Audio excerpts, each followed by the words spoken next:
That's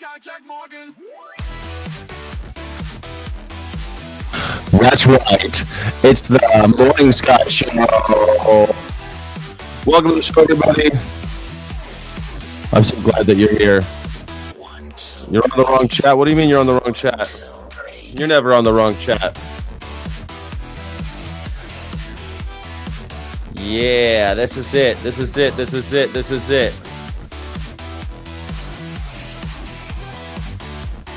Get on up and get down with Skyjack Morgan.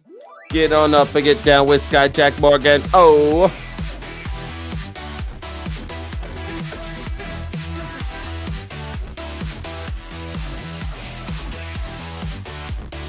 One, two, three. Get on up and get down with Skyjack Morgan.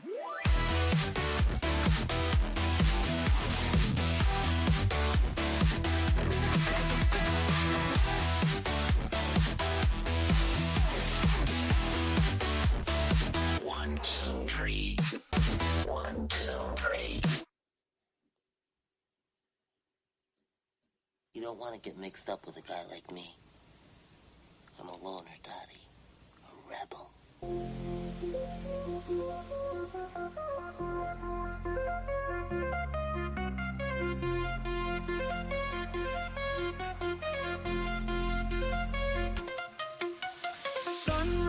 All right, here we go. The socialists won in New York. You're right. I'm smoking Blondie. How the heck are you? How you doing, everybody? Welcome to the show. Thank you for being a channel member. Thank you for being a Sky City Rebel.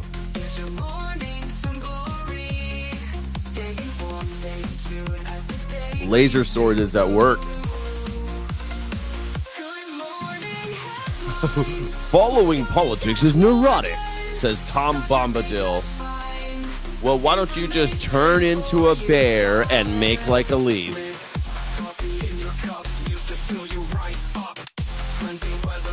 Make like a leaf and tree. You need to know. Yeah, yeah, yeah, yeah. Us on this daily ride with your morning side by side. Catch the latest, feel the vibe. Sky will keep you well supplied. Oh, right. Coffee for the win. Good morning headlines with Skyjack Morgan. I'm pouring myself a cup of coffee right now. First cup of the day. Oh, oh, oh, oh.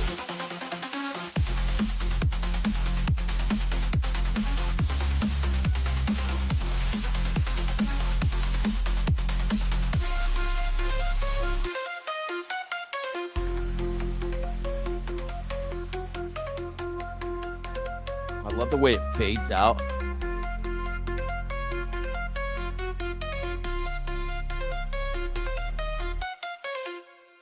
How you doing, everybody? You're beautiful today. Did I mention how beautiful you all are today? You're doing okay. You're doing okay out there. You're doing all right, considering. Look what's happening. We got some good news, some bad news. Got some cool stuff happening. It's a call-in show, by the way. I don't know if you know that. It's always been a call-in show since the day one. People just don't call in. It's okay. I know I'm very intimidating, so I know sometimes people feel really intimidated by me, and that's okay. I get it. But don't be scared. Don't be scared. I'm just a guy on the internet. I'm just Skyjack Morgan, the host of the #1 news reaction show on the internet. It's called The Morning Sky Show. I'm Skyjack Morgan. I'm an independent news and culture commentator, free speech and critical thinking advocate, and coffee addict. Thank you for being here. All super chats and Snapchats and Venmos and what's the other one? Cash App and Venmo. Skyjack Morgan. Cash App and Venmo. Skyjack Morgan. I'm gonna buy some coffee and Melania coin, obviously, because Donald Trump tells the truth. I'm super happy that you're here today, man. We got some cool stuff happening today. I think it's gonna be fun. Don't be scared. Don't be scared. It's fine. God, you know what? Yesterday I showed my house and I got a second offer. Now I got 2 offers on the table. Oh, what am I gonna do? What am I gonna do? What am I gonna do? Things are getting crazy here in America. Things are getting crazy here in Southern California, where Skyjack Morgan is selling his house and moving to be a urban homesteader. Is there such a thing as urban homesteader? I wonder if there's such a thing like urban homesteading. I mean, I don't know. Is there? I'm sure. The practice of self-sufficiency and sustainable living within a city or suburban environment. It focuses on maximizing small spaces to grow produce, raise small livestock. No, do not raise livestock. We're against slavery here, and reduce environmental impact through composting, rainwater harvesting, and scratch cooking. Yeah, that's me. That's me. Except for the enslaving animals thing. I love this. I want to be an urban homesteader, man. I want to live just like next to the system. That's what I want to do. That's what I want to make happen. You're an urban homesteader, says Sayad Young. That's rad. Yeah. So everyone is very intimidated. It's okay. It's okay to be intimidated. There's no necessity. You don't have to call in.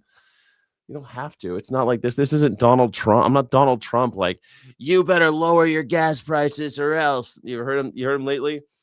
Now he's on TV saying, I opened the Strait of Hormuz and nobody believes me. Nobody believes me. The boy who cried wolf. I opened the Strait of Hormuz and nobody believes me. Maybe because you lie all the time and you've told us that it was open before, that it was closed, it was open. I told you the gas stations aren't going to lower their prices. It's summer. This is where the getting's good for them. They're going to make their whole nut right now. So, I mean, it's hard. Ever since people stopped smoking so much, it's hard for gas stations to make the money they used to. They're not really making it on the gasoline. Ask any gas station owner. They know that the gas doesn't really make them that much money. It brings the boys to the yard so they can sell them salty snacks at an inflated rate, or beer, or cigarettes. Yeah, cigarettes still popular, just not like they used to be. So gas stations, what are they selling now? Snacks, beer. My gas station sells liquor, which is a little weird. But that's a thing now. A lot of them have a lot of these gas stations, not in California, but in other states, they have gambling. You can gamble in the gas station all over America. It's wild. They call them games of skill, but they're just slot machines. It's just slot machines. Yeah. Iowa is down. That's good. That's good. Mine has been down for the last bit. Well, before the Strait of Hormuz went down. Before all this went down, but it's still really high. I saw gas at 305 yesterday in Texas. Well, is that lower than it was before? Like a little bit lower don't count. I don't know what it was like in Texas before. Like, let's just look really quickly at the national average. What is the national average? National average gas price. Usually the chart. Okay, so the national average for unleaded gasoline is $3.93. This is down by 50 cents from a month ago. So it's come down 50 cents, which is nothing. It's still noticeably higher than the 322 average seen around the same time last year. So it's still 30 cents higher than it was this summer. Than it was last summer. Okay, so it's down, but it's not down to where they want it to be, which makes sense, right? Because it never is. They never lower it back to where it was. That's not how that works. It's still over half of minimum wage. Oh my God. If you think about it, it's over half of what someone makes for the federal minimum wage per hour. You know, it's crazy. I'm reading Kropotkin, and it's crazy because Kropotkin, when did The Conquest of Bread get written? I'm reading The Conquest of Bread.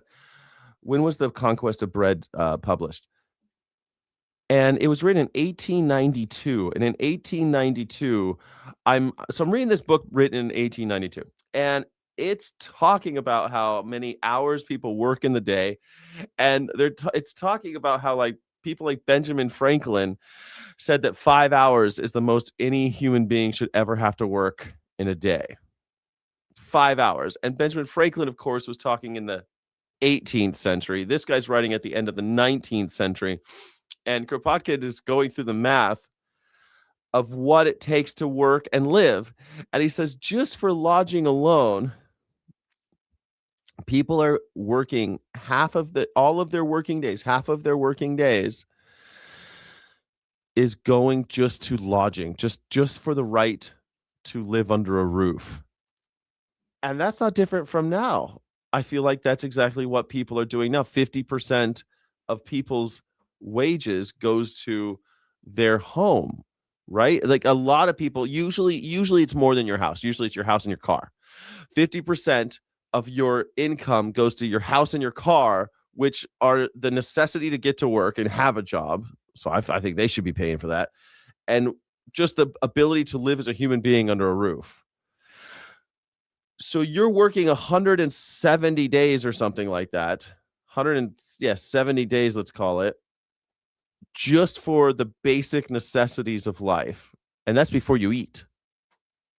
So, I mean, has it gotten better since 1892 when people were talking about revolution, when people were talking about writing books about anarcho-communist revolutions? I don't think things things are Indiana has never been this high. The rent has never been this high. It is getting crazy. It's amazing with all the machines they invented still need to work all day. And it's crazy you say that, because in the Conquest of Bread, he's talking about with the steam engine, there's no reason for people having to work. He's also talking about with all of these inventions, with 10 guys, we can farm the land that it used to take 100 guys to do. With 10 guys, we can mine 100 times more coal. With 10 guys, because of all these inventions, these new machines. And you're saying the same thing. We're saying the same thing over 100 years later. We're saying the same shit. I'm listening. I'm listening to this one because I listened to it at the gym, and I'm listening to Conquest of the Bread, and I never read it before. I've read a lot of Kropotkin, but never Conquest of Bread, the book that he's famous for. So I'm reading that, and I can't believe how topical it is. I can't believe how spot on it is. It's wild to me how directly it relates to my life today in America. He mentions America, but he's like, it's weird because in 1892 he's talking about America in very different terms as you would in the 21st century. That's for sure. But we've got lots to cover today, so let's get to it. We were talking about the buses with cameras on them a couple days ago. By the way, my name is Skyjack Morgan. This is an independent news and culture commentator. That's me. I'm a free speech and critical thinking advocate. That's me. I'm a coffee addict. That's me. Woo! It's hot. It's hot. Hey, please like, subscribe, guys. Hit that like button, hit that subscribe button, hit the share button, share it. You could share it on your YouTube. That's really rad. Especially if you're watching in horizontal, you can hit the share button and create post, and then you could share it, and then YouTube will push it out. Double tap the screen, hit that little emoji erection. You hit the heart, and it expands, it gets bigger, and then you could pick from different emojis. Hit a couple of those. Life is short. Hit them all. When you were a kid, you used to remember the first time you saw one of those self-serve fountain drink places, and you were like, I want them all. And you put the Fanta and the Coke and the 7-Up and the Dr. You put them all in your one cup. Do that. Life is short, man. Grab this rose by the thorns, Get crazy in here. Let's get crazy today. It's Wednesday. Some people call it hump day. Are you ready to hump? AI-powered school bus camera empire raking millions off of the labor of local governments. This is the founder of Bus Patrol. He caught my eye after seeing him describe his unique funding. God, this lady, I'm reading this book called The Astral Library. And this lady is exactly who I picture as the protagonist of this book I'm reading. It's her. This is her. This is who she should play her in the movie when they make a movie, because every book gets turned into a movie, I guess, now. Every book that sells over 5 copies gets made into a movie now. Model. Okay, Jean, what's so unique about it? The company claims its mission is safer roads, but Jean really founded the company while searching for ways to make his own transportation logistics company grow. Damn it, I knew it was going to be something like this. Remember when we talked about this? I was like, oh, I hate having cameras on anything. I hate this, but on school buses it makes sense, right? Because people are picking off kids. And I was like, I don't know. I don't like this cameras on the school buses. Do you remember? And I was like, but I do want to bust the people. I think they should just wood chip or anybody going around a bus. I'm conflicted. I don't think, but I don't like the cameras. I think I'm against it. Remember that? Remember I was conflicted about this school bus camera thing.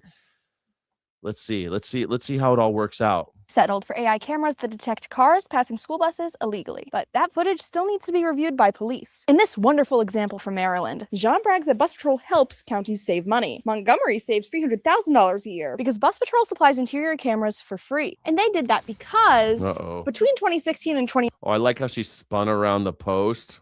That was cute. all $21 million of ticket revenue went to bus patrol. What? Wait a second. You're telling me that so we pay for the cops, we get the cameras for free, but every time a cop gives a ticket to one of these assholes, the money goes to the camera company to the tune of $21 million? What? Okay, back to head shopping. We just need to get back to head shopping. If you go around the school bus while that little stop sign's out, wood chipper. Sorry, immediate wood chipper. And the cops that reviewed the footage cost taxpayers $750,000. What better way to grow than by freely using the labor of police officers while taking all of the ticket revenue? After this came to light, the county revised their agreement. Darn, now they only make $40 million in 5 years. You know, normally I hate this like Gen Z sarcasm. Darn. I don't know. I find this young lady charming. I think that she should make more. I think this lady's going someplace. I don't know who this is. I don't even see who this is, but good job, kid.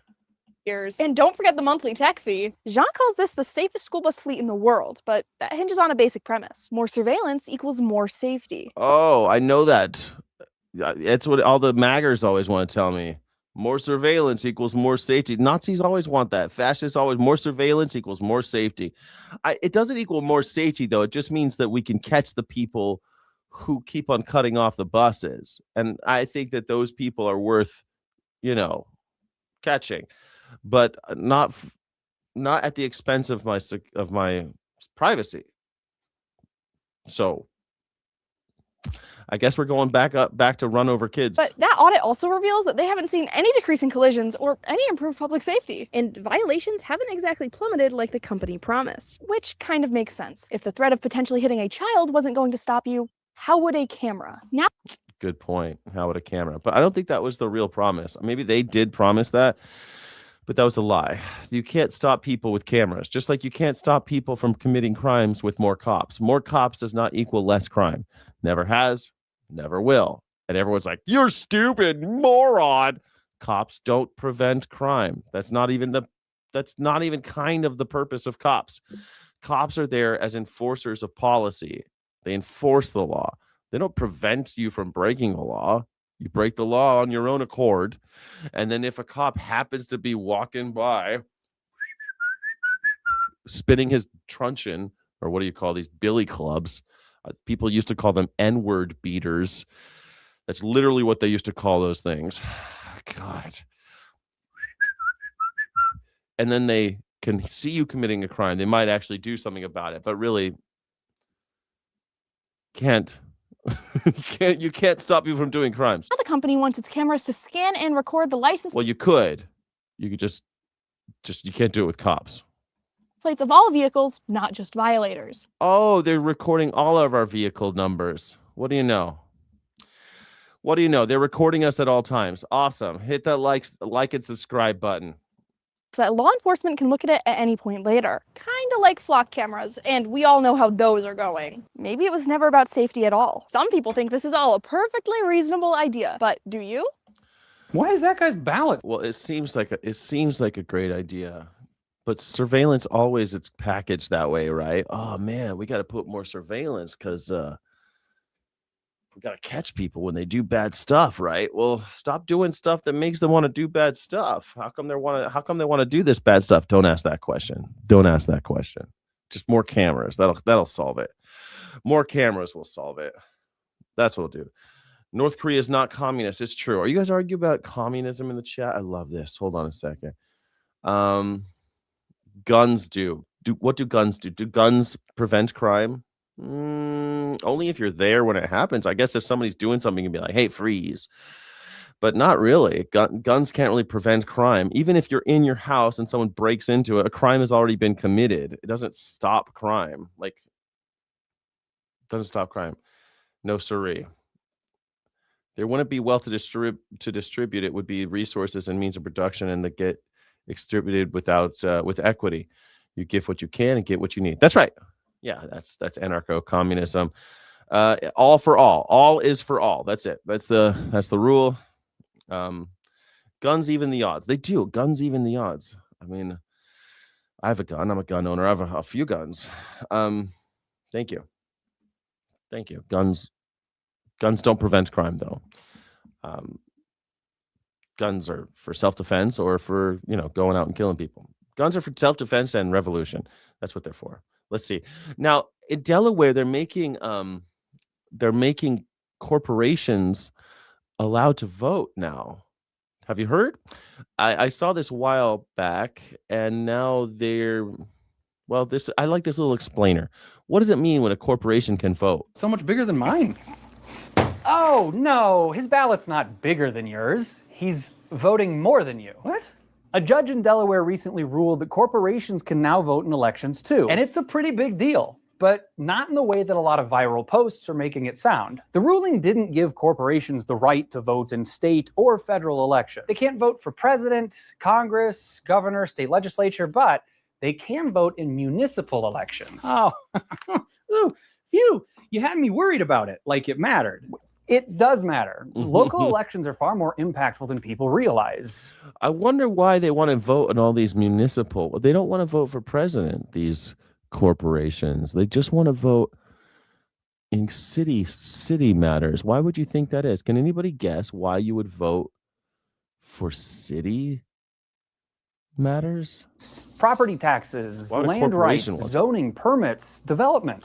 Why are you voting today? Well, normally I don't really care, but with this time I want members of the city council to block the new AI data center that they're talking about building here. And I want people who will approve it. There were over 1,400 data centers approved or built in 2025, and those decisions are made at the local level. This is how people are learning civics now on YouTube. Here you go. They're made at the local level. So data centers, corporations can vote now. But how will you determine how many times a corporation can vote? I mean, can a corporation just vote once since it is only one person? Not if I have anything to say about it. In the first 3 months of 2026, over 75 data centers have already been blocked because of local opposition. Now, the thing is you may not have as much say as you think. In 2024, 1/4 of the votes in this Delaware town came from non-human artificial entities. What? 25%? What? Because corporations are considered people? No, it's because this town gave voting rights to landowners. You can't base voting off of land ownership. That's what the... What about the 24th Amendment? Hey, it's funny. Land ownership. I feel like we're going backwards. Isn't that what America did in the beginning? We had land ownership determine who could vote. I know there's a lot of white Christian nationalists that want to go back to that. If you own land, you can vote, but nobody else. And that way only white dudes mostly can vote. 24th Amendment is. The 24th Amendment prevents a poll tax. It doesn't explicitly say that you can't use land ownership as a requirement to vote. Modern voting rights are tied to a number of amendments, but the 14th was largely used to establish equal protection. Damn, 14th Amendment don't matter no more since Donald Trump came around. 14th Amendment don't matter no how, not a bit. 14th Amendment don't matter at all. Ever since Clarence Thomas said 14th Amendment shouldn't be used to protect gay people's right to vote. I mean, this is getting crazy. Or gay people's right to get married, nothing. You have no rights under the 14th Amendment. The 14th Amendment was supposed to guarantee a woman's right to choose because of equal protection under the law, saying that if a man can get any medical procedure that he wants, a woman needs to get any medical procedure she wants. But no, the 14th Amendment's on the skids, man. It's out. Get out of here. Hardly knew you, 14th Amendment. Damn it. I thought the 24th and the 14th is like the glue for a lot of our Constitution. I don't know if you ever heard, because we have the 3rd, 4th, and 5th Amendments that they didn't really work until the 14th Amendment came around and said they apply to everybody. That was the 14th Amendment said everybody has those rights. The 3rd, 4th, and 5th Amendments. Like you had to say it out loud. Everybody has equal protection under the law, under the Constitution. But not anymore. It's different now. Or one person, one vote. Donald Trump hates the Constitution. And this is Delaware, man. I thought you Delawarean, Delwares, like in Last of the Mohicans. Remember when he's like, Delware? Delwar. I thought you guys were liberals. Delaware just ruled that land ownership can at least be used to acquire a vote. Let me get this straight. Counties can give voting rights to landowners, even if the landowner is a corporation. Exactly. So someone could theoretically create a bunch of shell companies that own land. Yeah. Which gives wealthy interests the ability to sway elections. Bingo! Yeah, it's not a Supreme Court case, so the ruling doesn't apply nationwide. The ACLU is trying to appeal it, but it does set precedent for Delaware that has several other municipalities with similar laws on the books, where people can literally buy votes. Okay, don't be so dramatic. Well, it looks like we're having data centers, everybody. Data centers, get used to it. You don't like dirty water? Buy bottled water. Okay? Vote with your dollar. Buy bottled water. It's so funny. On Sunday, we had that big argument with Jeffrey Phillips about anarchy, and he's like, because he thinks libertarianism is anarchy somehow. When we said, what if someone's damming up the river? Oh, well, then you could buy water. That was his answer. Buy water from a reputable source. Okay, so I have to work for a company then in order to get water. So I'm enslaved immediately.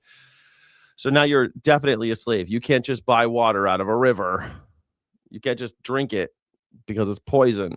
Now you have to drink reverse osmosis water shipped in from someplace else. Nice. I wish I could buy votes. No, I don't. I don't want to buy votes. I don't want to buy votes. I don't have any money. That was such a good conversation. I'm glad you thought so. It didn't feel like it while I was in it, Kieran. So I'm glad you thought so. We want to do something similar this Sunday with just Chip and me. Something similar, I think. Yeah, that'd be pretty cool. Well, this moron is correct. Look it up after which moron? After Hurricane or Nationals, you appreciate that bottled water. It's not about appreciating bottled water, smarty pants. It's about being forced to buy bottled water. What? You'll appreciate that bottled water after a hurricane. What the fuck are you talking about, man? Yeah, you'll appreciate glassware when you're in a bar. Yeah, I'm not saying you got to drink everything out of your hands, homie. I'm saying that you shouldn't be forced to work for somebody just for the necessities of life. I think that's I don't know. I thought that was universal, but it seems like everybody is really into slavery these days. It seems like everyone really just loves the idea of slavery. They love the idea of wage slavery. They love the idea of being forced by some oligarch daddy. Do all you millennials have like super duper daddy issues? You never grew up and you just need an old man to tell you what to do. Is that why you voted for Donald Trump? You just like having an old man tell you to lick his nuts? I mean, did you lick your daddy's nuts? I mean, Jesus Christ. You don't have to worship your father, you creepy sons of bitches. God damn, you're supposed to grow out of it. You're supposed to worship your father for a very short amount of time and then grow up and say, I'm going to do my own thing. I'll try to get the lessons of my father, the good and the bad, and do my own thing. That's what you're supposed to do in life. But I feel like no one's just going out and doing their own thing. No one's ever like striking out on their own. They just live in their father's basement. Dad, I hate you, but I need someone to tell me what to do. Make your bed, kid. Okay. Well, I wanted to play more Call of Duty. I wanted to play GTA 7. Check it out. I said, make your bed, you little bastard. I don't know. What do men even call their kids bad names anymore? Listen, Tiger. Hey, actually, I think kids these days, their fathers are like, hey, Tiger, you mind making your bed for me? And by the way, if you see your mom this weekend, be sure and tell her, Satan, Satan, Satan, Satan, Satan. There are now these mobile surveillance cameras you see here set up all around the algae-plagued reflection pool in Washington, D.C. President Trump still with the claims that the Algae-plagued reflection pool. Look at that. Look at new surveillance. Just like the school buses. That's what we need is more surveillance. Surveillance equals security. peeled blue paint and algae are the result of vandals. Somebody went in with a knife and cut it. They cut it up good. Man, just 2 months ago, he was saying that you could never cut this thing with a knife. This guy is like the captain on the Titanic. It can't be beaten. You can't cut it with a knife. I'm going to put something in here. It's the uncuttable, the unsinkable ship. And then they cut a 200, 350-foot slip in the form of lots of little slips, real horrible stuff, and they destroyed the grass. You put a brand new big load of grass out there, they destroyed it. So it's all being fixed. But it's all being they put grass in there too. I like that it's all about the vandals. They keep on doing the vandals, the vandals, the vandals. Who sang one of my favorite songs, Anarchy Burger. Hold the government. Anarchy Burger. Hold the government. Yeah, if you are a Vandals fan, you know what I'm talking about. The Vandals fans. Man, my guest is I have somebody this is a call-in show. I have a call-in from Dan. Dan Shepard's in the house. Normally I would have him write in the private chat how old he is so I know he's not a minor. But because he's looking so young these days, he looks like he's 100 years younger than he did last time he had him on the show. He does look he looks like a young whippersnapper. I couldn't tell you how old he is.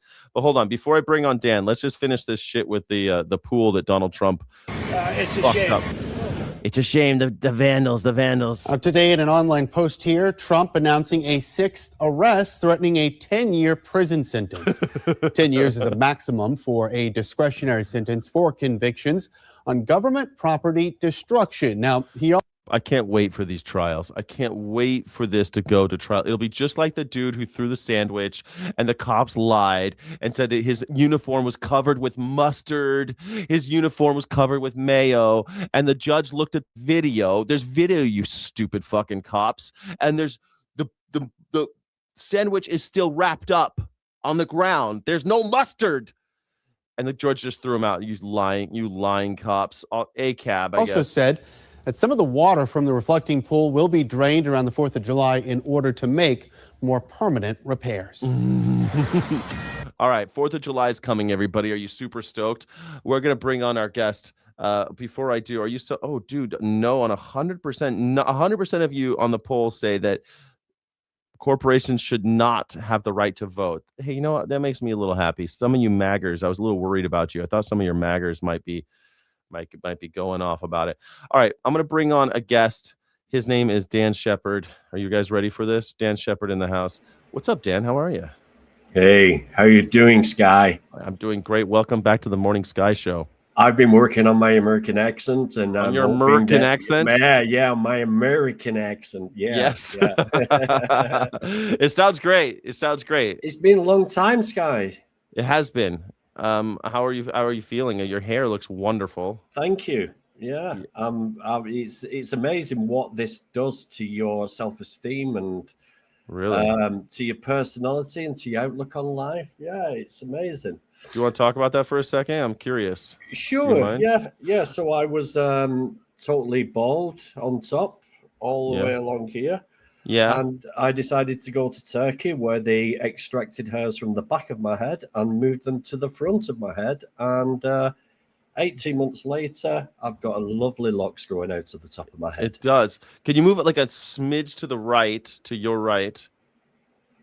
There you go. Yeah. That way people can see you in the vertical. No, it's perfect. It's been that long. It's been that long, mate. You know what I mean? So it's spot on. You look fantastic. So I mean, like, I want to talk about the self-esteem stuff. Why do you think that that's a difference? They go to Turkey. What do? They take pieces out of the back of your head? No, not pieces. They actually extract each hair by the roots. So this is the result of 4,400 grafts. So basically, they'll lie me down. They'll take out 4,400 rooted hairs from the sides and back of my head. Yeah. They will then put incisions in the top of my head, 4,400 incisions, and then they will plant, just like planting a flower or a seedling, each rooted hair in these little holes in my head. Wow. Did it hurt? And I'm going back for more. I'm going back for more. Why? I'm going back in November to get, there's a bald patch there, and I'll be totally the opposite head of what it was. The full head will be done then. Wow. So, I mean, like, you think it's changed your outlook and it's given you a new lease on life or something? It's given me a new lease on life because, like, I went into a supermarket and I actually looked at the range of hair products and I'm like, wow, I just don't know what to choose. Do I use wax? Do I use gel? I use conditioners and you've shampoos. opened up a whole new world of consumerism. But we say, Sky, we say that when you go bald, men and men, right? We do hide our true feelings. There's no denying that. It's very rare to find a man who's quite open about it. And we go bald and then we say, I'll just shave it. I'm fine with it. But we're not really. And we would like, if there was a cure, we would. And this is why all these hair products that claim to grow hair just by rubbing it on your head sell so much, because men don't really want to be bald, you know? I guess. But I've always thought that if I lose it, I'm going to shave it off. That's what I always said. I mean, if I lose it, I'm going to shave it. But here's the thing, Sky, right? When I was over there, obviously they do group bookings because they want to do as many people as possible to make it work. Oh, so you guys have like a cohort. It's like a bunch of you. You're all going to graduate together. We all go and they put us up in a hotel with the price. You know, the hotel's included. So you guys make like a bunch of new friends and everything? Like, you get so I'm actually going back to have it finished with a friend who I met out there having his done. Crazy. So me and him are going out together too. Yeah. But there was two young lads. This is my point. There were two young lads there in the 20s. And I'm not joking. He had long hair down here. And I said, why are you here? And he says, well, do you see that bit there? And that bit there, that's gone. So he literally had an inch of hair transplant there. And do you know why that is? It's because of the Instagram generation. People are under the microscope so much more now. And I really do not envy young people nowadays because they're under so much scrutiny. Yeah. I haven't got one picture from the 90s when I was in my misspent youth. I'm so thankful for that. Yeah, it's funny. I think about that all the time. In some ways, I feel like I wish I had photos from that period of my life. And then other times I'm like, I'm glad there are no photos from that period of my life. Oh man, the 90s were my lost 10 years. And no text, no saved texts. Nothing, absolutely nothing. We didn't even have phones with cameras on. You know. I mean, like in the 90s, we didn't have phones with cameras, and we didn't have texting either. And what a different world it was. It was such a better world in some respects. You know, we face-to-face conversations. We used to actually talk to each other face-to-face. It was like, no eyes down. I miss the payphone as well. There's things that I do miss, like the idea that there's a payphone that I could call somebody on. There are things I miss. Oh my God, the payphone! But like in the UK, the payphones, right? Yeah. You could ring up, and then you could say about 5 words before you had to put the money in. So I used to ring my dad up and go. I used to wait for him to answer and go, Dad, can you come and pick me up, please? Yeah. Dad, can you come and pick me up, please? We used to do this. So we used to have, you could call collect, and it'd be like a collect call from, and then you would say your name, but you could say whatever you wanted within like 2 seconds, right? You could say, Mom, come pick me up. Okay, and then she's like, I'm not accepting the charge, and so it was a free call. Can I just answer a question that's just come up there? Somebody, is it Jan? I really don't care that I'm bald. It started when I was 14 to 15 years old, and when I was 22 to 23, I shaved it all off. Do you know something though? I wouldn't have had this done had my mum not given me a bit of money from the sale of a house. I would not have saved up the money. I could have found a lot of things better spent my money on. It was just the fact that I had some bit of a windfall sitting there. Yeah, a windfall. That was the only reason. I don't think I would have saved up the money or took quite a bank loan or whatever. I wasn't really that bothered. And it's also enhanced my acting career because being in my 50s and being a bald man in my 50s, I'm like one of like 20 billion other men in the UK. So to get along in the acting world, you've got to be that little bit different. So being a 58, I'm 59 this year, Sky. Being a 59-year-old man with hair is unusual. So I'm hoping it's going to enhance my acting career and my chances in the future as well. So, I mean, Sean Connery wore a wig. So. Yeah, there's a lot of people did. Elton Yeah, John so did wore a Will really Shatner. bad wig for years. Yeah, right. you know? They all just wore wigs back in the day. Now people don't like wigs for some reason. But there was also a lot of black women there at the transplant scenario. Apparently, a lot of black women go bald very quickly. It's the chemicals that a lot of they're convinced to put all these chemicals in their hairs to straighten it and look more like white people's hair and stuff like that. And then I saw lots of black girls there having transplants as well. That makes sense. They get thin. Maybe I should do it. What do you think, guys? Should I get a hair I get some people make fun of my my hairline every day. There's people that make fun of my hairline, but I like it. I think it looks Mate, don't worry about it. I mean, for a man of your stature and age, it is perfect. You look amazing, and you're one of the reasons I was influenced into having a hair transplant in the first place. No, don't say that. Pure jealousy, man. Pure jealousy. Don't I used to say see that. your lovely locks, and I used to style it. And sometimes you'd have an Elvis quiff, sometimes you'd have a Phil Oakey Human League One Eye style. It was just like, I'm so jealous of Sky. You know what's funny though, dude? I don't put any product in my hair. I put nothing. I don't buy product for my hair. You lying bastard. I swear to God. Look at this. You I couldn't do this if I You're did. a lying bastard. I Don't swear to lie God. to me, Sky. You pose all the time. You spent at least 3 hours using products to get yourself looking like that before you really came on the don't. stream. I don't. Stop lying to people. You're supposed to be an honest man. I am. I don't put anything in my hair. If there's something like sticking up that I'm like, when I wake up in the morning, if something is like really bad, I take some lotion and I just put it like put lotion in my hair, like because I don't have any like gel or anything. So I have lotion. And so I just put lotion in this part of my hair if it's sticking up or something. Yeah, see, it's all coming out now. But yeah, mate. I think it's great. I think it's wonderful. You look fantastic. Let me ask you. It's the 10th anniversary of Brexit. I wanted to ask you about. I was in the news yesterday, and I texted you yesterday because I was thinking about it. It was Brexit's in the news. Keir Starmer's out. People are saying they're regretting Brexit. Who's the guy who's like the super right wing dude who like really pushed Brexit? And I can't remember his bloody name. I mean, that's another thing that on my journey I did. As you know, I got an combined ADHD diagnosis 3 or 4 years ago. I did try meds for it. They were amazing. They stopped the anxiety, calmed me down. But it took a little bit away of my personality. I noticed that. I lost all joy in anything in life.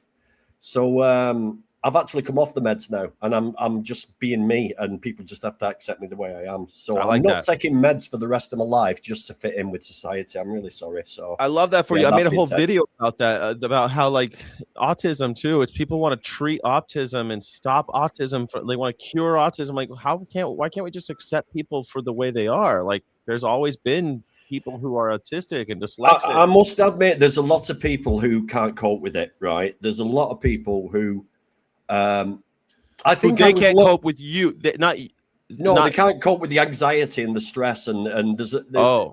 I think the only reason I can cope with it is because I've grown up not knowing. I've sort of like muddled through life. Nigel Farage is the guy. Yeah, that guy, Nigel Farage. Yeah. That piece of shit. So he's the one who pushed Brexit, and it turns out that a lot of the money came from foreign interests, giant corporations. That it wasn't a grassroots movement at all. That they kind of did a number on the Britons, right? On John Bull. John Bull had the wool pulled over his eyes. Yeah, I mean, Brexit was so. Prior to Brexit, we had a certain language going on. We had swarms of immigrants coming in. Swarms. They objectified them as insects, like coming over, and we had. And what happened was the Brexit vote was David Cameron must have thought, I know, let's put it to the people, and all this cabinet must have said, well, hold on a minute, David. We have a lot on of social racists. on social media at the moment. They're pushing a narrative that we're being invaded by swarms of immigrants, and people might use this as a reason to vote the whole thing and not think. No, they won't do that. Why would people want us to vote out of the biggest European market in the world? Why would people want to? They won't do that. They won't do that. People No, are let's put it to the rational. people. Yes. And what happened? Boom. It was borderline. I think it was 2-3%. It was practically 50-50. And oh my God, it was great for me as a truck driver. It was brilliant for me because here's what happened. So all the seasonal drivers that come over for the Christmas season, they come over, they drive trucks. They come over from Europe, UK. Then they finish, they go home with a nice little pay packet in the pocket, and then they come back and do the summer one, which is the Easter and the summer fashions. The farm workers who come over and pick fruit, make a little bit of money, go back to the homeland. Yeah, and these are like Portuguese, but these are like Portuguese folks and Italians. They're not like in the US. So the drivers' wages, my wages, doubled within 6 months of Brexit because they couldn't get enough drivers. Makes sense. And where does that get knocked onto? Food prices, clothes prices, every other price. So everything starts rising in price because of this. But no one's making any more money. No one's getting paid more money except for the truck driver. So the truck driver's making more money, so the prices go up. But the people who are consuming the clothes and the whatever, the apples, they can't afford them now because but I mean the crazy thing is I was looking. I've been doing Ancestry. I don't know whether you have Ancestry in the US. It's a website. I've done my DNA. Yeah. So I am pretty much. I've done my DNA. I am pretty much Midlands, Northwest, Ireland, and a 3% Netherlands or Sweden, where some dirty Viking come over and took advantage of one of my ancient ancestor family. So a bit of rogering in your history. Yeah, a bit of raping and pillaging went on. What was my point? Yeah, so I've been having a look at my family tree now. Yes, it's all automated with the censuses and everything that goes on. So when you click on it, it tells you.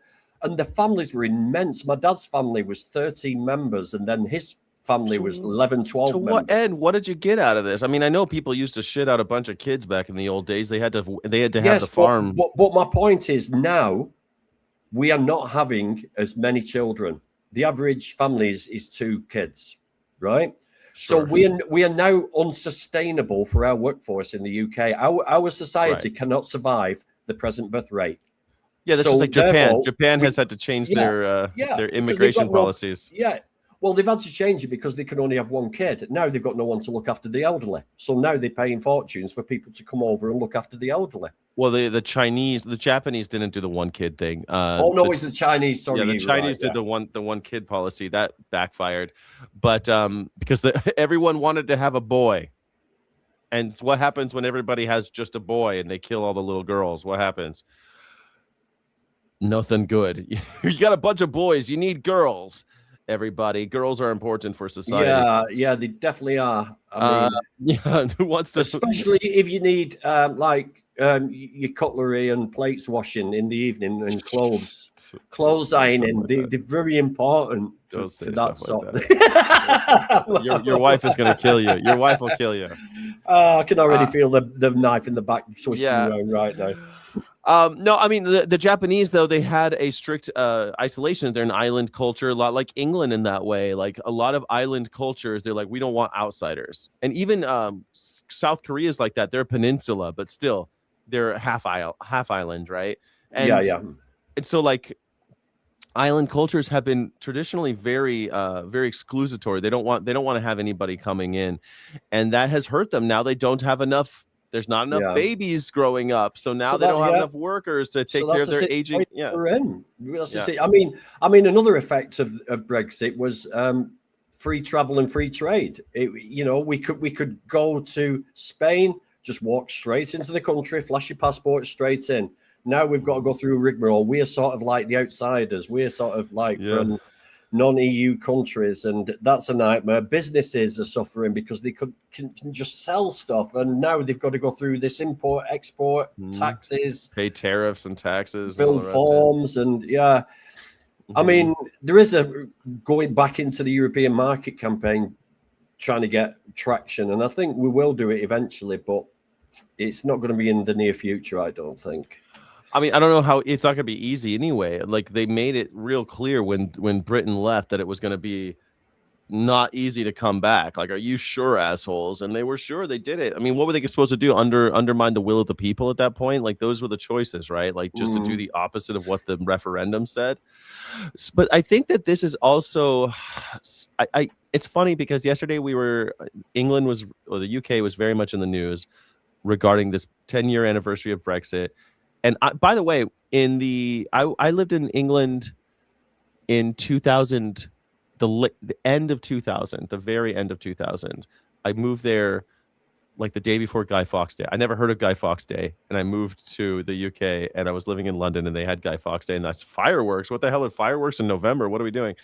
And I thought it was really funny, but that was during the time in 2000 they were still talking about the UK possibly being in the European Monetary Union, even though like it was pretty much a done deal because the UK had, the rest of Europe was about to introduce the coins because the year 2000 it was just electronic currency, and then 2001 they released the currency, and the UK was talking about it, and I saw on TV someone pretending to be Hitler and saying "Ein Volk, ein Reich, ein Euro," like that it was the German Nazis trying to get everyone on board with the euro, just anti-German. We never did that though. We kept the pound. Kept the pound, exactly, but because of some of that pound.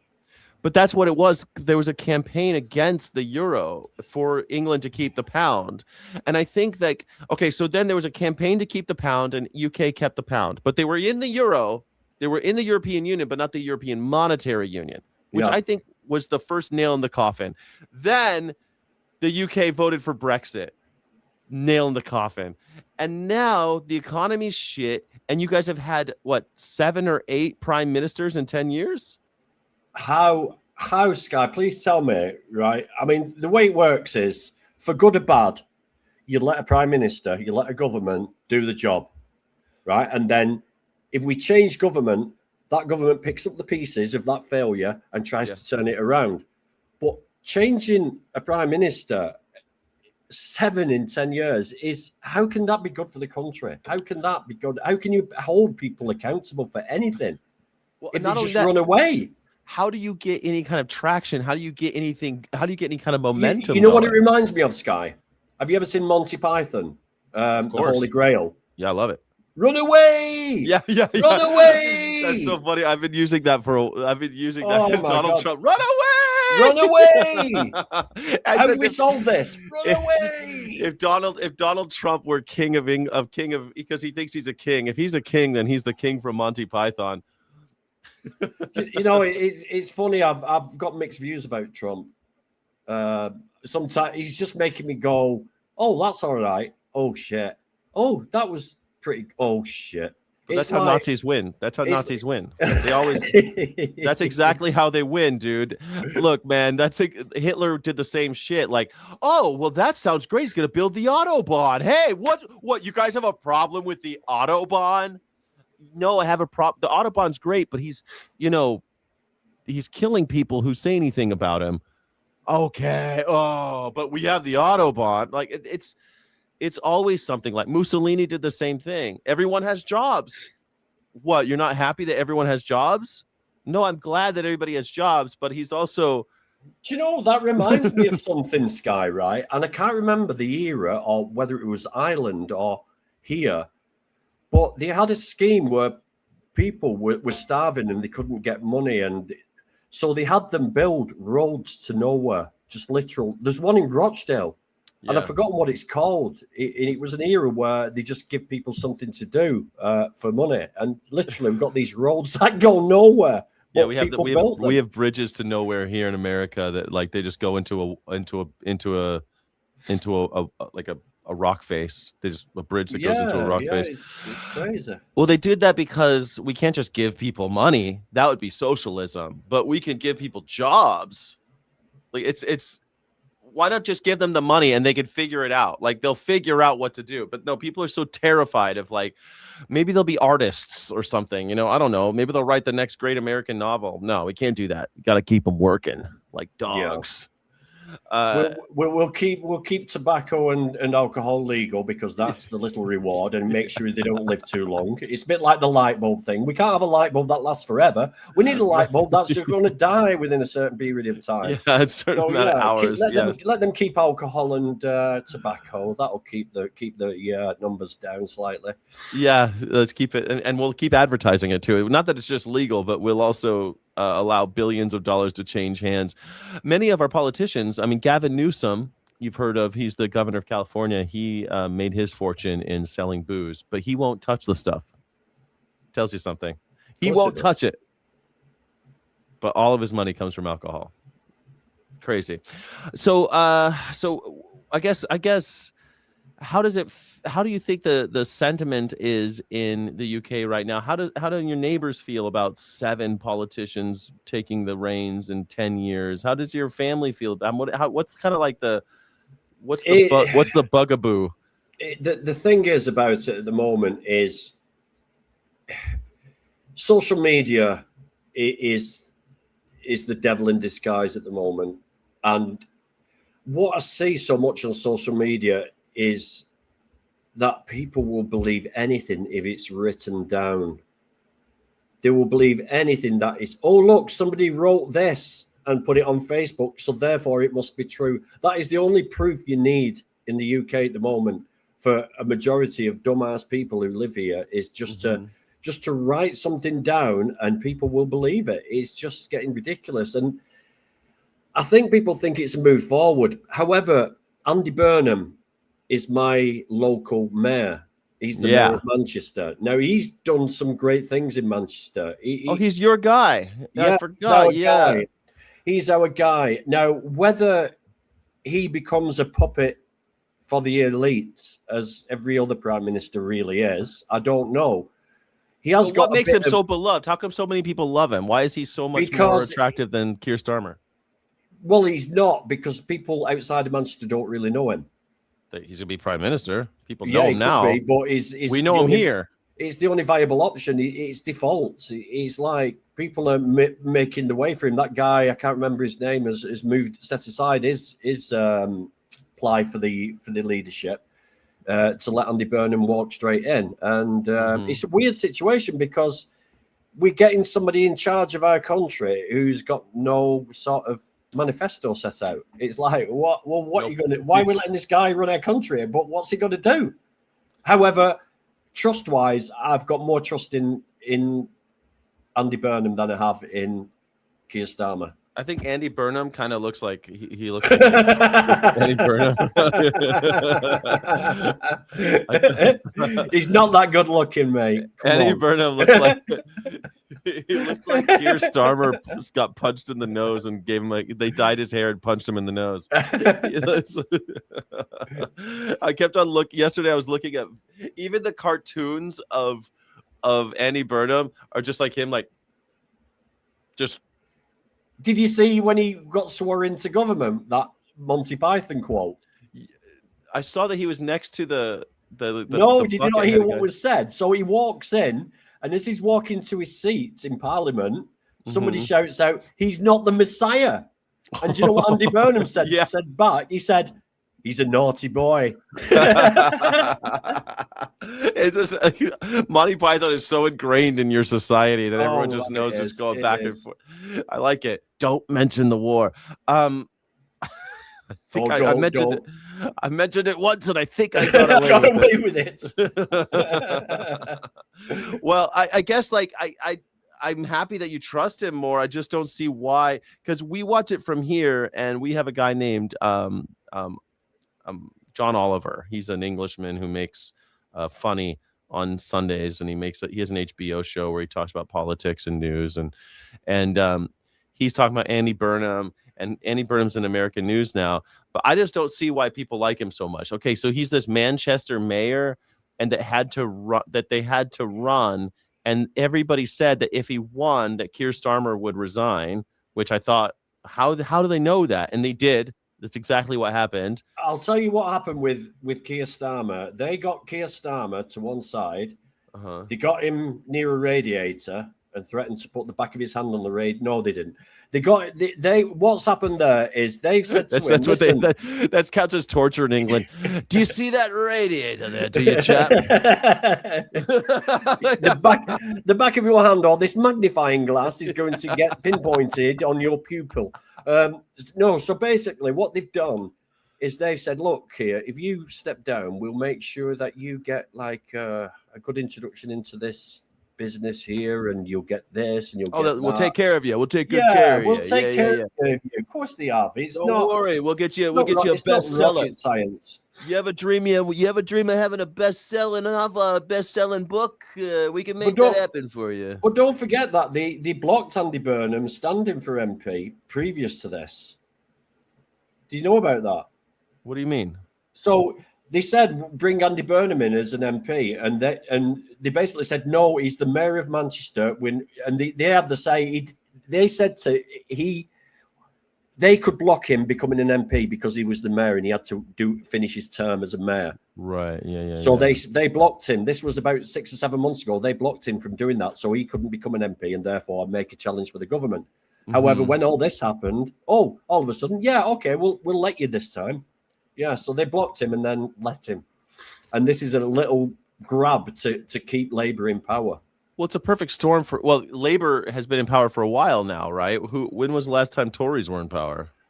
The Tories, I mean, the Tories have smashed it. I mean, the Tories smashed it with Margaret Thatcher. She was the longest reigning...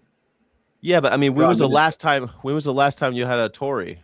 It was before. It was term before this, weren't it? Boris Johnson and all the other. Boris Johnson, I thought Lisa was. Lisa, yeah. Right? She was Was she Tory as well. I don't know. Something May. Theresa May. Theresa May. She was May, only there for like 6 days. Yeah. I mean, I've not kept my finger on the pulse, to be honest with you. It's like it's same shit, different day. Well, it's hard to if you guys can't keep someone in office. Yeah, it's funny. I told you, like, I'm a little jealous. I wish we can get rid of our guy, Rishi Sunak. Yeah. Look what we're doing now. Like we got Sunak too. Yeah, Rishi Sunak. You're right. There were a lot of Tories. But I like that. Do you know something though? I like the leader of the Tory party as well. She's great. She's an amazing. Yeah, she's an amazing MP. And who's the current leader of the Tory party?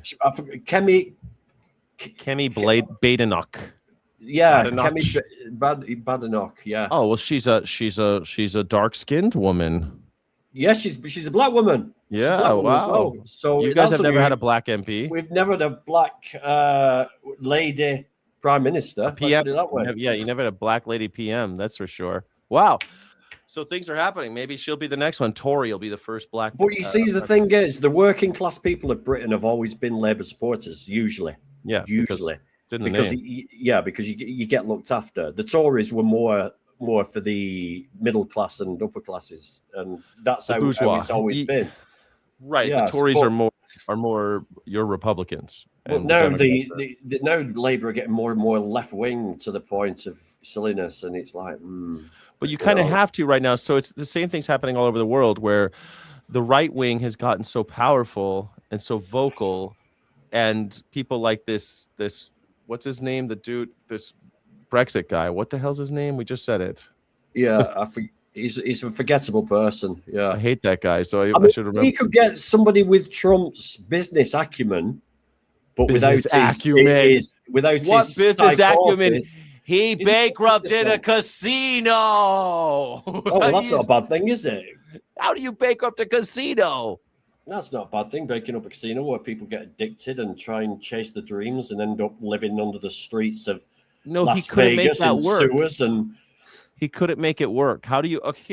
How don't you make this business work? Here, check this business model out. Okay, you give me $1, I'll give you 50 cents. and we're just going to keep doing that. That's the whole business model of a casino, okay? Yeah, it is. You're right. I'm going to guarantee you, I'm going to give you 50 cents every time you give me $1. And he couldn't make that business work. He has no business acumen. The guy's a loser. He's been bankrupted 4 times, I think. 4 times he's been bankrupted. He's just a con man. He just plays a businessman, a successful businessman on TV. But in the UK, I don't know. I'm excited that maybe some things are changing, because all I see are like St. George's Cross and these crazy right-wing populist, borderline, Third Reich-y type protests I keep seeing over there. The thing is with that is that it's always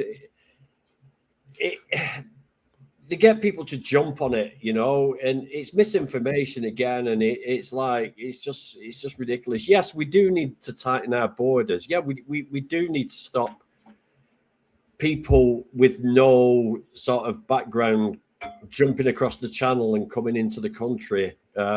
It does need to be tightened, but on the flip side of the coin is we need at the moment, we'll talk about the care system, right? At the moment, we have got an influx of African people coming into our care system. There's been an agreement with, I don't know which African country it is, but there's been an agreement, and they're coming in and doing the job for less money than you would pay an English person. NHS. So yeah, but that makes perfect sense, since of course it does. It does make sense, but this is what I'm trying to say is we need these people to come into the country, but we don't need people to come. We need people to come in legitimately. Okay, it's but listen, never going to stop. But you know what I love about this? Because this is, hear me out. As an outsider, I hear that and I'm like, okay, well, you're probably talking about mostly Nigeria, and Nigeria has Lagos. Lagos is the biggest city in the world that has English as its official language. Why would Nigeria have English as its official language? Why do all these countries speak English? Why, Dan? Why do you think all these countries speak English all over the world? It's just because they like you? Because it's easy to learn. Is that why? Yeah. Or is it because England went around the world just showing up and not going into people's country legitimately and taking that country's resources, enslaving the people, and taking their nation with the strategic positioning of flags? Do you have a flag? And so then when these Indians, England goes and destroys the economies of places like India and Sri Lanka and Nigeria, all over the world, Jamaica, all over the world. And then when those places are like, all right, we're coming to England because that's where all the money is, you're like, no, you must come in here legitimately. You can't just come in without, what are you doing here? You can't just come to England. What do you mean? You came to us? It's a little rich, don't you think? Yes. Okay. There's nothing I can say about that. There's absolutely nothing I can say in that. We were horrible people. Okay, but now the chickens are coming home to roost. Yeah. This is a result. I have no problem with that. I have absolutely no problem with it whatsoever. But you do if you say things like, well, you're coming to overrun our NHS and you need to come in here legitimately and do your paperwork. I've never said that. Maybe you're okay. Well, our NHS will only survive with immigration. We can't do without immigration. They're actually advertising in different countries for people to come and work in our NHS. No, what I'm saying is people coming over on boats illegitimately. It's a problem. That sounds like what England did to every country in the world. Came over on boats illegitimately. I mean, if you look at your history, though, Sky, I think you'll find it's. Hey, I'm on board, but I'm not. I don't think that people should have to come over legit. I'm saying we should open up all the borders. I'm not saying we should. I think the cat is out of the bag, or the beans are out of the can, or the genie's out of the bottle. The genie is out of the bottle. To reinforce what you're saying, I don't know any man or woman who would want to go to a country and not want to earn money. Of course, and pay taxes. I don't know. I don't know anybody who would want. They want to raise their kids. They want to get laid. Why would anybody want to come to a country to sit and just sit there and just be a drain on the resources. I don't know anybody who would do that. And No, that's always the argument about they're just going to come here and do nothing. Meanwhile, the people who are doing nothing are the billionaires. The people who are working in these streets, they're not the problem. They'll call us lazy, but meanwhile they're at the top not doing shit. Name a couture that didn't own slaves. I don't know, Fendi, Balenciaga. I don't know, what couture do you think didn't own slaves? I don't know any. Maybe Nike. Nike might have owned slaves. Couture. Name a couture that didn't own slaves. There are plenty, I'm sure. Louis Vuitton. I don't know. But Dan, I guess like the thing with your guys' right-wing populist uprising, I feel like the only answer to people like Ramage, what's his name, Ramage, and to these guys, Farage, yeah. These guys with the St. George's Cross saying like, "Oh, England is full" and all this stuff. You have to answer it with something. So of course you're going to have the far left rising up. It doesn't happen when everyone's dumb, fat, and happy. It only happens. Same thing in the United States. You have the Nazi Party, MAGA, pops up. They've come up through the Republican Party, and so now you have to have something on the left to answer it. And so now you have the Social Democrats or the Democratic Socialists rising up now and saying "fuck you." So I mean, of course that's going to happen, right? I mean, one doesn't happen without the other. You don't just have a left-wing movement without a right-wing movement. Yeah, of course. Everything's got a trigger. Of course it has. Of course it has.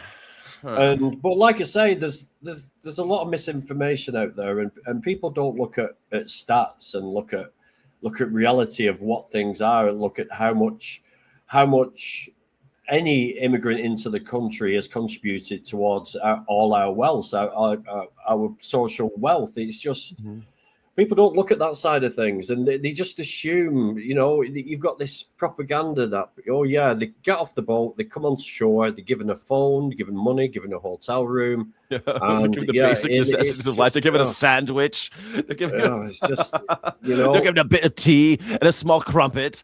I don't know what they give them in England. A crumpet and a spot of tea, I suppose. There's got to be a way of just like training people and finding out. We're short of people in the building industry. We need people in the building industry. We need joiners. Train people how to work. Bricklayers. Yeah. Exactly. Train people and then bring them over, Yeah, I mean, you're talking like an anarchist now. I mean, if everybody can have what they want, and if people need to work, you're like, oh, we need plumbers. You want to be a plumber? Yeah, I want to be a plumber. All right, here's how to be a plumber.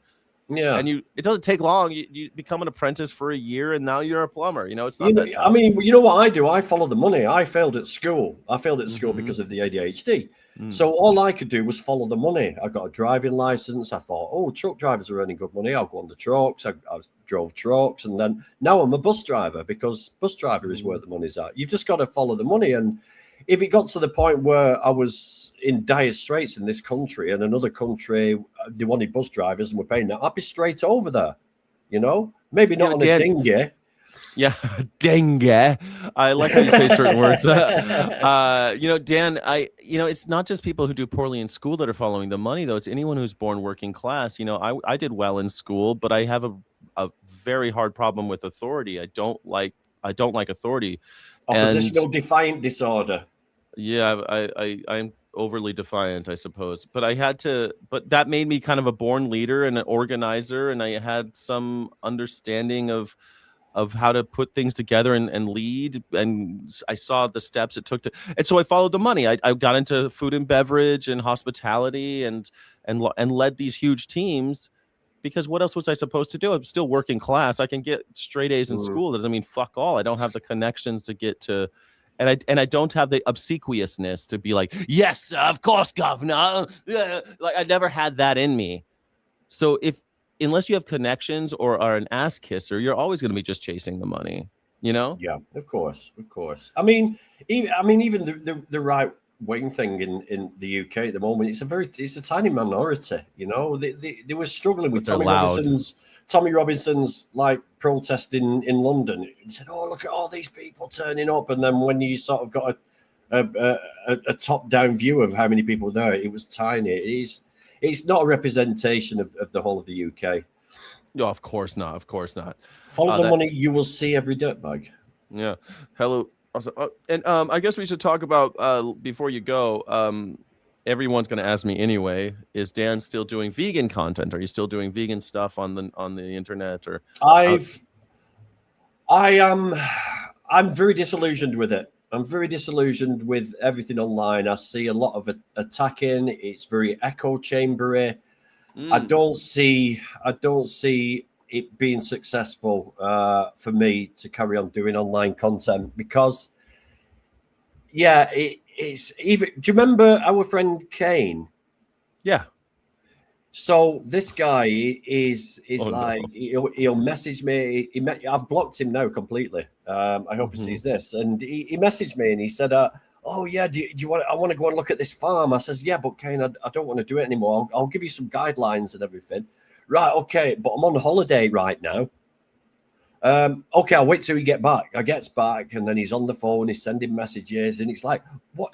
I feel harassed. I feel I was getting anxiety because he was just like at me all the time. And I'm thinking, you need to give me time to think. And this is what it's like. It's like, I don't like it. I don't like how people jump on you. I don't like the divisions. I don't like this. I'm more vegan than you are. What was divisive about that? He wants to go infiltrate a farm. He wants to go infiltrate a farm, and I'm just thinking, just go in and film. What's up with you? You know, why do you need me? You don't need me. It's quite simple. You walk in. There's no trespass laws in the UK. You can just walk into it, take film, and when the farmer finds you, just walk away. It's simple.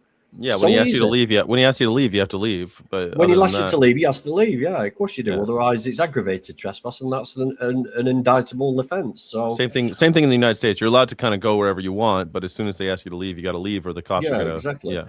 But yes, I do. I'm doing a lot of. I talk to people. I talk to people a lot about it. My view on it has changed. My Pignorant film and the other stuff that has been done. I can only see that as a gateway to better killing. So Pignorant, for people who don't know, Dan snuck into he posed as a worker at a slaughterhouse and installed cameras in a pig gas chamber, where 90% of pigs in America, 98% of pigs in America are killed in gas chambers, about 300 something million of them, equal percentages in the UK. And a movie came out of that called Pignorant. It's available on Amazon Prime. It's on Prime. It's a good watch. It is a good watch, but it's pretty good. It's a little scary. But it just, the backlash from that was, well, let's find a better way to stun them. And it's just like, it's so funny. That's the first thing. That's the first thing I saw when I saw it. That was my criticism of it. I'm like, okay, so gas chambers are the problem. And for the amount of people that it would turn, I mean, people ain't going to watch it unless they're interested in it. They're not going to be interested in it unless somebody spoke to them about it in the first place. And my philosophy now is, like it or not, Sky, the best way to people as far as veganism is concerned is through the stomachs. And start on the food. That's how I started. The food. I thought it was a healthy way, and then I moved into the politics and into the actual you got into animal the ethics rights of it all. But you know, I hear that a lot, and I remember the first time I met you, we were talking about this, and I've always said from the beginning that I did not come into it from the food, right? I came into it through a disdain for slavery and oppression. I came in through it through the ethics and the philosophy of course I'm vegan. I'm against slavery. Of course I'm vegan. But I guess I've always thought that there needed to be a symphony. Some people are going to get through it because it's healthier for you. Some people it's going to be the environment. Some people it's going to be because. So you need you need solidarity in this movement. And I think what you're describing is there's a lot of people that are like, oh, you care about the food? Well, you're not really fucking vegan. You know what I mean? Exactly, Sky. Exactly. And I feel I've been guilty of that too, I guess, to varying degrees throughout these last 20 something years I've been vegan. But I feel like those were missteps. Those were misguided mistakes. And I apologize. I regret not practicing solidarity with other vegans. The exercise guys and the guys that are just in it, they want to go and make videos at the cool new restaurants. Support those guys, you know? Why fuck with them? Like you need solidarity in a movement. Yeah. Yeah, definitely. But it's a hard one. And I can't see when people talk about this vegan world, and I can't see that happening until because it's unsustainable. Meat production is unsustainable, dairy production is unsustainable, and eventually it's going to come to a head, and or the temperatures are going to go like we are in Britain now, for 30-degree heat. Kids are coming home from school, people are sent home from work. Things like this are going to influence people, but until things get tipped completely the wrong way, I don't think we're going to see a vegan world. I spent time in Thailand. You're never going to see a even vegans over there at the moment. I was in Morocco this year. It's nowhere near. I guess it depends. See, the thing is, like in a revolution or in any kind of movement, my only thing would be if we don't ask for something like a world without slavery, then we'll never go far enough. If we only ask for a world where, oh, people are going to eat less meat or something, then we won't even get that. We're never going to get. You're never going to get when you say like we're never going to get a vegan world. Well, you could say the same thing about slavery, right? Because that's what it sounds like to me. We're never going to see a world with no slavery. No, fine. No, I'm not saying that. But we won't. I'm saying until. I'm not saying we're never going to see a vegan world until. But even it's a tipping point. I don't think we'll ever see a vegan world because that would mean that every human being wakes up and doesn't want to kill an animal for fun, and I don't think we're going to get to that point. We are not a socialized like. Our global society, the human race is not prepared to even say that women are on equal footing. The human race is not okay to say whites and blacks are the same. Yeah.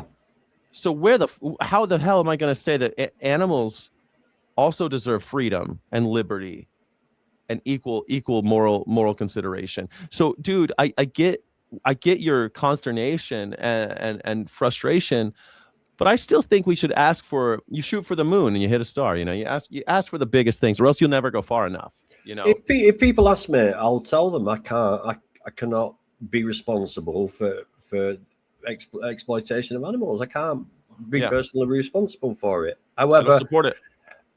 When I see their eyes roll, then I'll say, you know, well, why don't you look at the food?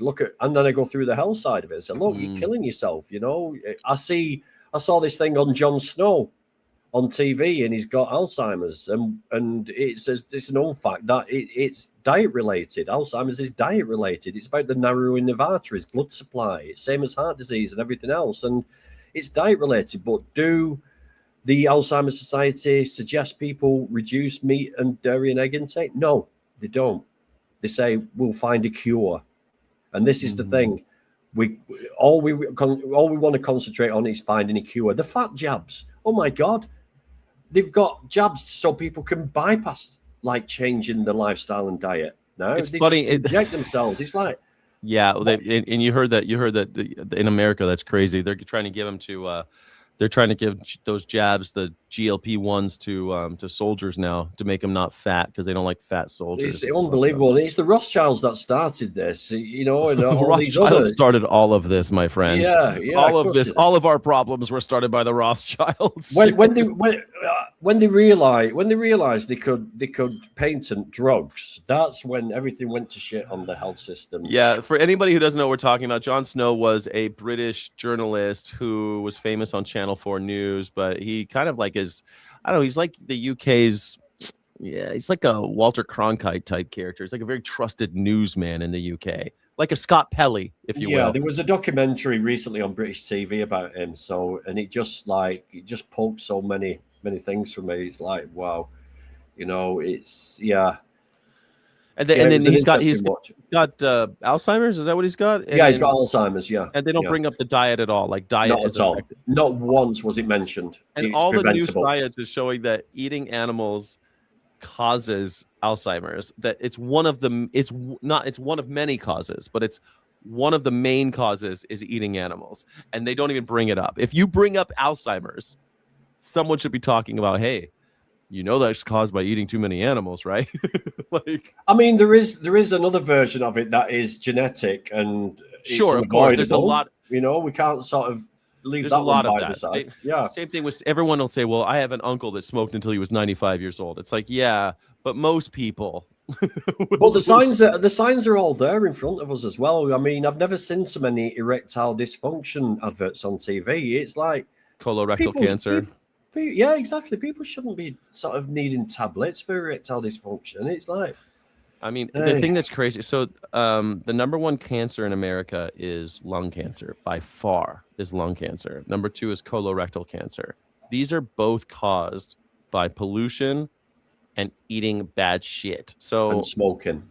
Yeah, but smoking is like people. I don't know. I was in the UK. Last time I was there was like 15 years ago. And people weren't smoking like they used to. People still could smoke in No, I don't even think then you could smoke. People were not smoking like they were when I was a kid. Like, no, not at all. When I was there in 2000, everybody was smoking. You could buy teners. You could buy a 10-pack of cigarettes. Yes, yeah. I used to go for my dad. I used to go for my dad. My dad used to give me a couple of quid and say, "We go down and get me some cigarettes." And I say, "Can I keep the change, Dad?" "No, can you bloody hell?" Yep. I love that we never had that in the States. Like, I love that in the UK, they're like, we're going to raise the price of cigarettes. It's costing us too much money in the NHS. They're like, that's okay. We'll sell packs of 10. We'll slim packs of cigarettes. Oh, shops used to sell one cigarette and a match. Oh, we do that. We do that here in the ghetto. One cigarette and a match. Yeah. If you go to the ghetto or like more, let's just say, places where cops don't go as much, you could buy. They call them Lucy's. Loose cigarettes. Dan, is there anything else? Because I'm gonna watch the news. Anything else you want to talk about before I kick you out of the studio? No, you kick me out of the studio. It's like I am melting. It's like the Snowman film. You know, the Snowman cartoon is like the whole of Britain would just be one pool of water within the next few days. There'd be no population left because we're not built for this shit. It's so funny you say that, man. I remember when I was in Europe in like 2000. I want to say 2004, 2000. There was a huge heat wave, and tens of thousands of people died. It was the worst heat wave in history. And now you guys are back to those same numbers of like 95-degree days every single day, and no air conditioning. Humid as all. No, we don't air conditioning. No, we don't need air conditioning. We're in the UK. What are you talking about? Yeah, that's not a factor. And then if it snows a little bit too much, then everything stops again. You know. Yeah, no trains. The trains all stop. England. Well, in 1976, we had nearly 5 or 6 weeks of this weather, and we did fine. Nobody went home from school early. Nobody went home from work early. Everything run. Why is this? Why is this so different? It isn't different. We're just softer. Just softer. You're softer. Is softer. It? Okay. I get it. I guess last time I remember them saying that Brits don't sweat. That's an American thing. I thought that was Prince Andrew. Ex-Prince Andrew. Was it? What was that guy that famous? Speaking of Prince Andrew and Jon Snow, wasn't Jon Snow the guy who broke the story of the Jimmy Savile? Is that his name? Jimmy Savile? No. It was an independent documentary maker who broke that story. I think I think you might be right. I think they did have something, and they stopped them releasing it. And then he died, I think Jon Snow had something to do with it while he was still alive. But however, it got sidetracked and put on the shelf because it's Jim Savile. He's a friend of Margaret Thatcher. He's a friend of the royal family. So we'll put it on one side. Bit like Trump, my really. God. So Jon Snow revealed that Jimmy Savile sexual abuse scandal forced him to publicly confront and relive being a victim of child abuse himself. In his autobiography, Snow disclosed that he was abducted and assaulted by domestic staff member at his school in 1953 when he was just 6 years old, and that the exposure of Savile's prolific crimes, Snow spoke out about the systemic and institutional tolerance of gross misbehavior in British society and the media. That's what I'm remembering. That's how I remember Jon Snow. He expressed deep empathy for the victims and highlighted how the cultural shielding of massive celebrities allowed predators like Savile to thrive for decades. Yeah. Who was Jimmy Savile? Was like an actor, right? Like it was like no, he was a club promoter, and then he was a DJ on Radio 1. Right, he's a musician, and he did the first ever Top of the Pops, and he did the last ever Top of the Pops. That's how. Okay, yeah. I don't really know who Jimmy's. That's a bit before my time. I'm American after all, my friend. I don't know fucking Jimmy Savile. Do you get BBC? Oh, I can't. Look for the thing with. There's been it's either a film or a TV series about him. We get BBC. Jimmy Savile's played by an actor.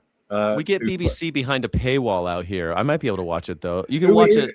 Who played Alan Partridge? What's the actor who plays Alan Partridge? I don't know. He's the one who plays Jimmy Savile, and he's got his mannerisms so well in his voice. Jimmy Savile was like before my time, so I don't really like the cultural significance of Jimmy Savile to me is he was a child molester. Steve Coogan. Coogan stars. Look for the Jimmy Savile story with Steve Coogan, and it will give you, honestly, it is one of the worst watches. Okay, but hold on a second. How do you have mixed feelings about? Hold on 1 minute before I let you go. What? You're like, oh, I got mixed feelings about Donald Trump. You got mixed feelings about Prince Andrew? No, he's a nonce. Full stop. Okay, then why Donald Trump has been caught doing the same shit? He's in the Epstein files more than Jesus is in the Bible. Yeah, but where is this? Because he's not been shown anywhere. I mean, yes, it has. There's rumors I thought it was about just the fact that this Epstein was a big businessman, and Trump's a businessman, and all these other businessmen, and all. Even Stephen Hawking apparently was a thing. Yeah, Stephen Hawking might have been a very bad dude. I mean, he was there, but do you know? There's a picture being on social media of Stephen Hawking at Epstein's Island with two girls at the side of him. Yeah, in bikinis. I've seen it. They were carers. They were his carers. they were his carers, and they were just going for the party. Yeah, apparently so. Well, good for him. I guess Stephen Hawking. I mean, I heard that even in the wheelchair, he was a philandering piece of shit. That's pretty amazing. It just goes to show if Hitler could have a girlfriend and Stephen Hawking can have, 3 ways, then no matter how much hair you got in your head or how small your penis is, you can get them, boys. All right. Thank you, everybody. Thank you, Dan Shepard, for being here, man. I appreciate you, buddy. Hopefully, we won't make it so long before the next time you're on. Yeah, definitely, mate. Definitely. All right, brother. Take it easy. Thank you. That was. Oh, wait. Hold on. What about your YouTube channel? Should I promote it? Not at the moment. Okay. I've no plans yet. I'm thinking about it. I'm like that. So yeah, just give me more time, and then maybe we'll let me know. We'll promote it here. All right, definitely. brother. Thank you, mate. All right, that is the one and only Dan Shepard. Used to be called Grumpy Vegan Granddad. Now he's going by Dan Shepard, everybody. Thank you all for being here. My name is Skyjack Morgan. I'm an independent news and culture commentator, free speech and critical thinking advocate. This is the #1 news reaction show on YouTube, the Morning Sky Show. It's the Morning Sky Show. Thank you. We have a Cash App at Skyjack Morgan. We have a Venmo at Skyjack Morgan, or you could super chat right here so I can buy coffee and Melania coin. Thank you so much for being here, Sky City Rebels. If you're not a Sky City Rebel, become one. You'll get extra streams, extra content, and extra love in the chat. Extra love in the chat, I think, is worth everything. Thank you for being here, Sky City Rebels. You're amazing. Keep up the good work. And we're gonna dive back into the news. I'm not done yet. Fox News alert. We got to get this Fox News alert out of the way, bro. A Fox News alert. And did you feel? I love that. A Fox News alert. I want to have a Skyjack Morgan alert graphic. Skyjack Morgan alert. That a socialist earthquake over. It's a Skyjack alert. There's a socialist earthquake. Overnight as 3 Zohran Mamdani-backed challengers win their Democrat primaries and drag their party even further to the left. Drag that party even further to the left. Well, I mean, that's the thing. If you're going to have the Nazi party in the United States in the form of MAGA, you're going to have a groundswell of lefties. And these guys, they're not even that far left. They call themselves socialists, I guess. But socialism is just putting the human interests above corporate interests. What's the definition of socialism? It's the economic and political philosophy advocating for the collective governmental ownership and administration of the means of production and distribution of goods. It is rooted in the belief that wealth should be shared equitably among the members of society, prioritizing public need over individual profit. Prioritizing public need over individual profit. Prioritizing public need over individual profit. Prioritizing public need over individual profit. That's all it means. So that's the definition of socialism, prioritizing public need over individual profit. So why are you so afraid? And while Mamdani becomes the party's new kingmaker, some Democrats are preparing to fight back. So that's President Trump making his economic pitch in Pennsylvania as gas prices fall, but the president has a new target. Ooh, socialism is close to communism. Well, the way Marx describes it is that socialism is kind of like a little skip and a jump away from communism, that you got to get to socialism so you can kind of organize the means of production. And then you got to have a real revolution where you can get communism, which is a stateless, classless society, closer to anarchy. Anarcho-communism. The idea would be, after a true revolution, we organize very quickly in order to make sure that all is for all, to each what one requires, from each what one can provide. So take what you need, give what you can. Everybody can have what they want. We only ration what's scarce. Everybody can have whatever's abundant, things like cloth and clothing, things like the roof over your head and food in your belly. So if you can have bread and clothes and a roof over your head, that's the basics, right? And everybody should be able to at least have that. And everything that is scarce, like fine hats and stuff, we can figure that out later. But the basics need to be covered for everyone. Take what you need, give what you can, from each what one can to each what one needs. That's it. It ain't that hard to understand. Prioritizing public need over personal profit. That's it. It's very simple. If you want to think that socialism is one step towards communism, I say all the better. But again, you have to be careful about tyranny no matter which way you go. If you go towards capitalism and the individual profit thing, you have to worry about dictators, because god damn it, they're everywhere. They always got a bunch of fucking broligarchs, man. You got these tech assholes who think they're king shit. They think that God told them that they should be king of the world. If you go too far the other direction and you're not careful, if you're not careful, then there might be some guy who thinks he's king of the world and he gets to decide who gets to eat. You see, you still, no matter what you do, you got to be careful. Communism doesn't lead to dictatorship and authoritarianism. Neither does capitalism, but capitalism seems to kind of incentivize greed and personal profit so that you almost guarantee people hoarding wealth. And so it seems to be through corporatism, you get more something that looks like authoritarianism a little bit more quickly. You can get it through the other means. I mean, authoritarians can pop out of anything. That could always happen. You always got to be careful of that shit. But this idea that capitalism is always going to lead to fascism, kinda. Communism always leads to authoritarianism. Sometimes that happens because people get killed. Sometimes people are like, hey, everyone's getting along. Let's give everything to everybody. And then some asshole's like, well, if we kill that guy, I can control all that. Let's kill that guy. And then you get Stalin. You see, things like this happen. You got to be careful when you're organizing society.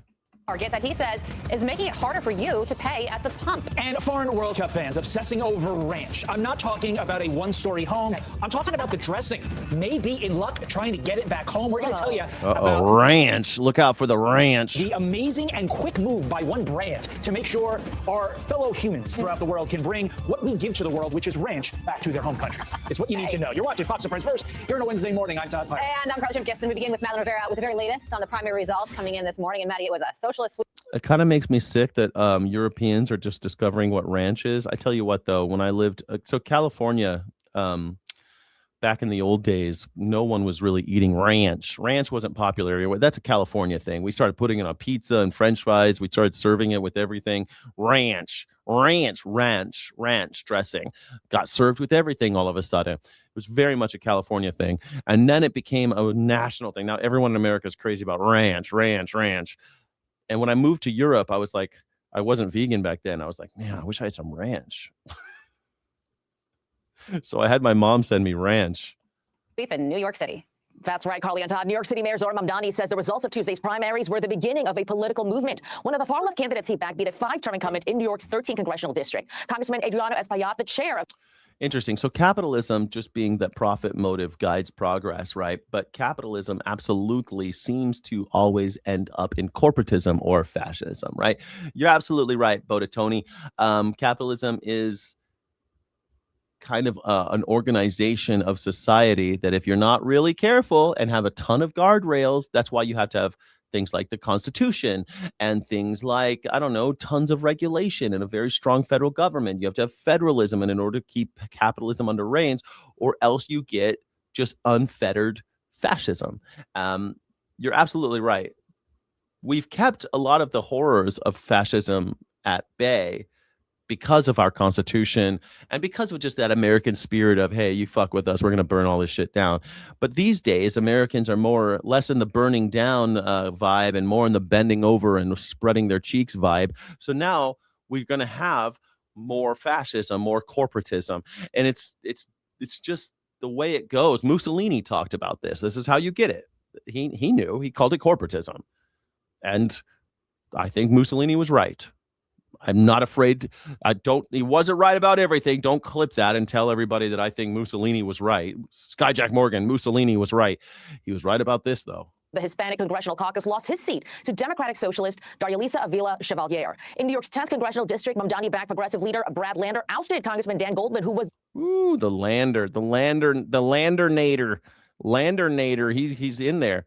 MAGA is fascist. Yeah, MAGA is the American Nazi Party. I don't think anyone can disagree with that at this point. What I just saw someone say socialism is fascism. Boiling Frog, you need to go back to school, Boiling Frog. You need to go back to high school. Go back to high school. Go read a book or something. Go read a book about what socialism is. I just gave you the definition of socialism. Prioritizing public needs over private profit.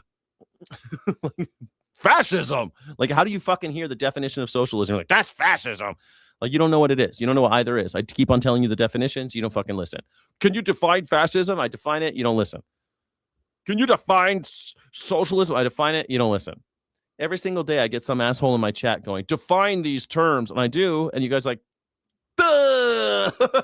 don't know. You don't listen. It's like, that's why you're so stupid. You should have listened in high school. You should have listened when your teacher told you these things. And now you come to YouTube and you ask me to explain them. And I don't mind. I'll oblige you. I enjoy teaching people things. I was a teacher for a while, and I enjoy teaching people things. I love it. But if you're not going to listen, then just shut the fuck up and sit there. The lead prosecutor in Trump's first impeachment trial. And in New York's 7th Congressional District, another Democratic Socialist member, Claire Valdez, won the Democratic nomination. Chevalier and Lander have said they want to abolish ICE. They've also been critical of Israel. Valdez, meanwhile, wants a state takeover of utilities and housing and unions for all, and said Free Palestine was on the ballot. Solidarity is the force that we need to vanquish Trump's fascism, to abolish ICE, and to stand up to the billionaires. Abolish ICE. Free Palestine. Organize your union and join DSA. Democratic Socialism America. Are you going to join DSA? Do you think we should free Palestine? That's going to be the new. That's going to be the new thing. Do you think Palestine should be free? All right, we're going to say this is the end of this poll. Great job, everybody. No, 73% said no. Have not done their DNA. Have you done your DNA? 73% said no. Americans, we don't care about our DNA. Do you care? I've not done my DNA. I don't give a shit. I don't care where my ancestors came from. Don't give a shit. I do not care one little bit. Do not care. I don't care. Should Palestine be free? Let's see what you guys think about this poll. I love this poll. I love these polls. I'm doing more polls lately. I'm a poll cat. Man, you're stinkier than a poll cat. Today is a clear mandate that the era of taking a check and cashing a check and calling it representation is over. Outside of the Big Apple, South Carolina State Attorney General Alan Wilson will become the Republican nominee for governor. President Trump initially endorsed Wilson's opponent, Lieutenant Governor Pamela Evette, and she did finish first in the primary election. The president then decided to endorse Wilson and Evette in the runoff. Oh my God! Endorse both of you assholes in South Carolina. 68.6%. See, it's not all bad news, Nazis. You got a Nazi right here, Wilson. He looks like a good Eamon Goth. This guy looks like Eamon Goth. If you don't know who Eamon Goth is, I'm sorry. I'm not going to explain he recognized it. what we've been doing for the last 10 years to support the things he was trying to accomplish with his administration. But also, I think he saw the fight in our campaign, the energy in our campaign. And I think he likes a fighter. And I think that's what won him over. I think that's won him over. He loves a fighter. Thank you, Mr. President. I think they can do. Thank you so much, Donald Trump. I think they can do. I love you so much. I just love the knickers off of you. I just love the knickers off of you. Utah former Congressman Ben McAdams is on track to return to Congress after winning the Democratic primary in the 1st congressional district. He beat several progressives in the process, including one backed by Senator Bernie Sanders. Arlington. All right, what a night. Matt Rivera live for us. Maddie, thank you so much. All right, staying on this very topic, New York City Mayor Zoran Mamdani propelling 3 New York primary candidates into the... Hey, look at Zoran Mamdani, man. Is Zoran Mamdani the ring giver now? That's a Beowulf thing. Is he the ring giver? The kingmaker? Chevalier? Cute as a button. Why do all these new social democrats from New York City look so cute? midterms, giving the progressive wing of the Democrat Party a major boost. This is your victory. What you all have shown this evening, whether for state assembly, state senate, or Congress, is that a year ago, it was not the end of a political movement. It was the beginning. And let's hear. Kind of makes me want to move to New York City. Let's move to New York City, everybody. I want to move to New York City. For a politics that will never forget working people. For a politics that is ready to write a new chapter in our party's history. Socialism! They're not going to forget the working man? Oh, God. Not forget. What do you mean? What's all this talk of the working man? What about the billionaire? What are we going to do about the poor 900 billionaires? What are we going to do about what about the billionaires? Says MAGA. MAGA, what are we going to do about the billionaires, though? Why are you guys always talking so much about the working man? How come you never talk about the billionaires? How sickening is that working men and women of this fucking country sit there and suck dick of these billionaires, and you have someone out here saying, "Hey, I'm never gonna forget the working class," and at least 30% of the working class is like, I just love getting railed by billionaire bastards like Jeffrey Epstein. I just like getting railed by Donald Trump. I just love when people throw me down, beat my brains in, and steal all my money. I just love that. I love it when billionaires steal our children and buy and sell them. I love that. I'm going to vote for Donald Trump. Though they don't care at all about they're class traders. They're just class traders. Conservative Partnership Institute Vice President Rachel Bovar joins me now. Rachel, thank you so much for joining us. It happened last night. And all these socialist candidates believe in Medicare for all. They believe in abolishing ICE. They believe that Israel is committing genocide in the Middle East. And one of them, Daria Lisa Avila Chevalier, once posted on Twitter that she forgot napkins, so she wiped her hands on the American flag. And she and the others are poised to be sitting members of Congress. What is your reaction to this and why the socialist movement is growing right now? She deleted a tweet where she made a joke about the American flag, and we can't take jokes anymore. Donald Trump said that he broke into children's dressing rooms in order to look at their beautiful naked bodies. I saw this Dean Withers thing on Jubilee where he played it for somebody, and the woman who was like, I just don't believe it. I think that what he meant was that he liked to look at young naked teenagers. That's what he was saying, without their clothes on. He didn't say without their clothes on. Yeah, he and Howard Stern were talking about without their clothes on. Well, there's no getting around it that this was a very good night for the DSA, for the Democrat Socialists of America. And I think what should concern everyone is that this is a growing movement. Remember, the DSA has grown 10% in membership since February. They have been chalking up wins at the local and county level in red states like Arizona, Kansas, Iowa. So these congressional seats are simply the next step in the process of them consolidating power and becoming less of a fringe movement on the left than moving towards becoming what is now the establishment Democratic Party. As you mentioned, people with extreme views are now going to be sitting in the United States Congress. And it's not just, you saw the DSA update its policy playbook just earlier this month. They now want to abolish the Senate. They want to abolish the Supreme Court and the presidency and make it all subject to Congress, in addition to a whole host of other things that they've talked about for years, like borders aren't real and all of these crazy proposals. Well, borders are not real. That is a exercise in mass hysteria. Borders aren't real, people. God did not draw those borders. Even crazier is the fact that Boomer Gen has an actual Vietnam bodies of young people shipped home, and now they are bloodthirsty to invade other countries. Well, don't forget, Jason Akai, that we like to think of the Boomer generation as like the hippies, but most of them weren't hippies. There's a great movie called Berkeley in the 60s where you can watch the hippies at the recruitment center where buses are coming in and boys are getting shipped off to Vietnam. And there's hippies there just like, hey, don't go in. It's not too late. Don't go into that building. You will die. Here's the statistics of you will die if you go into that building. They're going to ship you to Vietnam and you will be killed. Don't go. And these young boys are laughing. They're laughing, you stupid hippies. Stupid hippies. It's so stupid. And a huge percentage of those boys did die. As they took their last breaths in the shade of a jungle. I wonder if they thought about the hippies they laughed at, about the people they got eye contact with as they walked into the center. And the last person in America who said, don't do it. Don't go. Please do not go. We will take care of you. Don't go in there. I wonder if they thought of that when they died. In a meaningless war that we lost.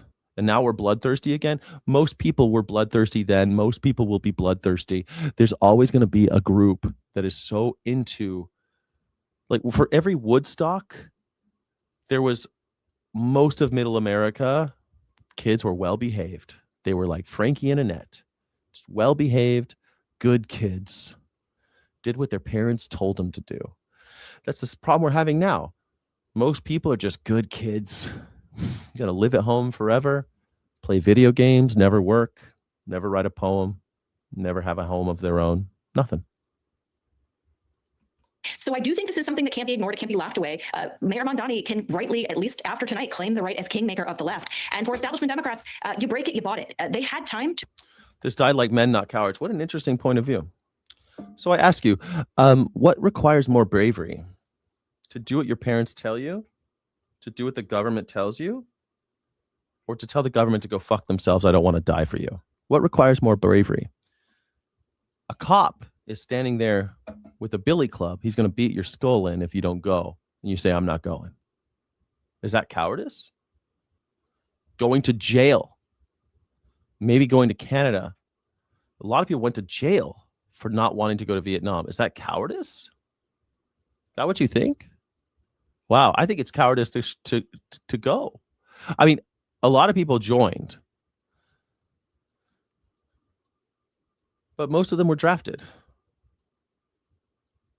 A huge number of them were forced. I looked it up recently. It wasn't as bad as World War II, but Vietnam, a very large number of the people who died in Vietnam were forced against their will by threat of violence and incarceration to go. That's not bravery. They were forced at gunpoint to go to war. Like, how stupid are you? You think that that's bravery to get? I guess Donald Trump, who was drafted and got his daddy to pay a doctor to say he had bone spurs, that's cowardice. It would be bravery. He said, "Fuck you, I'm not going. I'm not going," like Muhammad Ali did, like many men did. They said, I'm just not going to do it. Fuck you. I'm going to burn this thing. That took some bravery. Having daddy say that you had bone spurs, that's cowardice. To push this movement into the fringe, they didn't. The time to say no to it was when they said borders aren't real and America is racist and Israel and the Jewish people are the source of every problem in America. They did not do that. So now Hakeem Jeffries, the leader of the Democratic Party in Congress. Well, don't forget, they couldn't con them after World War II. Don't forget that the people who were being sent to Vietnam, a lot of their dads were drafted into World War II. They saw what war looks like. They knew if you were raised by a father who was killing Nazis. My father was raised by an Antifa fascist killer. My grandfather went to World War II. My father was raised by an Antifa anti-fascist, don't go to fucking war guy. He went. My grandfather went. My father was like, fuck no, I got to stay in college. I don't want to go to war. Because in the beginning, my father was just at the right age. So he was just at the right age that if you were in college, you didn't have to go. As long as you stayed in college, you didn't have to go to the war in Vietnam. My uncles went. I have one uncle that went to Korea and Vietnam. Holy shit. Can you imagine? Is going to have to deal with these people who now represent, in many ways, the face of his party. Yeah, and a lot of people say what happened last night, it took place in New York City, no surprise there. But, these three candidates that win, they give the socialist movement more messaging, more power there. When they get to Congress, they're going to have committee assignments and just become overall more visible. And it sounds like what you're saying is with these three races and the local elections that are taking place that aren't getting as much attention, that there is a real movement here that could impact politics on a national scale. That's exactly right. I don't think, for a long time, we've shrugged and said, well, it's just New York, it's just these blue states. As I mentioned, we now have Democrat socialists. If you say fuck Antifa, you just like fascism. Fuck Antifa. Okay. Like, go read the history of Antifa. There's a great book. It's called Antifa, a handbook. The Antifa handbook, a history of Antifa. Read it. Read about the history of Antifa. It's been going on since the early days. Ever since there have been fascists, there have been anti-fascists. And if you're not anti-fascist, you might be a fascist. Elected officials sitting in red states like Arizona, even in Texas, in Iowa, in Kansas. These are county seats. These are local elections. And what happens after that are these federal elections, are these federal seats. You just saw a Democrat socialist candidate win the Democratic primary in Maine's 2nd district, which is a district that Donald Trump won by 10 points. Oopsie, won by 10 points. Oh, man, people are waking up to realize that MAGA, MAGA, looks a lot like NAZI. They are making inroads in all across the country. So I do think this is something that the Republican Party, the institutional right, needs to grapple with. The left should have done it a long time ago, but now this is who they are. And I think that the establishment Democrats are going to have a hard time controlling them. Hakeem Jeffries has a lot to deal with because these are not members of Congress who are going to be deferential to the establishment Democrat way of doing things. They're not going to do the established Democrat way. I think it's exciting. I mean, people used to say that if you want to change the party, you got to do it from within. Your dad fought the Battle of the Bulge. Unbelievable. All your grandparents were the Antifa. That's wonderful. May want to look up what the Nazi Party was called. You might want to read The Rise and Fall of the Third Reich, or I don't know, just read anything. Go back to fucking high school. The Nazi Party, do you think Democrats stand for democracy? Look what they're called. They're called Democrats. Do they fight for democracy? Is that why they're called the Democrats? The Republicans, are for the Republic, right? They believe in the Republic, right?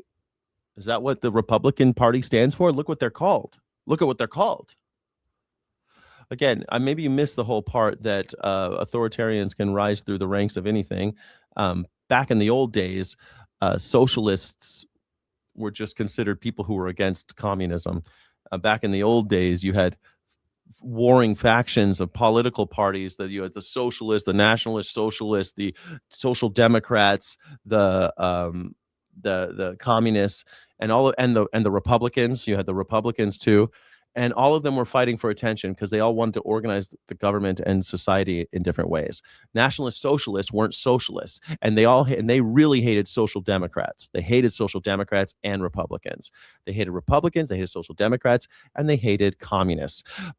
Nationalist socialists were considered, hey, we still have the public interest in mind, but we are about nationalism, and mostly white nationalism, and mostly white Christian nationalism. That's what the Nazi Party was. That's why it's called the Nationalist Socialist Movement. God damn it. Look what it's called. It has the word socialism in there. I'm sorry that your high school failed you. I'm sorry that America, I don't know if you're American or some bot or something, you're not ready for this conversation. Saying things like, look what they're called, though. Again, Mussolini came up with the word fascism and then regretted it immediately because corporatism is what he thought it should have been called.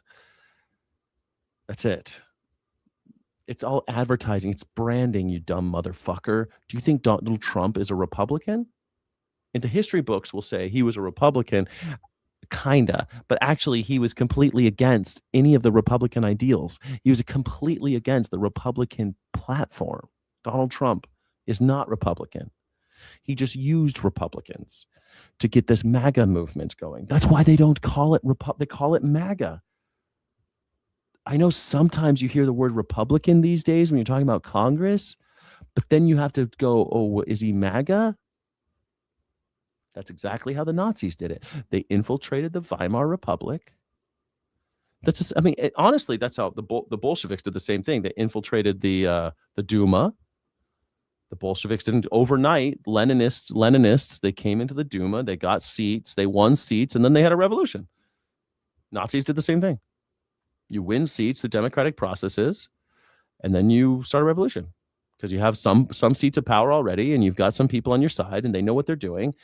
That's how revolution is effective. You need to have people in place that can do the bureaucracy, do like the boring stuff, like pass laws and clean the toilets and do all this stuff. Like, this is why the French Revolution failed, because they had a monarchy. They didn't really have a bureaucratic network. So when Robespierre and them started trying to build something, they couldn't do it. So we ended up with fucking Napoleon. Anyway, that's your history lesson. I'm sorry that we had to do that, but there's too many stupid people in the chat today that don't know basic history stuff, just like basic shit. Going to get on committees. They're going to do what they want. So buckle up, Democrats, because there's a lot coming at you. Well, Democrat Mom Dami said that the Democratic Party needed change, and last night that is certainly what happened. We'll see how that change translates when it comes to all of us in the national conversation. Rachel, thank you so much for joining us. I love that anything that happens in New York, for some reason, Fox News gets their panties all up in a bunch. Oh my God, New Yorkers. Oh, look at this. Trump keeps us cool when somebody flips him off. They're blurring out the middle finger. That's offensive.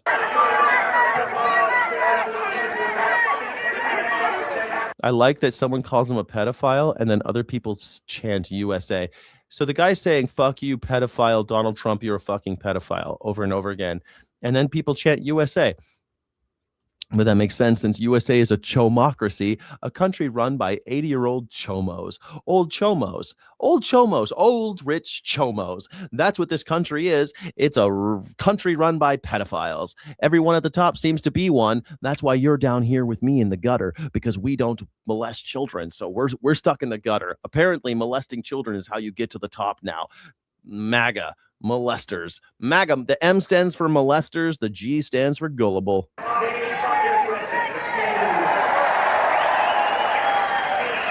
For more than 100 years, this legendary company has been making trucks right here in eastern Pennsylvania, building the heavy-duty machinery that keeps our economy rolling, our factories. Heavy-duty machinery, our factories, heavy-duty machinery. Moving, and our industries roaring all across the nation.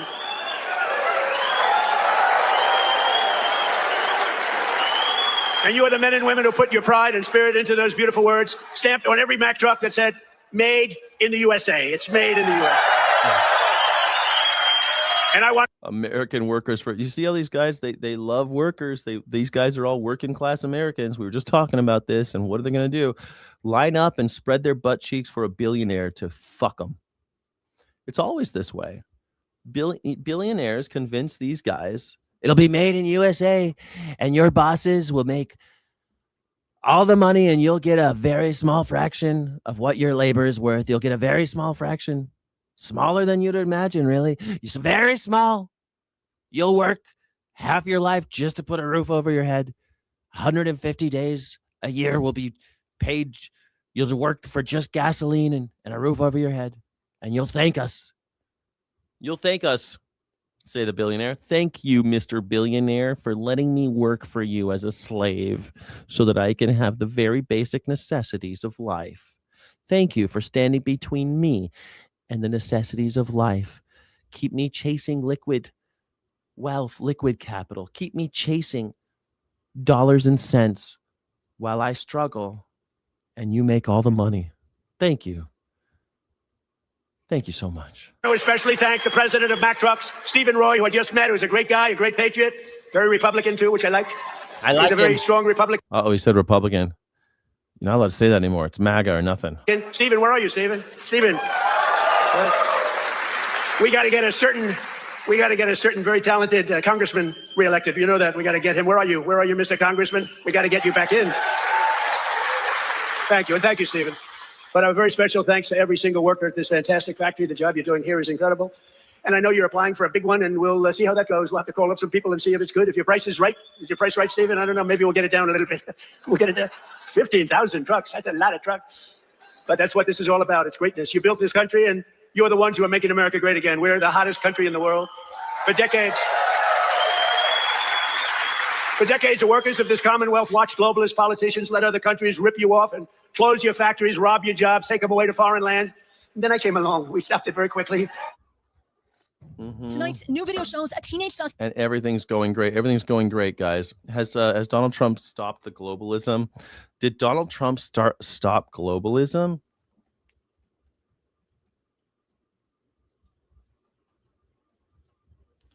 What is globalism? What does Donald Trump mean when he says globalism? What does Donald Trump mean when he says globalism? What's his definition of globalism, and what is the actual definition of globalism?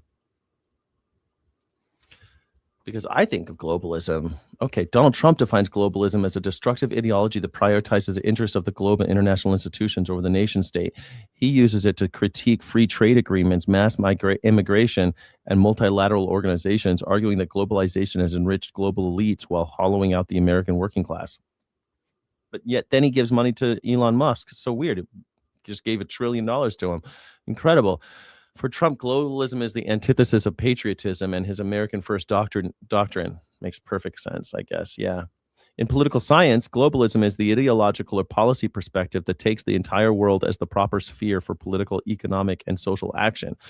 Unlike globalization, which is merely the material process of the world becoming more interconnected, globalism insists that global problems require international cooperations and solutions. That's what I thought. I thought globalism meant we got some big problems on planet Earth. We need to work together to solve them.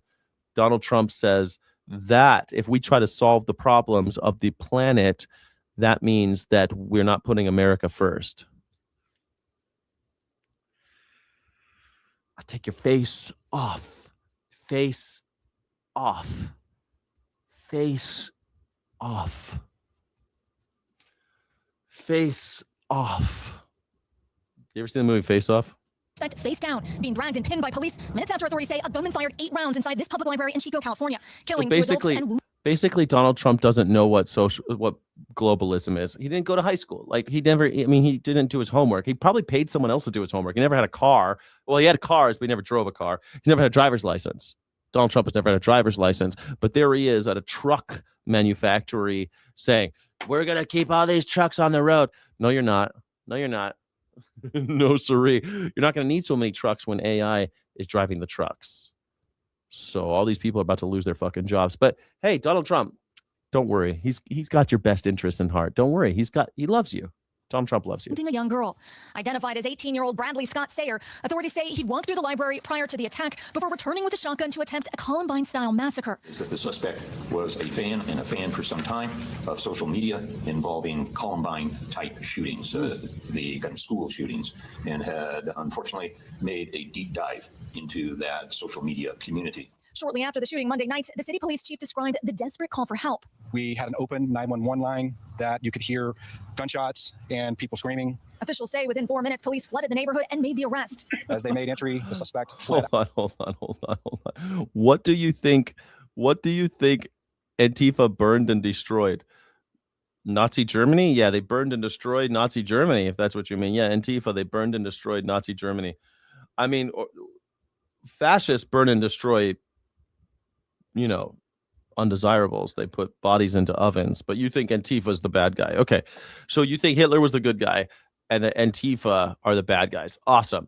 I mean, if you want to talk shit on Antifa, you just admit that you enjoy the ideas of Hitler, because Antifa, that's all it is. It's anti-racism, anti-fascism. That's all it is. It's for autonomy. In fact, a lot of anti-fascist groups, they don't like the word Antifa because it's scary. So they call themselves pro-autonomy, anti-racist.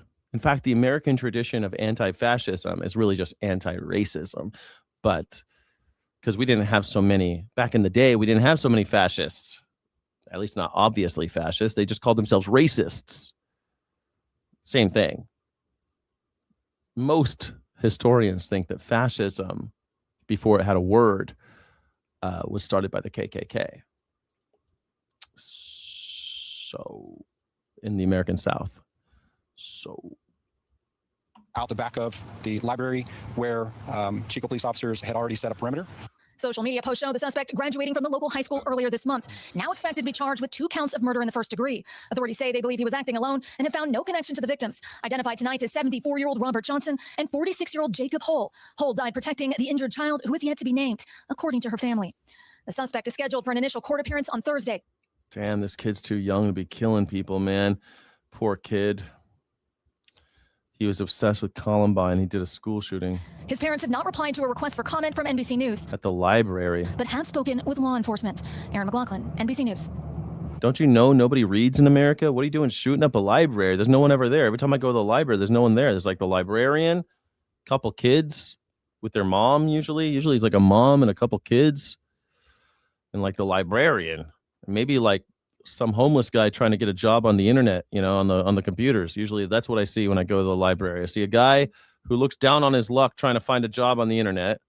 I see maybe like in the kids section, like a mom with her kids trying to figure out what books that the kids want. She's trying to teach her kids to love books, and the librarian and me.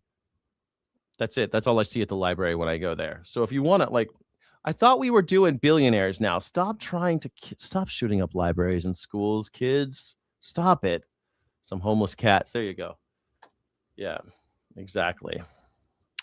It's a bummer. What a bummer. They got him, though. Well, we've all questioned whether some foods were still good after the expiration date. Well, now shoppers in California will see a major change in food labeling. They're taking off. I don't get starting this. next week. Do you guys understand this? I don't understand this. Why are they taking off the sell-by date? What's the State's big deal? effort to cut down on food waste. CBS LA's Nicole Comstock breaks down what to expect at the grocery store. Oh, because because we're wasting too much food. I see. It's driving up the cost of flesh. Those food date labels are not always expiration dates. For instance, when it says sell by, that's actually meant to tell the grocery store when to rotate its food supply. One group I spoke with tonight says all of that confusion creates a whole lot of food waste, and this new law is a simple solution for that. If you've ever questioned what the phrases printed on food date labels actually mean, you're not alone. It turns out lots of people run their own little experiments on their groceries. The sell by, I was still able to stretch another couple weeks, tell you the truth. So far, I wasn't sick or anything like that. So I always like, Google just in case. How good is this after this date? Like, There you go. That's how you're supposed to do it, everybody. You don't know something?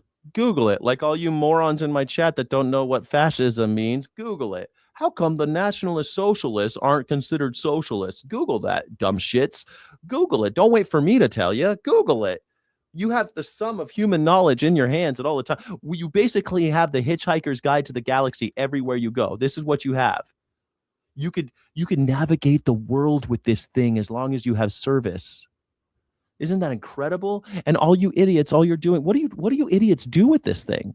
All you morons out there that don't know why it's called fascism, or don't know what capitalism is, or how come you can't go? What are you doing with this? OnlyFans? You're watching trans porn like Charlie Kirk was? You're just watching trans porn all day? You gooning? You're just a bunch of gooners. You're all a bunch of gooners. I hate Bill Maher, but he did this whole bit about how the world is turning into this masturbation economy, and young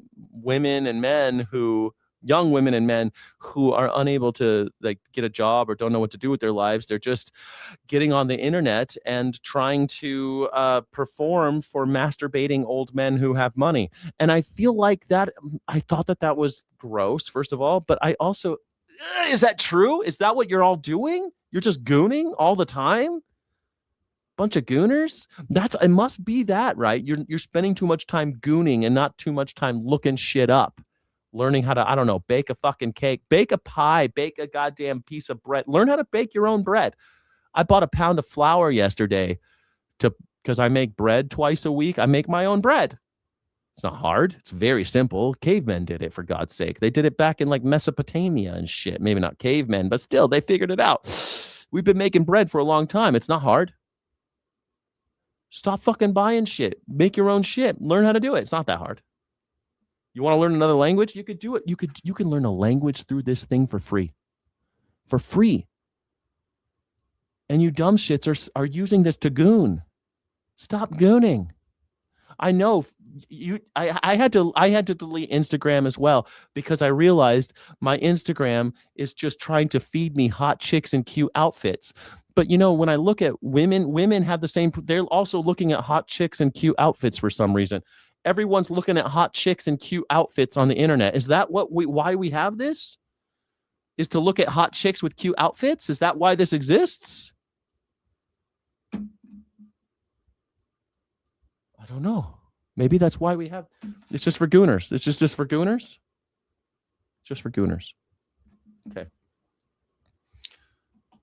Will I die? But come July 1st, food date labels in California should be a little less confusing. Say goodbye to all that sell by and enjoy by business. The only two things manufacturers can print moving forward are user freeze by to indicate when the food is no longer safe to eat, or best if used or frozen by to indicate when the food is no longer at peak freshness. How do people know? Best if used or frozen by. I like it. Like, well, how much longer is it going to be okay for after it passes that peak window of freshness? Unless it says use by, you should basically use your nose and see if it smells good. Nick Lapis is the director of advocacy with Californians Against Waste. The nonprofit environmental research organization co-sponsored the bill to help prevent food waste in California. Something like 20% of all food waste is attributed to confusion over date labels. CalRecycle reports that a shocking 2.5 billion meals worth of fresh, unspoiled food is thrown away here every year. We've even had food banks tell us that people are refusing to take food for free because it's quote unquote past the date. Lapis's research shows that people throw food away on those dates, even if the food's not bad. I think we're kind of misled, in the sense that when food is actually good up till it. But the amateur taste testers we spoke with say they're more cautious about fresh food than they are with processed food,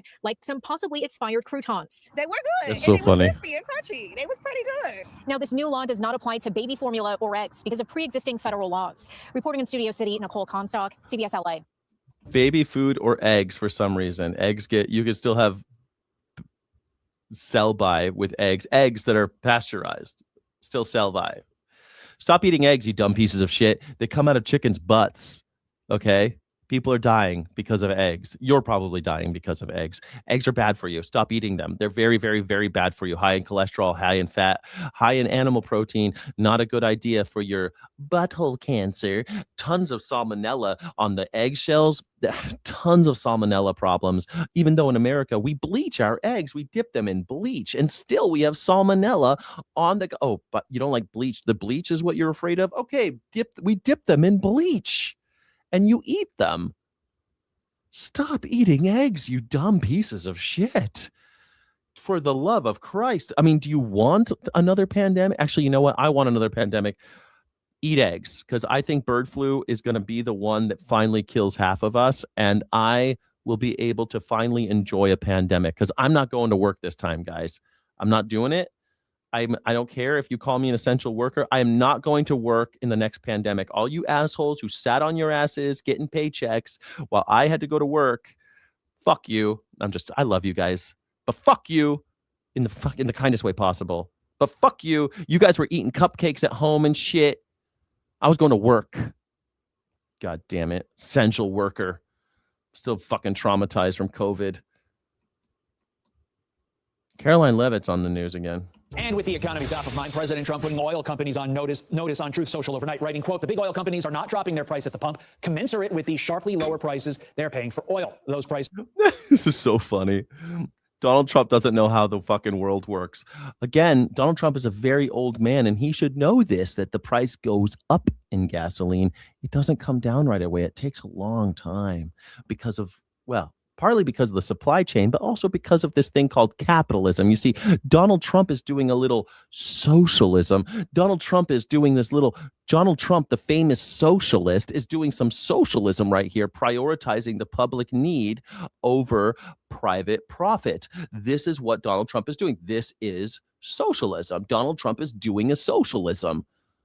Do you guys not like socialism? I thought you guys hated socialism. You guys are cool with it now, or what? What is it? You guys don't like it?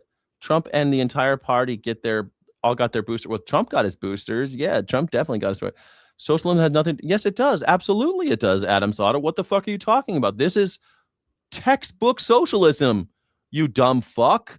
A paid employee of the United States government paid for by my taxes. Whether or not he takes a paycheck doesn't matter. I pay for his house. I pay for his car. I pay for his plane. Well, the Qataris paid for his plane, but I paid to update that plane to keep him safe. I pay for his security details. So a government employee is pushing out that oil companies, that companies should do what he says. The government should do what the government says. Why? For the people. That his customers, that the American people are being gouged. This is 100% textbook socialism. Hate to break it to you, Pally. Hate to break it to you. This is, without a doubt, socialism. At work, right in front of your fucking face. Right there. Are dropping like a rock. In other words, customers are being gouged. I have instructed the DOJ to... Oh, I just saw someone say, I love eggs. Joyous 777. Look, Joyous 777, I love cocaine. I don't do it. You know why? Because it's bad for everybody. It comes up somebody's butthole into the United States of America. Someone's got to stuff it up their butt or swallow it in order to get it to the United States half the time. Not always, but a lot of times. That's how it gets here. People die to get it here. People are getting murdered to get it to the United States. And then people are killing each other over the right to sell it. Who sells it where? They kill each other. Also, I can have a good time and enjoy a little coke rock. I don't do cocaine because of it. It's not that I don't do cocaine because I'm against cocaine. I love it. I'm a fan. But I don't do it because it's unethical to do cocaine. Hate to tell you, it is wonderful, though. It's wonderful. But I don't do it because I don't agree with how it's procured, how it's transferred, how it's trafficked, and how it's sold. Same thing with eggs. I don't agree that we should be enslaving chickens that are genetically indistinguishable from one another, warehousing them in giant fucking barns. They're not even barns. They're skyscrapers, multi-level, massive buildings.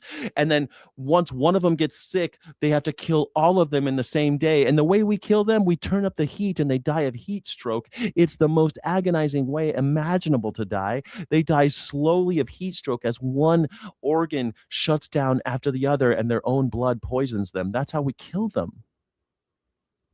Or we pay a brown person to go in and yank all their heads off one by one. That's what we do in America. I'm against it, so I don't eat eggs. That's why I have to make ethical decisions about in order to navigate this difficult world. I like things that I don't do. Like, you could be like Donald Trump. He likes fucking, 13-year-olds.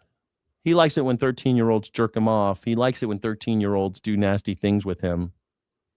He likes it. He loves it. An ethical person would say, well, yeah, it's fun, but I don't do it because that would be unethical.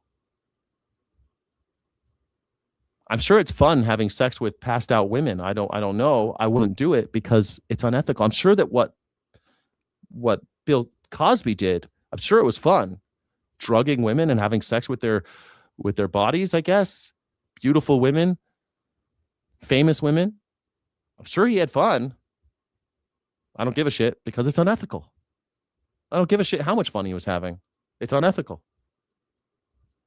Immediately start looking into this. Gasoline prices better start going down a lot faster than what I'm seeing. The president also highlighting other recent wins on the economy, and we spoke at a Mack truck facility in Pennsylvania.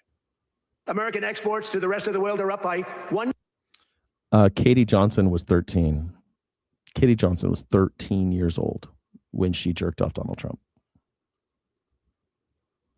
$150 billion. Oil, for the first time in months, hit, think of it, $70 a barrel. So we got at 70. That equates to a very low price that oil is going to come charging down. More Americans are working today than at any time in the history of our country, and we've created over 32,000 new jobs just starting in Pennsylvania alone.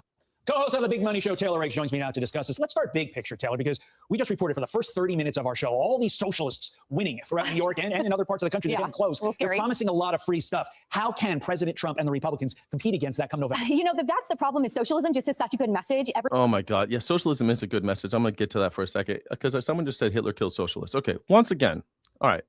I just need to break this down really quickly for everybody. I'm not picking on you at all, Jen Batch. I'm not picking on you, okay? Just don't take anything I'm about to say as directly to you, okay?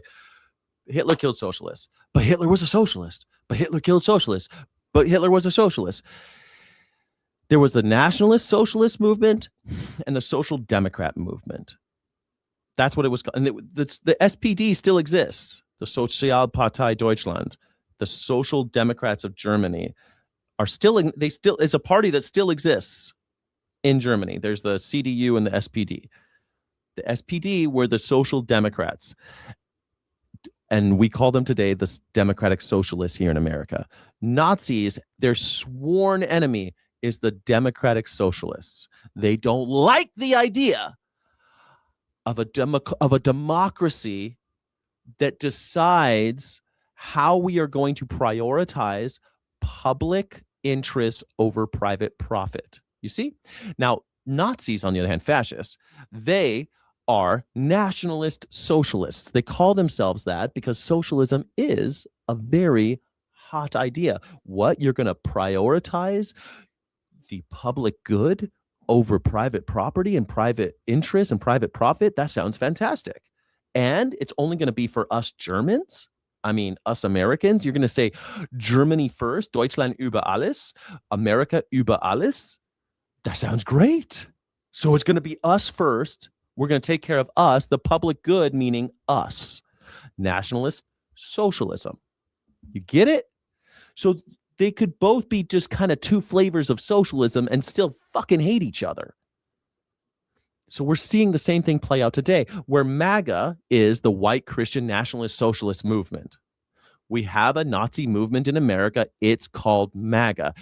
Donald Trump is constantly doing socialist shit like, I don't know, a sovereign wealth fund, nationalizing 10% of Intel, getting on Truth Social and saying that companies should do what he says and lower their gas prices, regardless of what their profit motives might say. That's all socialism. But he's coming at it for us first. Only the Americans first. White Christian Americans first. That's nationalist socialism.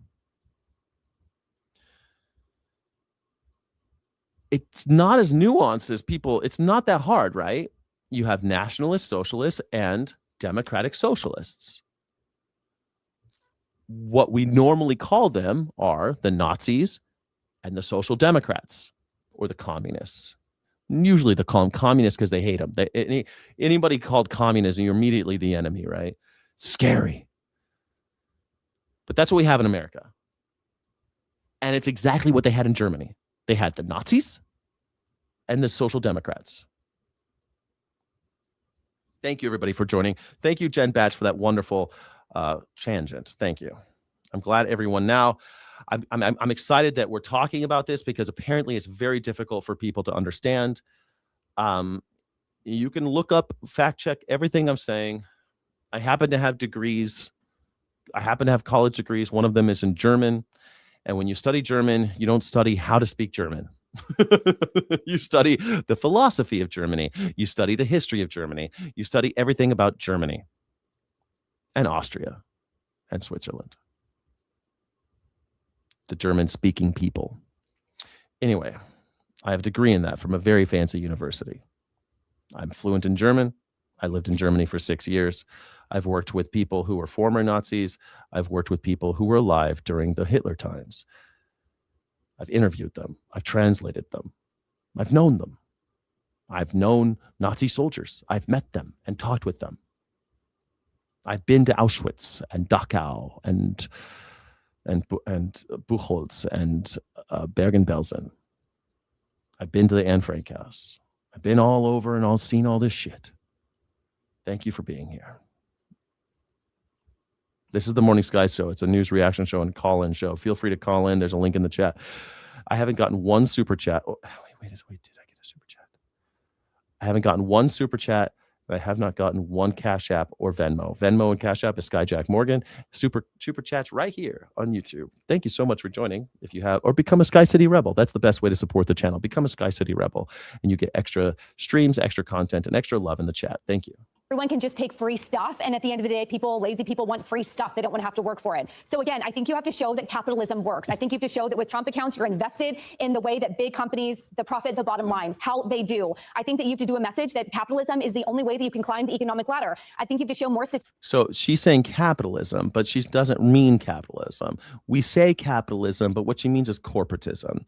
And under the nationalist socialist movement, corporatism means the public and private cooperation, that the government and the corporations work in tandem so that their goals are indiscernible from one another, so that at some point you have the Gestapo snatching people up, putting them in work camps, and then giving those workers to the Mercedes Corporation. And the Mercedes Corporation uses those people to build cars, or Volkswagen, or any number of companies back in the day.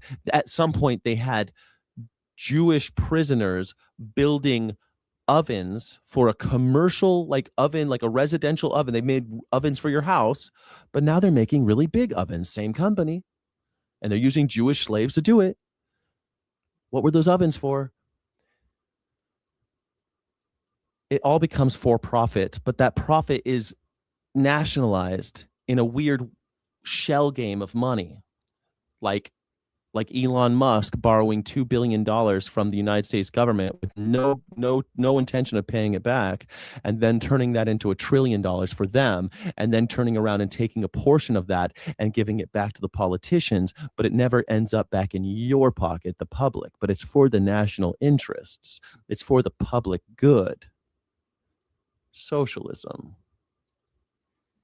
It's just a branding, but really she means corporatism, not capitalism. Statistics that every state in this country, including Mississippi, has a higher per capita GDP than the UK. Why? Because the UK is socialist. They are poor in the UK than we are even in our poorest state here in the US. I think you just have to continue to talk about that, because at the Is that true? The UK has 70 million people. I looked it up recently. Is the UK poorer than any state in the United States of America? Is that claim true? Is fundamentally true when measuring output, GDP per person, but it's nuanced because it does not account for the UK's broader social safety net. The economic reality is more complex and can be broken into few. GDP per capita, when measuring economic output per person, the average Briton is statistically poorer than the average resident in our poorest state, Mississippi. Oh my God, Mississippi. In polls, the average British citizen believed that if the UK were a state, it would be 7th wealthiest. In reality, it would be 51st. The nuance. While the average American earns a higher income, economic comparisons show that Americans spend more out of pocket on healthcare and higher education. By contrast, the UK provides universal healthcare and generally more equitable income distribution, which means lower inequality, though disposable incomes and average home sizes are notably lower. So they have smaller houses, and they can't buy as much garbage as Americans.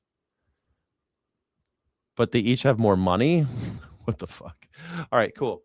So they have a lower economic output. So she's kind of truthful here. At the end of the day, it's hard to go against a message of everyone gets free stuff and tax the rich. You have to highlight that when you increase taxes, revenue falls because that tax base leaves. You can't buy as many Stanley Cups. The tax base isn't leaving. Just a couple billionaires will leave. Fuck them. Great example, that Mississippi UK example. All right, let's drill down into specifics and start with oil. Pun intended there, because again, you know me well. I love a good pun. National average gas price has gone down nearly 60 cents. I thought he was gonna say, I love drilling. I thought he was gonna say that. Hey, we gotta drill down for the oil prices. That's for you, because I love to drill, baby. 6-0 from 1 month ago. Do you think that MAGA, when they're getting do you think MAGA women, when they're getting fucking railed, do they go like, drill, baby, drill? Are they saying, drill, baby, drill, drill, baby, drill? Is that what MAGA porn is? Is that why you MAGAs are gooning so much? You're like, drill, baby, drill me, drill me. Is that what's happening? That's what I imagine MAGA porn is like. Just Donald Trump drilling people. Drilling men. MAGA porn is just men being drilled by Donald Trump while the man being bent over, the non-Donald Trump party in this case, is saying drill, baby, drill. Go and just 10 cents in a week. But a recent Fox News poll shows many voters still uneasy about our economy. 40% said they're optimistic. 59% said they are pessimistic. How low, Taylor, does gas really need to go before early voting begins in order to give Republicans and President Trump campaigning for those Republicans a real boost? Turn gas into a positive as opposed to the negative it is. It will never be a positive. I think Americans are going to forget that we just got fucking raped for a war we didn't ask for, that all of us just collectively lost billions of dollars, that you just transferred a tremendous amount of wealth from the working class and gave it to the billionaires. You think we're all just going to forget about that? Oh, this just in. Hold on. Let me just see. Oh, they've already forgotten about that. They've already forgotten. They've already forgotten, everybody. Sorry, everyone's already forgotten that Donald Trump just started a meaningless war and used it in order to take wealth from the United States citizens and give it to all his billionaire friends, the oil companies. Rad. Yeah, I mean, I guess what's so surprising is the peak under Biden in the summer of 2022 was $5 at the pump. And I think the peak that we got this summer was $4.50. And I think we're down to $4. Maybe the average is now Adam's Auto, I'm going to say it one more time, and then I'm going to ban you if you don't get it, okay? I'm going to ban you if you don't understand this, okay? Socialism is just the philosophy that we are going to prioritize public good over private profit. Now, that could mean different things to different people, especially when you think about it through the lens of nationalism or globalism or racism or equality, egalitarianism. You can then distort it, you see. It's not that just the government, anything the government does, but when the government is collecting taxes in the name of public good, like, for example, the military. Military is a great example. They steal $1 trillion from us and create a military. Why? Well, the excuse is it's good for us. It's good for all of us. It helps the economy. It gives a bunch of people health care. It protects our borders. It makes sure that those sand N-words over in Saudi Arabia, that they stay in line. It makes sure that everyone does what we say. It gives us an air of supremacy. It's good for us if we collect. It's good for the public if we take your money and collectivize it and fund a military. That's socialism. You see? Now, not everything the government does is socialism, but when they're taking your money and they're saying they're going to prioritize public good over private profit, that is socialism. Like the TSA is another good example. In the old days, when I was a kid, every airport hired a company to do their security. Sounds crazy today, but don't worry, we're going to go back to that. You'll see that world again. It used to be every airport did security differently. There was no standards, and they just hired a company to do the security. And then we had 9/11. And people said, what the fuck? We're very afraid all of a sudden that people are going to crash planes into power plants and shit. So maybe we should stop doing it this way. And so they created the Department of Homeland Security and the TSA, Travel Security Administration, or agency maybe. And then they standardized everything for the public good. They took our money, collectivized it, and made the TSA. Socialism. See? Stop.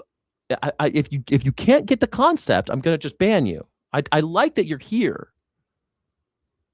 but you're really starting to fucking annoy me because I say the same fucking thing over and over again, and you've been coming to my channel for a very long time, and you don't seem to get it.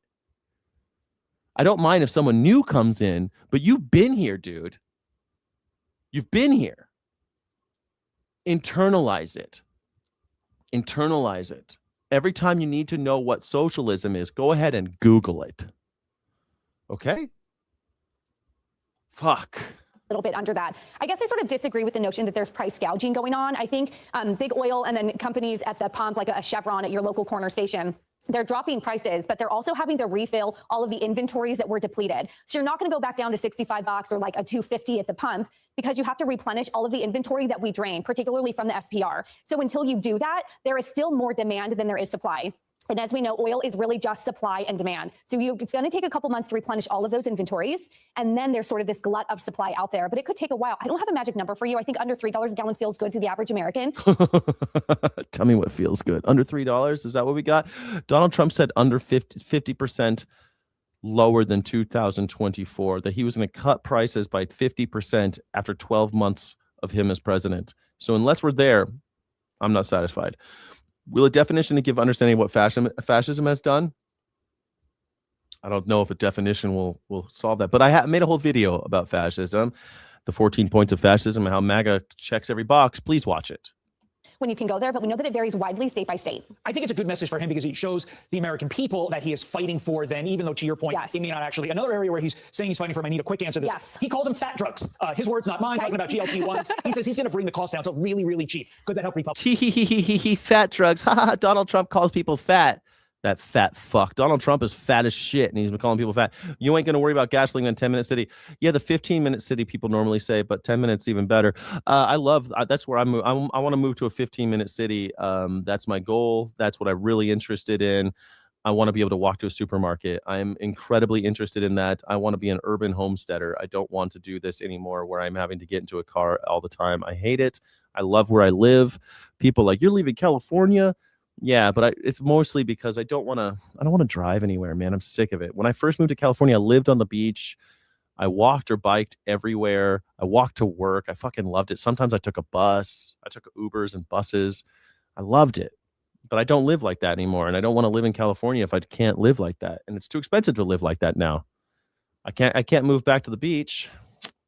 So here we are. Yes, I like the underlying cause that some of those GLP-1s are solving: arthritis, osteoporosis, all of those other things. But at the end of the day, get up, get moving, eat well, and all of your other problems will solve themselves. Our health reporter, Taylor Ray, is with us this morning. Taylor, thank you. Are you okay with the firings that are underway in the intelligence community by Bill Pulte, et cetera? Are you okay with those firings as well? Well, look, I think that there is a general agreement among Republicans and Democrats. I've had this conversation with Democrats as well, that there are things about the Office of DNI that can be made more efficient, more effective, and streamlined. And frankly, I think that's something that many of us agree on. And how they go about that obviously is something that we'll want to have some visibility. I always think it's funny that these other people stand behind him. I've always found that so funny. Like, I don't even know who those other fucks are. Are they his staff? They don't look like any of the senators that I know. Like, I at least passively know who the senators are. Can anybody tell me who those other fucks are behind him? Who are the guys behind John Thune right now? Who are those guys? Who are these people?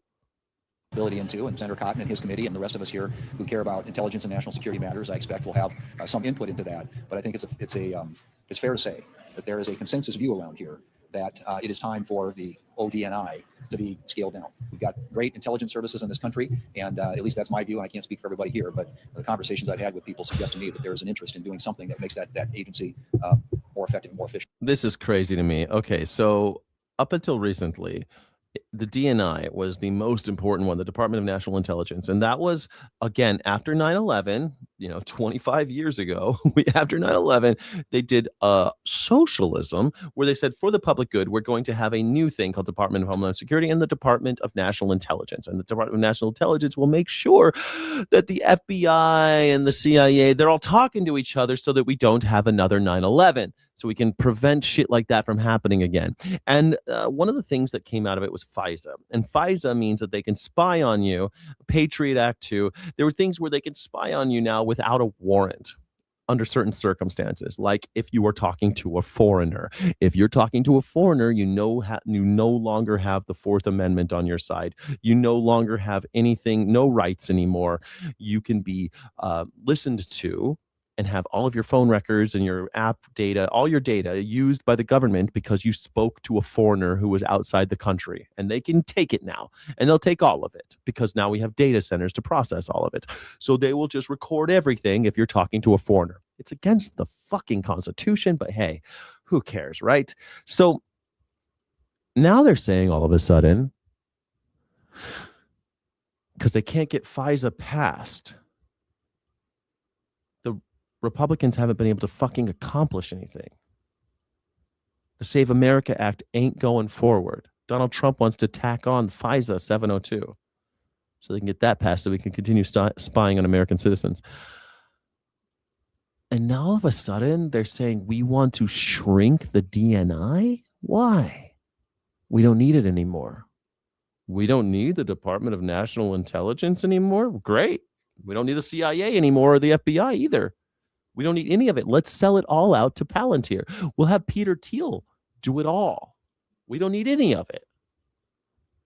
It used to be that they wanted to spy on us, saying that they want to keep us safe.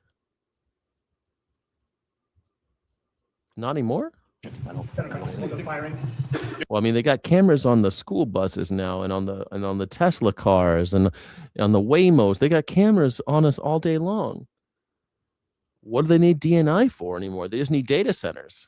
DNI has employees mostly from other intelligence agencies. I think in the most cases, they would be better off doing real intelligence work at those agencies. That's returning intelligence officers to their agencies. I have a plan for that. I've worked with the administration on it. Some of it happened under Director Gabbard. It's going to continue under Acting Director Pulte. Once we confirm Director Clayton, I'm sure it will continue as well. ODNI is too big and too bloated.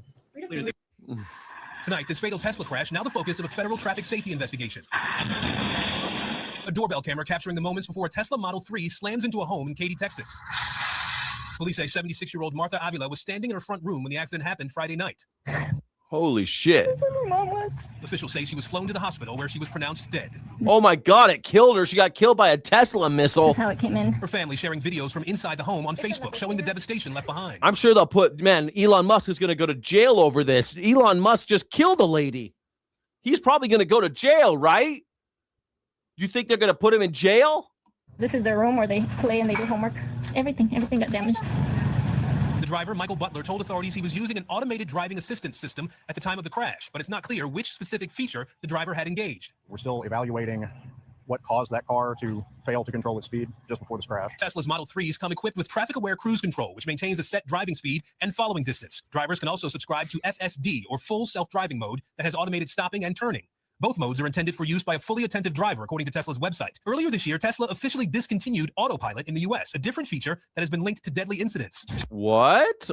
Deadly incidents? So then Elon Musk is going to go to jail. I mean, this is how capitalism works, right? If they do something that kills people, there's consequences, right? There's consequences, right? They're going to put him in jail? Right there. Last year, a federal jury found Tesla partly liable in a 2019 Florida car crash that killed a pedestrian and left another person badly injured when the car was in autopilot mode. Tesla has not responded to multiple requests for comment on this crash. They won't even answer questions about it. But I thought that the whole thing is that if you kill people, you go to jail in America. Isn't that what we do? Or is it only if you're poor, you go to jail if you kill some? How does it? If you're black, you go to jail if you kill somebody. They put that Carmelo Anthony in jail. He's going to go away for 35 years, they say. How come when these cars kill people that no one's going to jail? How come no one's going to jail over this? And Aaron Gilchrist joins us now. I mean, this story is a nightmare on many levels, Aaron. And as you say in your piece, there was no official statement from Tesla, but we do know that Elon Musk is posting about this now.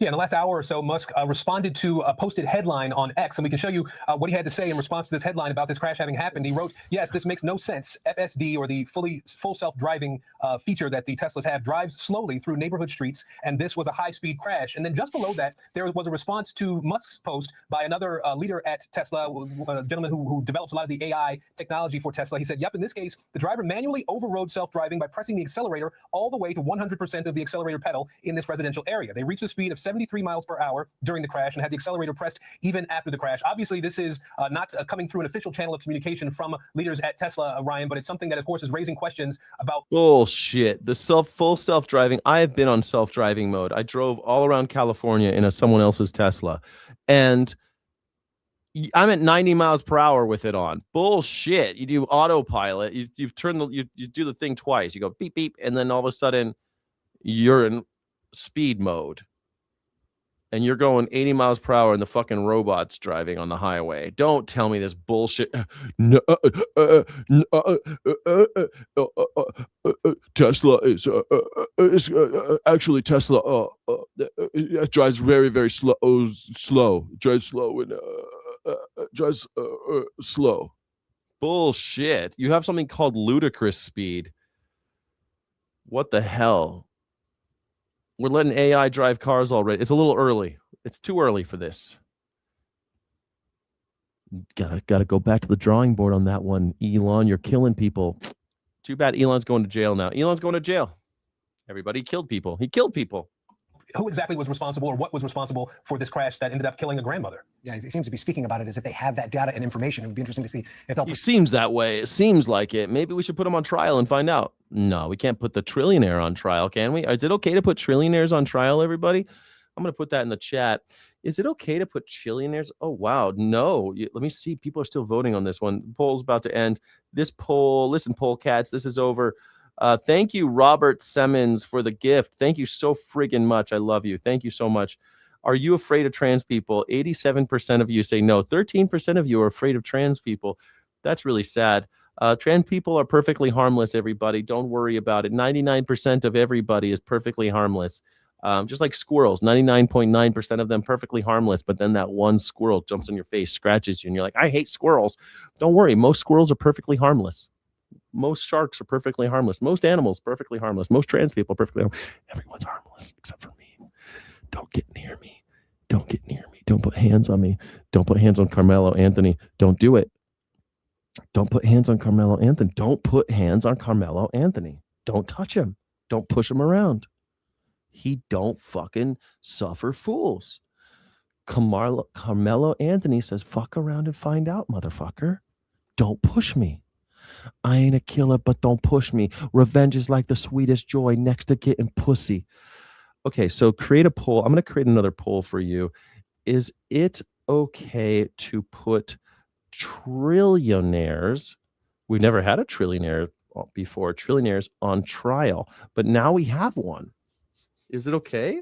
Can we put him on trial, or is it okay to kill people since you're a trillionaire? Present that if there becomes some sort of investigation or trial. But let's talk more about the Tesla driver and what type of charges he could face.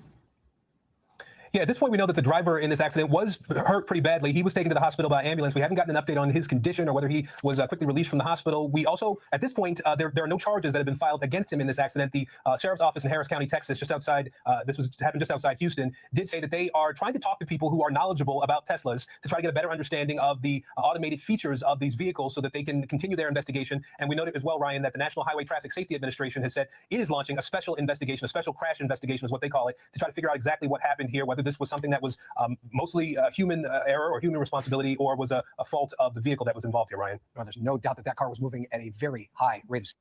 His stock tanked, yeah, but I mean, he's still going to be a trillionaire. Of course, it was a pump and dump scam. We all knew that was a pump and dump scam, right? The SpaceX thing is a way to take money from you, the working man. All these working men and women, they's like, I'm going to invest in SpaceX. Are you sure, honey? You sure you want to take out a second mortgage and put it into SpaceX? It's going to the moon. Look what happened with Melania coin. Melania coin is, we're waiting on, it's going to the moon. Yeah, but you took money out of your 401k to buy Melania coin. It's going to the moon. Donald Trump never lies. Okay, but now the second mortgage, honey, the second mortgage for SpaceX, baby, Elon Musk never lies. It's going to the moon. Trust Elon Musk. Trust him. It's not a pump and dump scam. Well, Blanche, and thank you to the White House Fraud Task Force, to Colin McDonald of the Justice. Oh my God, this fucking guy. Department, to Director Kash Patel of the FBI, to the HHS Office of Inspector General, Dr. Oz and the CMS team, and the investigators and law enforcement officers who brought these cases forward. President Trump directed this administration to confront healthcare fraud aggressively, and we are doing that. The 2026 National Healthcare Fraud Takedown uncovered $6.5 billion in alleged fraud, the second largest amount ever charged in a single healthcare fraud operation. Are you going after the corporations? Is that who's going to get done? You found out the fraud in United Healthcare. You found out about the fraud in Kaiser, in Blue Shield, in these healthcare providers. Is that who you found were defrauding us? The Department of Justice charged a record number of Medicaid fraud defendants. More than 440 defendants now face charges. This effort brought together federal agencies, state partners, and U.S. territories across the United States. 18 of the participating states, as Attorney General Blanche pointed out, were blue states with Democratic governors. Fraud does not recognize party lines, and neither does accountability. Today's cases include the largest Medicaid fraud enforcement action in the Department of History, 165 defendants charged with allegedly submitting more than $200 million in false claims to Medicaid. Oh, so you're going after the people. Again, you're going after the people, not the corporations, but the people. Remember what I said? Mussolini said that fascism would have been better called corporatism, because at the end of it all, it really is just the cooperation of corporations and government. So the government is going after civilians because of Medicaid fraud. So the civilians are the ones who are getting fucked, not the people at the top like Brian Thompson. This is why people like Luigi Mangione exist, allegedly. These schemes did not target government programs. They targeted the American taxpayer. They stole money from workers who pay taxes, from families who depend on Medicare and Medicaid. And we spend $3 trillion in America, and we still have shittier health care than they do in England. Why the fuck do we spend $3 trillion on healthcare in America? Where's all that money going? Who's it going to? Oh, they're defrauding us. Who's defrauding us? The insurance companies. Oh, should we investigate? No, we're going to investigate the mothers and the fathers and the children in America. And if they defrauded us out of one aspirin, then we are gonna throw them in the big house, the slammer.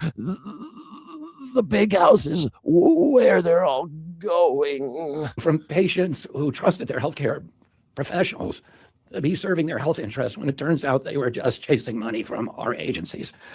The allegations in these cases are particularly disturbing. Some defendants allegedly ordered medically unnecessary tests. Others prescribed products that patients did not need. Some allegedly fueled opioid addiction to increase their own revenue. In certain cases, patients allegedly died while believing they were receiving legitimate medical care from providers who only viewed them as billing opportunities. These defendants did not simply break the law. I seriously, like, I can't help but when I listen to him to want to impersonate him, but it fucks, like, it really hurts to do. Like, he must be in pain all the time. He must always be in pain with his vocal cords, like, dysphonia. So, I mean, I think that's what he's got, dysphonia, right? Is that what they call it? I think that's what they call his disease. What psychological illness does RFK Jr. have that makes him talk all fucked up like that? That's what I Googled. A neurological disorder called spasmodic dysphonia, not a psychological illness. It causes the muscles that control his vocal cords to spasm involuntarily, which results in a strained, breathy, trembling voice. It's neurological. He got it when he was 42. It happened because of the brain worm. No, I just made that up. I'm just joking. There is no known cure, but many people manage the spasm with Botox. Oh, fuck. They get Botox injections in their vocal cords. That's fucked up. It involves abnormal nerve signaling in the part of the brain responsible for coordinating movements. Is it more likely that he developed this spasmodic dysphonia from his 14 years of heroin abuse and other drug abuse, from his diet, or possibly because of his brain worm? What causes this neurological disorder in RFK Jr.? What's the most likely culprit?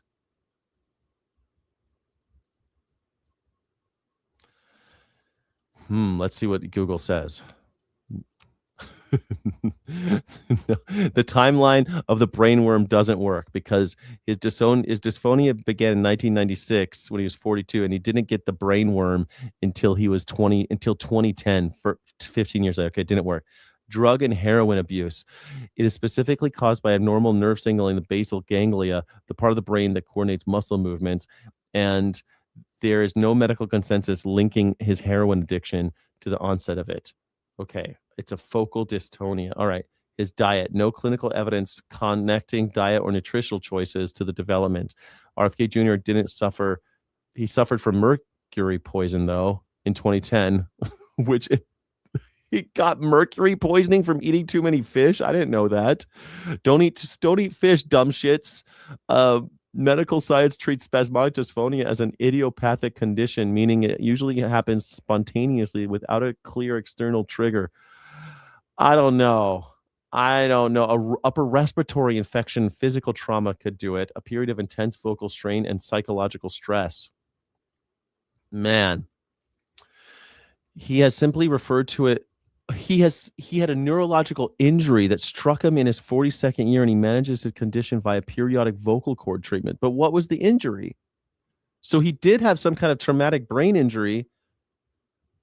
So RFK Jr. says that he had a traumatic neurological injury, but he doesn't say what it is. Okay, so something happened. What happened? What the fuck did he do to himself? He had an injury?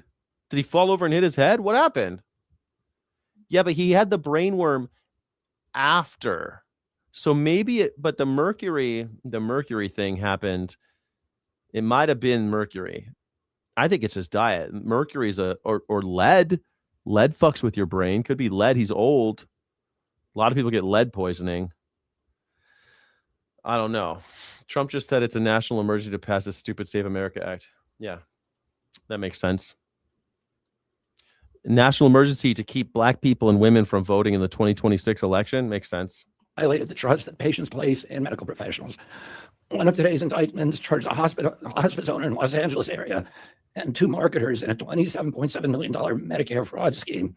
According to the indictment, the owner paid illegal kickbacks to obtain personal information of deceased Medicare beneficiaries. One of the ways that Colin and Dr. Oz have been chasing down hospice fraud, we've closed now 800 hospices in LA. One of the ways that we've been able to detect that fraud is that in many of them, the patients never die. They live forever. That's not supposed to happen in hospices. And this particular... What the fuck? Did you hear what he just said? We're closing down hospices because people aren't dying quickly enough.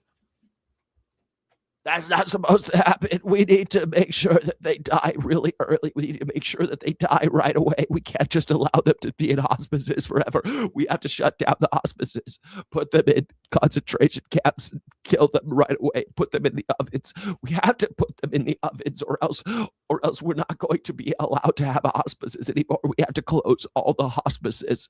No more hospices anymore. That's not supposed to happen. People are supposed to die very quickly in hospices. The owner was actually going out and purchasing names from coroners of dead patients and then billing us for those, to make it appear that some of his patients were actually finally dying. And well, perhaps finally dying. Like, how is he getting away with saying this shit out loud? RFK Jr. just said that they're shutting down hospices because people aren't dying quickly enough. And that means that the state has to pay too much money to these dying poors. If these fucking poor people would just hurry up and die, we wouldn't have such a problem. And he's only talking about $200 million. The fuck is $200 million? We're giving fucking Iran $300 billion. And this asshole's talking about closing hospices because we don't have enough money because people aren't dying quickly enough in them. How is this not the wake-up call you need? MAGA is the Nazi movement of the United States of America. Traders funded these false claims. The owner purchased a Rolls-Royce Phantom. That case illustrates exactly what is at stake. Every fraudulent... One of these medical professionals bought a Rolls-Royce Phantom. Yeah, okay, that's people could do whatever the fuck they want with their money in America. I don't care. Maybe he didn't buy a house. Instead, he bought a fancy car. I've known people like that. I knew a guy that lived in a shitty apartment. He was a manager, and I lived in a really nice apartment on the Strip in Las Vegas. And I knew this other guy who lived in kind of a shithole outside of town. And he's like, but he drove around in a Maserati. Loved having a Maserati. His thing, he wanted to have a fancy fucking car. And I talked with him about it. I'm like, are you fucking crazy?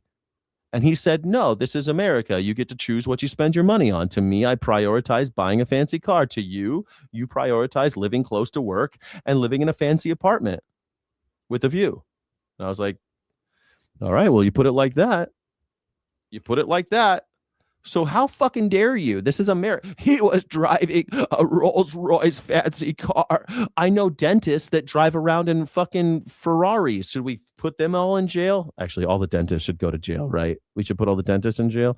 Should we put all the doctors in jail? All of them seem to be driving around in fancy cars and have fancy houses. RFK Jr. comes from a long line of criminals. Joseph Kennedy made his fucking money as a bootlegger. Never forget that behind every great fortune is a great crime. The Kennedy clan came from crime. The Trump clan comes from crime. The very rich always come from crime. Elon Musk comes from crime. You think that emerald mine, people are like, oh, that emerald mine, he sure made a lot of money inheriting that emerald mine. How the fuck do you think they mined those emeralds? How do you think in South Africa they mined emeralds? How do you think they did that? How do you think they managed it? Huh? What is a hospice's job? Palliative care. Palliative care in the end days. But you know what? We're really good at palliative care these days, and sometimes they live longer than you expect. Happens all the time. I just had a friend's mom. My friend's mom just died in hospice, and it was hard. It was sad. And every week he thought his mom was going to die, and she lived about a year longer than he thought. He thought than everybody thought she would. Everybody thought that she was going to die, and it was painful and hard. And she lasted a year, I think more, like almost 2 years, longer than they thought. You have a 67 Roadrunner? That's pretty sick. That's pretty sick. 67 Roadrunner is a sick car. Dollar diverted to a criminal scheme is a dollar unavailable for patient care, for medical innovation, or for services for vulnerable Americans. During the Biden administration, my predecessor implemented 2 reforms at HHS. One of those was a so-called pay and chase system. We know when invoices come into my agency, we can tell that some of them are fraudulent or probably fraudulent. And the new system said, we're not going to stop those payments. We want everybody paid, and then we'll claw them back at the end. It was called pay and chase. And yeah, because you didn't want to have people dying on your watch. when I asked people the careers at HHS, how could you do this? This is crazy, because of course we never claw back anything. They said that they were told to focus on enrollment and not fraud. The other thing that they did is to yeah, because it's the people's right to get their money. It's our money, you fucking cuck, you goddamn piece of shit, goddamn garbage human, silver spoon born in your mouth, garbage person. You suck. These people pay into Medicaid. We pay our whole lives for this shit. And this piece of shit is like, you're not allowed to have your palliative care because I think it costs too much money. What do you mean? I paid for it. It costs us too much. We have to give that money to Israel. We have to take that money and give it to Israel and Iran. We're not allowed to use that money for poor people to get sick or to just hurry up and die. Hurry up and die. Is to liquidate our program integrity office. So when my predecessor came into office, there were 80 people in program integrity, which is not enough. It's 50 states and 5 territories. And when I got in, there was only 6 left. So all of those people were transferred or let go, and we were literally doing no program integrity. And that opened up the floodgates for all of this fraud. $100 billion in fraud a year. They're being stolen now from my agency. Oh, and now it's 100 billion. He said 200 million that they're indicting. Now it's 100 billion in fraud. That he just made that fucking number up, by the way. Well, that's okay. That's okay. That's only 1/3 of what we're giving to the Iranians. So, you know, I think that that's okay. $100 billion that we throw out the window so that people can get health care. Fine with me. Let's take that $100 billion and give it to poor people who can't get health care. Oh, they're stealing it. What are they using it for? They're using it to buy food and stuff. They're using it to buy food. Okay, that's better than giving it to Iran or Israel. I'm okay with this too. I'm still okay with it. But they're stealing it. Don't give a fuck. I do not give one fuck that people are stealing from Medicaid. Not one little fuck. Call it $300 billion a year. I don't give a shit. We give $1 trillion to the military every year. I don't give a shit. about any money lost in the pursuit of giving people health care in their last days. They're not dying quickly enough. How the fuck could you say that with a straight face? How do you say something like that? We need to defund palliative end-of-life care because people aren't dying quickly enough. You fucking poor people. Why can't you die faster?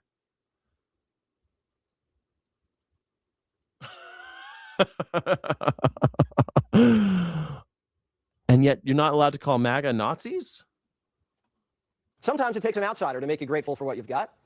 And what we've got is a reflecting pool built in 1922 on the very ground where freed slaves marched. It's part of the Lincoln Memorial, the most sacred monument of the Republic, where Martin Luther King told America about his dream, where veterans of every... Yeah, it's almost as if they built that thing so we wouldn't protest there. It's almost as if they built that thing so that we wouldn't, because you can't stand there and get a lot of group. You can't get a huge group there anymore. Maybe that's why they built the reflecting pool now that I think about it, Jesse Waters. Maybe Jesse Waters is right.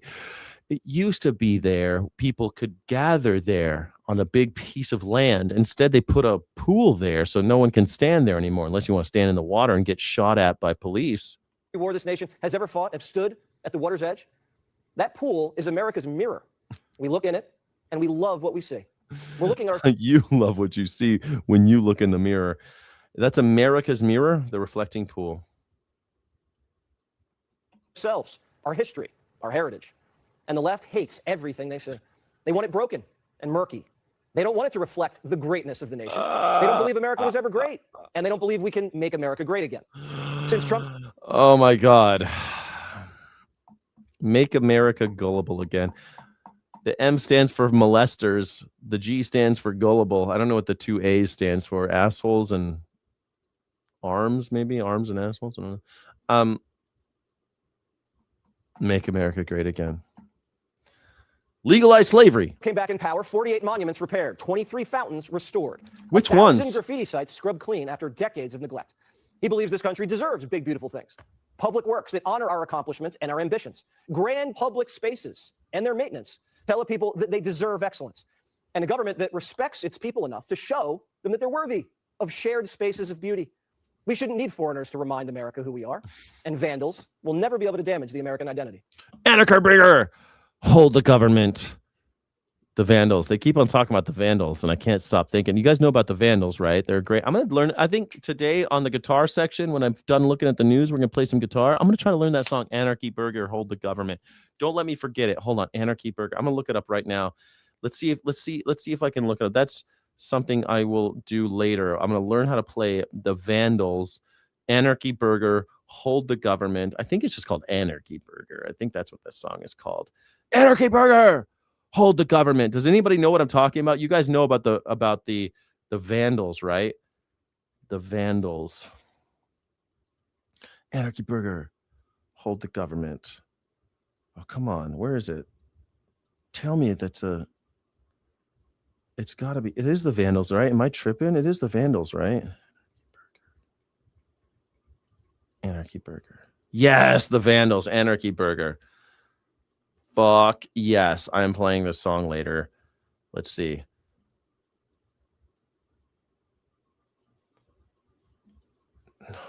Okay, come on. Oh no. There's just the three. I just have the riffs. I need the words.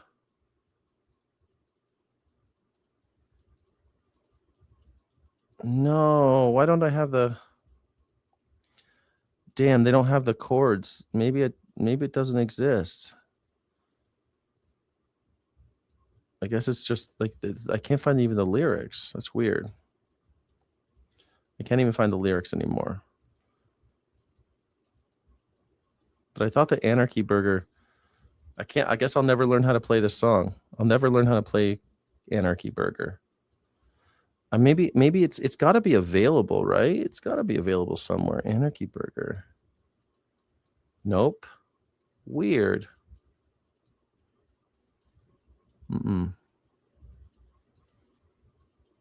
Nowhere it can be found. There you go. Sorry. Can't find it anywhere. My bad. Here's some photographs from this morning of the reflecting pool. The algae's been removed. water's clean, and we hope it stays that way. Actor Kelsey Grammer joins us now. How you doing, Kelsey? Oh my God. I'm Fraser Crane. Fraser Crane. I thought he was going to get. Oh God, how the mighty have fallen. What is going on with Fraser Crane? Is Fraser Crane is Kelsey Grammer a white Christian nationalist? How did I not know this? Are you guys seeing this? This is Fraser Crane. Like white Jesus. I'm good, Jesse. How are you? I like the monologue. Thank you nice very touch. much. Very nice, man. So why can't we have nice things? Well, we can, and most Americans understand that we can and should. There is a virus that has infected a very small number of people, I think, who just want to tear things down. They've been consumed by hatred, and of course, hatred ends up basically destroying you. So, they're welcome to it. I pray for them. I pray for everyone to find a decent sentiment in their hearts about this country and about the people who run it these days, and about those who love it, because it's worth loving, and it's great that we're being given this chance to see it in the eyes of so many of our European fellows and South American fellows. And that this whole idea about of many we are one is one of the greatest things in the world. It's by definition a diverse nation, but we have a unifying concept that everybody's worth reaching for the moon, and America will help you do it. And we've not just reached for it. I mean, we just took a trip around the dark side, and now we're back and we're going bigger than ever before. As well said, Kelsey. Does MAGA believe that the Earth is round now? Is that a thing? Do you guys believe that the Earth is round? Hold on, we gotta figure that out. No, I don't need to. I don't want to know how many of you people think the Earth is flat. I don't want to know that. Let me see what the poll says. 87% of you don't think that it is okay to put trillionaires on trial. Great. I'm glad that we're still on the same page. 13% of you think no. Do you have World Cup fever? I'm not even a soccer guy, and I have a fever for the flavor. Well, I'm not really a guy who gets too feverish, but I like what I'm seeing. It's really fun. I was in Atlantic City when the U.S. was playing its second game and against Australia, and I thought, oh, then you heard Aussie boys are on a bender. Donald Trump is a sex offender. Man, I love that the Aussies are doing that. I love it. That might be a tough hill to climb, and so I averted my eyes, honestly, because I think I'm a bit of a jinx. But I quite happily heard at the end of it all that it was 2-0, and I was like, well, who knew? But I'm married into a big soccer family or a football family, and they're pretty rabid, so it's interesting. We'll see what happens. Wait, Kelsey, why do you think you're a jinx? I don't know. I'm a Miami Dolphin fan. So. Okay, maybe you are. Disaster for me for years. You get it. Yeah, right. I get it. Well, we have a big birthday coming up, America 250. How are you going to be celebrating? Well, you know what? I'm going to be in D.C. for part of it. I've got a couple of things we're working on. We're working on this a nonprofit thing called the American Revelation that I'm working on. It's actually trying to pinpoint and then send people to the idea that they can discover for themselves what America could mean to them. But it may not mean it now, but we're trying to point the way to a process by which you could actually fall in love with your country, and that's a very important thing to me. But on the 250th anniversary, I want to be with my family, and I want to see a few fireworks. But my real prayer is for the future, for 251, and what happens after that. We'll all pray. Why'd you fall in love, or when did you, with America? What the fuck? When did you fall in love with America? Are you fucking joking? Well, when I was a kindergartner, they lined us all up and they showed us the flag and we sang a few songs about Jesus. And then I put my hand over my chest and I said a few words about liberty and justice for all. And they told me I got to love America and Jesus. That's what they told me every day in school. Every day in school, they lined us all up, all the different grades, and they put the flag up and we all sang songs about Jesus. And then we sang a song about America and how great America is. And then we did the flag salute. We did that every day. From like first grade to fifth grade, I did that. Or sixth grade, maybe. I don't know. Every day. We had to sing those songs, though. Jesus songs. It's great. Jesus is a rock and he rolls my blues away. Bop, boo, bop, bop, bop, boo, bop. Man. Jesus loves me, yes, I know, for the Bible tells me so. Don't build your house on a foundation of sand. Jesus is my rock. Oh, man. And then we sang like, America, America, God shed his grace on thee. I mean, we had all these Jesus songs. And really, the Jesus songs are almost the same songs. God shed his grace on thee. God bless America, land that I love, stand beside her and guide her. I mean, like, all these songs are about Jesus, God, and the country. When did you fall in love with America? Guys, when did you fall in love with America? Put it in the chat. When did you fall in love with America? Are you in love with America? Are you in love with America? Are you in love with America? Like Kelsey Grammer here? Oh, it happened early on in my life. My grandparents raised me, and they loved the country. And I mean, my granddad fought in World War II. He was My granddad fought in World War II. 28 months in the South Pacific. That's an extraordinary thing that they did. Their sacrifice was something you could see that they wore, and it carried with them.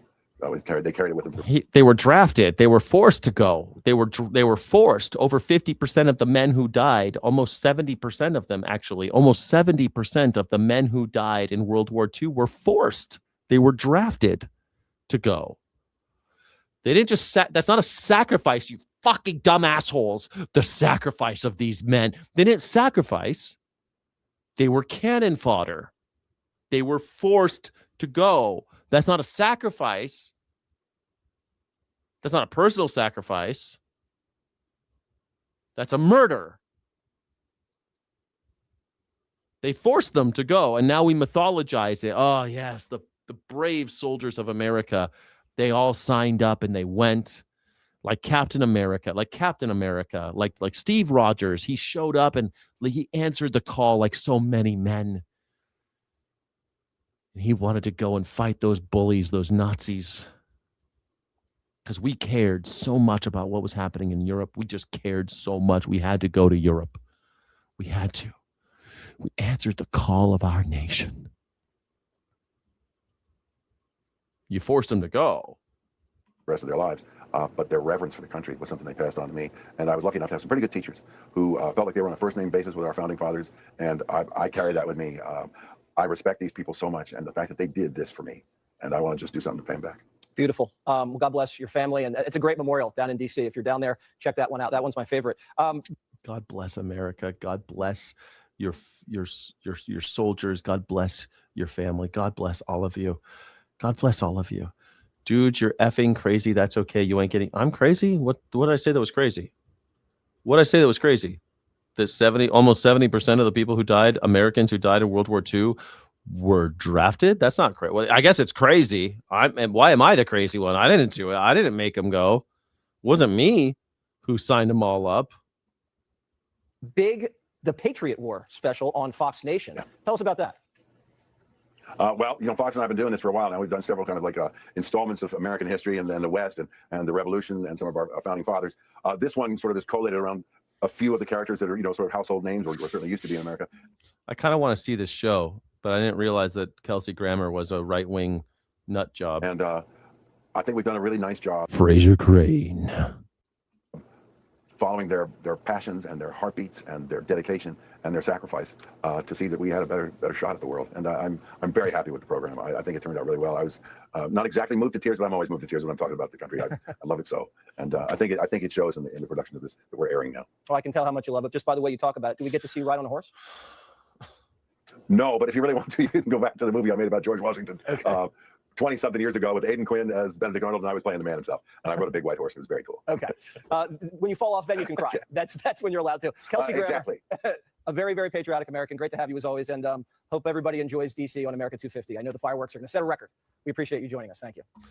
Jesse Waters still is saying the whole God bless bullshit a lot lately. And he says that he wasn't really into Jesus and stuff until he and Greg Gutfeld and that other dude got into a little Bible study text. They're in a Bible study text, like a group chat, and because Charlie Kirk died. And so they started sharing Bible verses with each other. And that's his understanding of the Bible. So you could take it from Jesse. Well, he said this, not me. I didn't make that up. How could I make that up? I wouldn't make up that Jesse Waters and Greg Gutfeld and that guy Harold, the Democrat, they're all in a text thread about they just share Bible passages with each other in the morning. Every morning one of them shares a passage, and that's his understanding of the Bible, because Charlie Kirk died and he just decided he needs to get more into Jesus and stop letting men fuck him in the ass, blow his back out. Poor Jesse Waters. Thank you. Japan sealed the deal, Jack. If it's Japan, It's all. Japan sealed the deal. What, when they bombed Pearl Harbor? Because we embargoed them, because of our blockade, they bombed Pearl Harbor because we were using our Navy ships to make sure that the Japanese couldn't have steel and oil, and so they bombed us. I guess that meant we had to go to Europe and draft all these men. 270,000 men, I think, died. Sure. Thank you so much for the thank you so much for this. I appreciate the contribution to independent media and to the Skyjack Morgan Morning Sky. We'll be right back. Be sure to like and subscribe. Nowadays, shocking new video of a pursuit suspect in Culver City hitting people after being accused of carjacking Whoa! at knife point in downtown LA. CBS LA assignment editor Mike Rogers back at the desk. And Mike, the suspect has been charged with 10 counts of attempted murder. 10. Prove what? Prove what, Teresa? What would you like me to prove? What should I prove? How many Americans died in World War II? 418,000 died. How many of the Americans who died in World War II were drafted? 66%, 270,000 of the over 400,000 American service members who died in World War II were draftees. Out of the more than 16 million Americans who served in armed forces, about 10 million were inducted through the selective service system. Overall, about 61% of all American servicemen were drafted. This is on selectiveservice.gov. However, because a disproportionate number of drafted men were assigned to high casualty combat roles like the infantry, the percentage of fatality among draftees was higher, significantly higher than among the volunteers. If you volunteered, you got a better job. If you were drafted, they put you in infantry and they fucking killed you. 66%, roughly 270,000 Americans in World War II died because they were drafted. That's it. What the fuck? You don't like the facts? Dude, you're like so ridiculous. Like, stop. People can see you, and I'm saving this one and I'll send it to you. Oh my God, I don't want James on your ass. I don't know who you're talking about. I don't know who James is. But hey, send it to James. Send it to your friend James. Counts of attempted murder. Those are for the 10 civilians that police accuse him of running down either before or during the course of this pursuit. Not to mention the felony evading, the grand theft auto, the carjacking, the assault on the police officer, the whole thing. So, real soldiers are just employees of the government. They are paid. They're paid. They're not volunteers. Do you do it for fucking free? Are you a volunteer? You're just a paid mercenary. You're just a mercenary. You're no different than a bureaucrat. You're no different than people who work at the fucking DMV. Oh, they're heroes. Okay, they took a dangerous job with the government. Cool. Thank you for doing your job. The check's in the mail. Thank you for doing your job. The check's in the mail.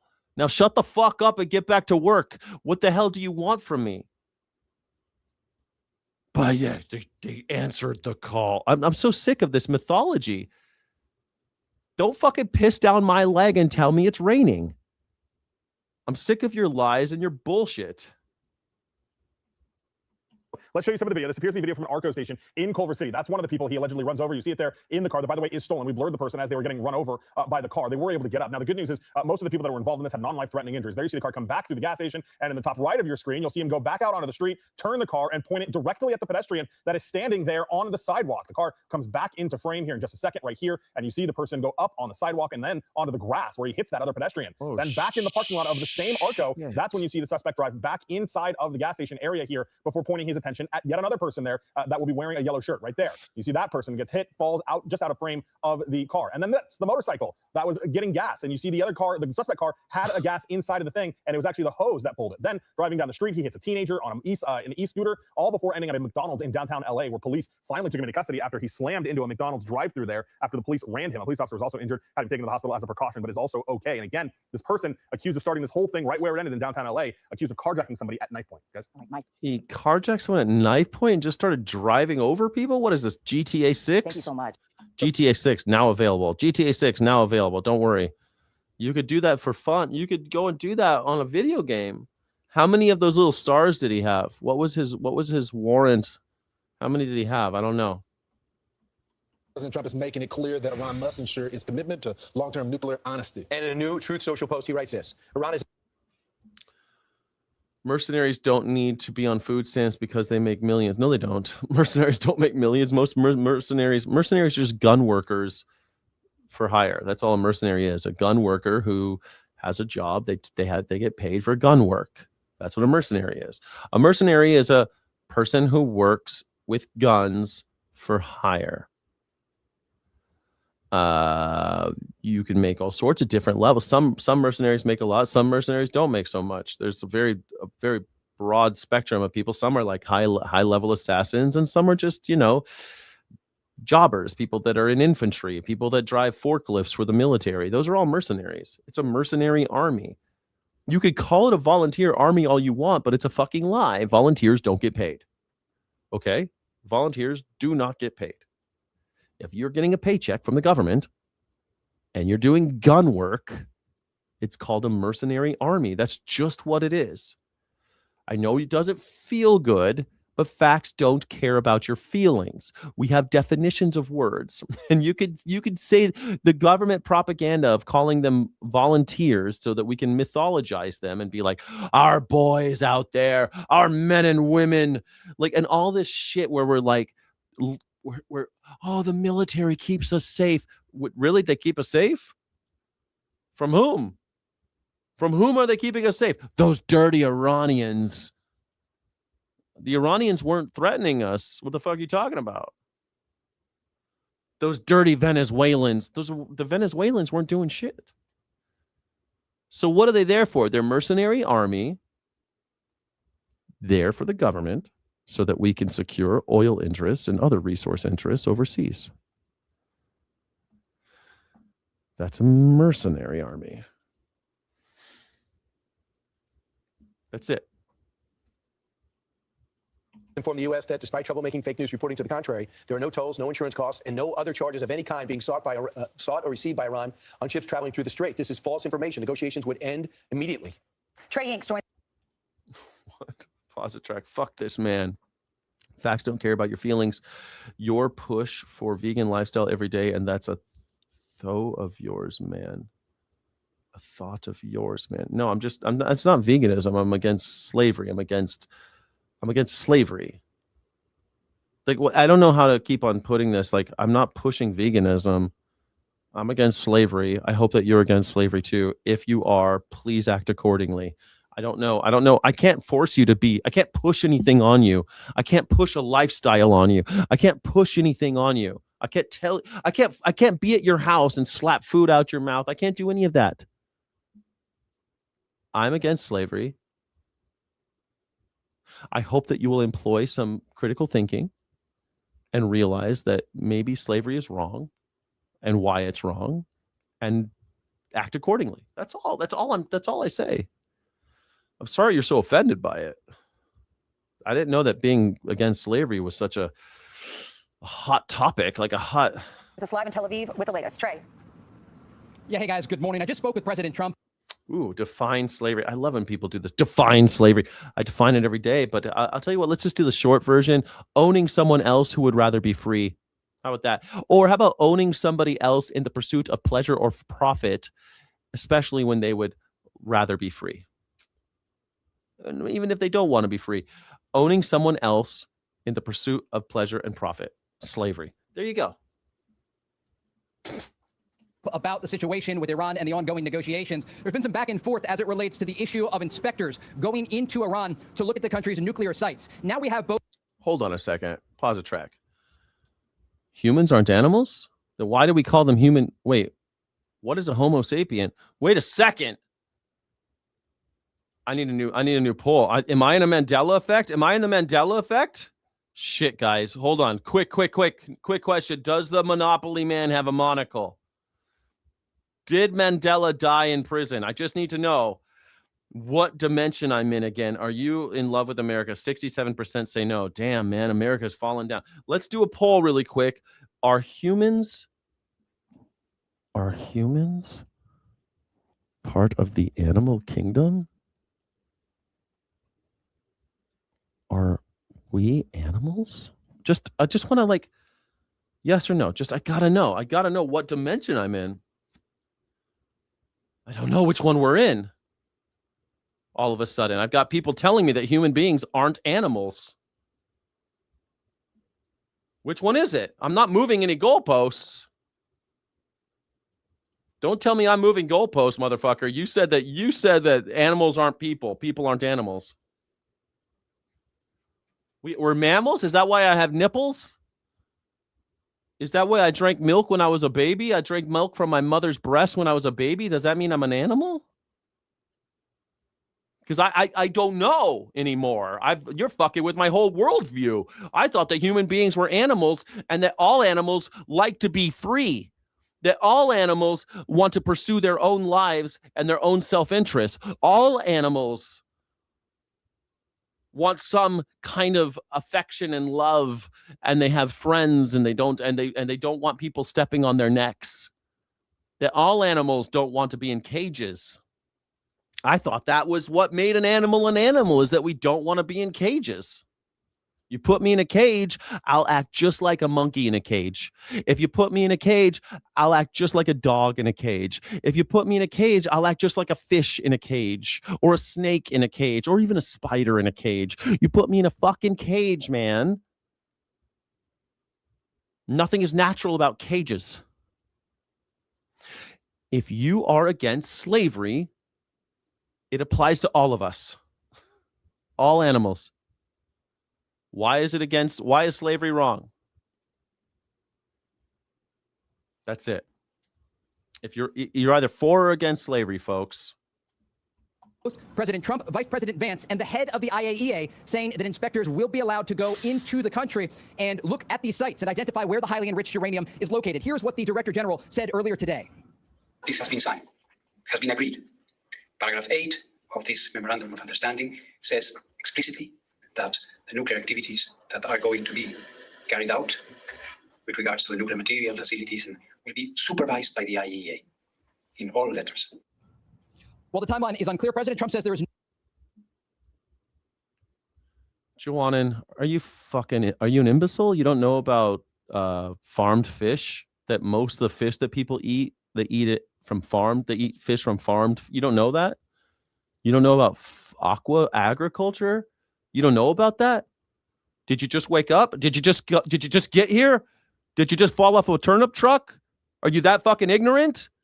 Are you that ignorant that you don't know that they catch fish with nets in the wild and then they kill them, they pull them out and they kill them and they exploit them for pleasure and profit? You don't know that? You don't know that we raise fish in cages? You don't know that? You fucking stupid? How fucking stupid are you? How fucking stupid are people these days? Like, this is what the most frustrating thing about life is right now, is that we have imbeciles out there that don't know anything. It's like they have no fucking frame of reference. They're looking at a blank book of life. They have no fucking, they've never opened their eyes and looked at reality. They've never looked around. They're just gooning all day. They gave us all the information. It's all, you can access all of human knowledge now. Almost free. It's almost free. You can have almost all of it. But instead you're gooning. Instead, you're just a gooner.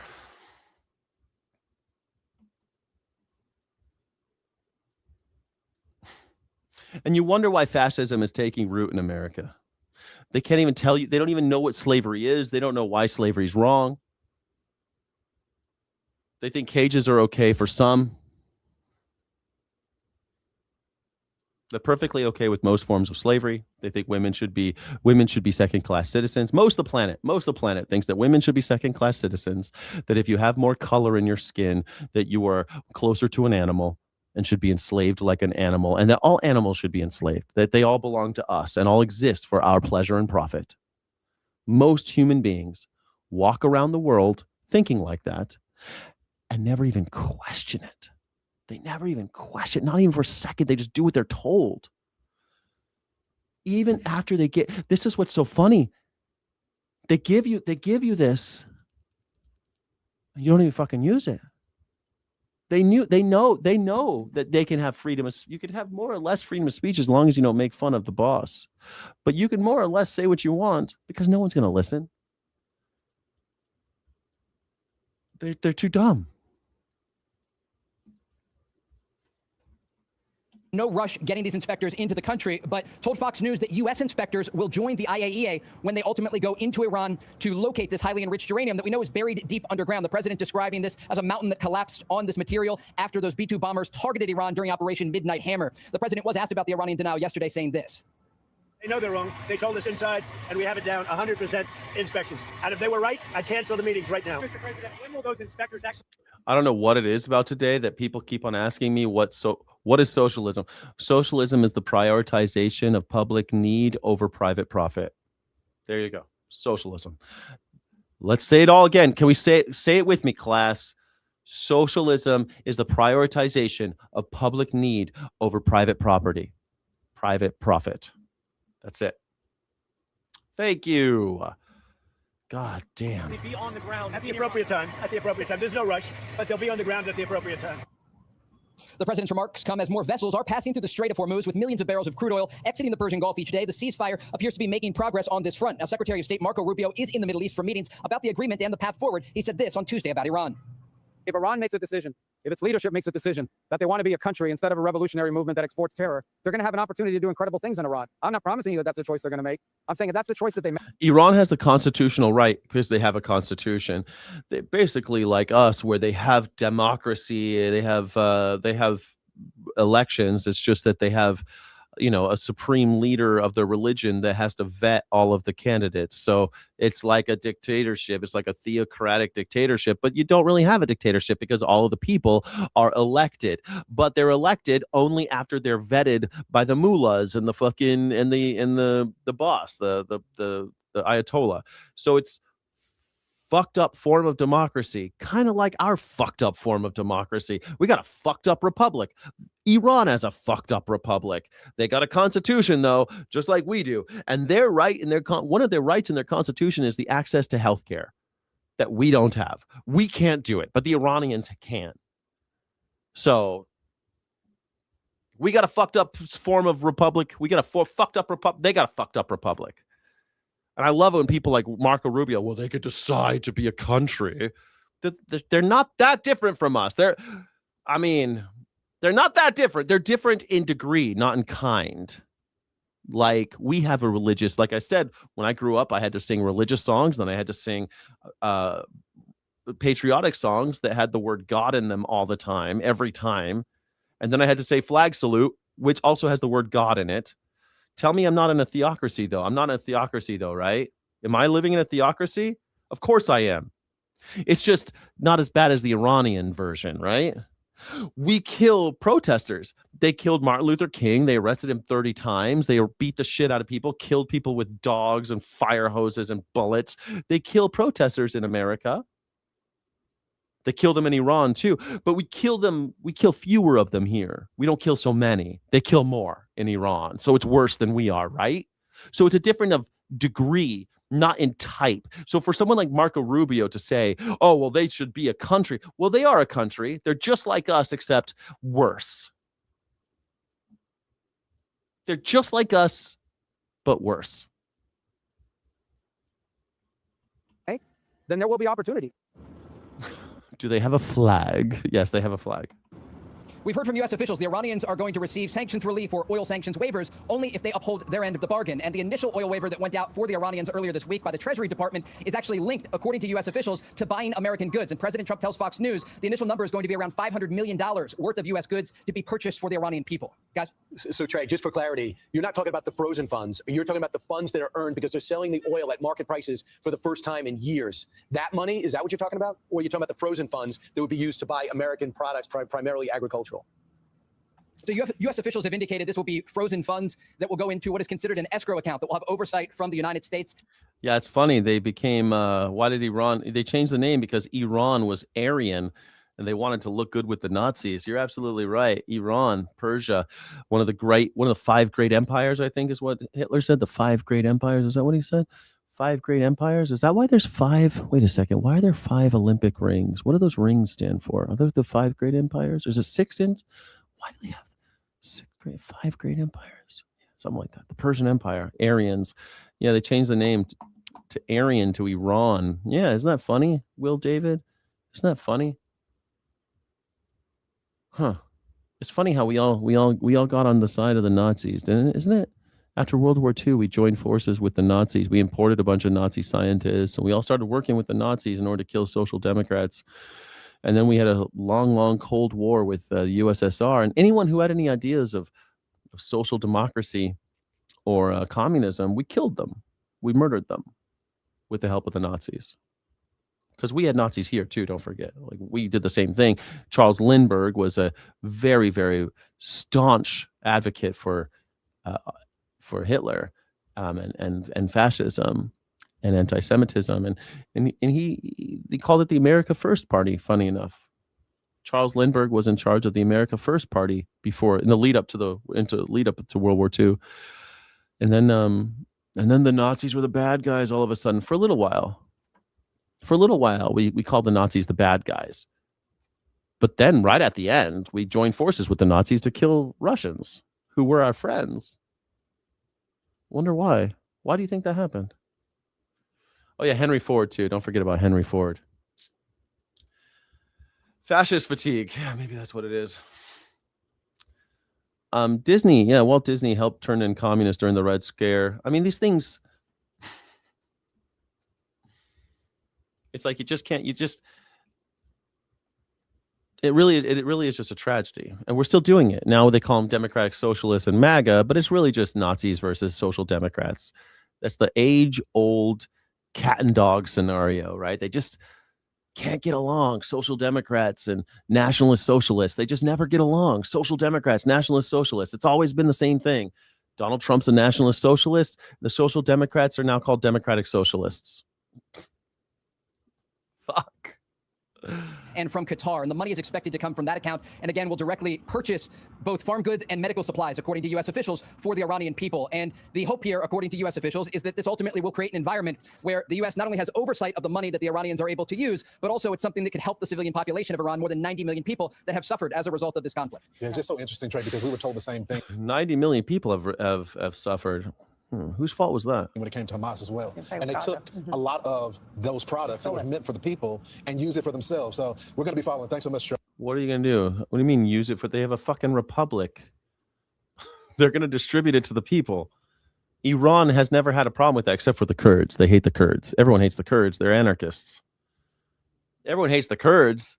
Bunch of anarchists, communists, anarcho-communists, man. They hate those Kurds. It's funny. The Kurds don't have a country, but they have a nation. And they get murdered all the time.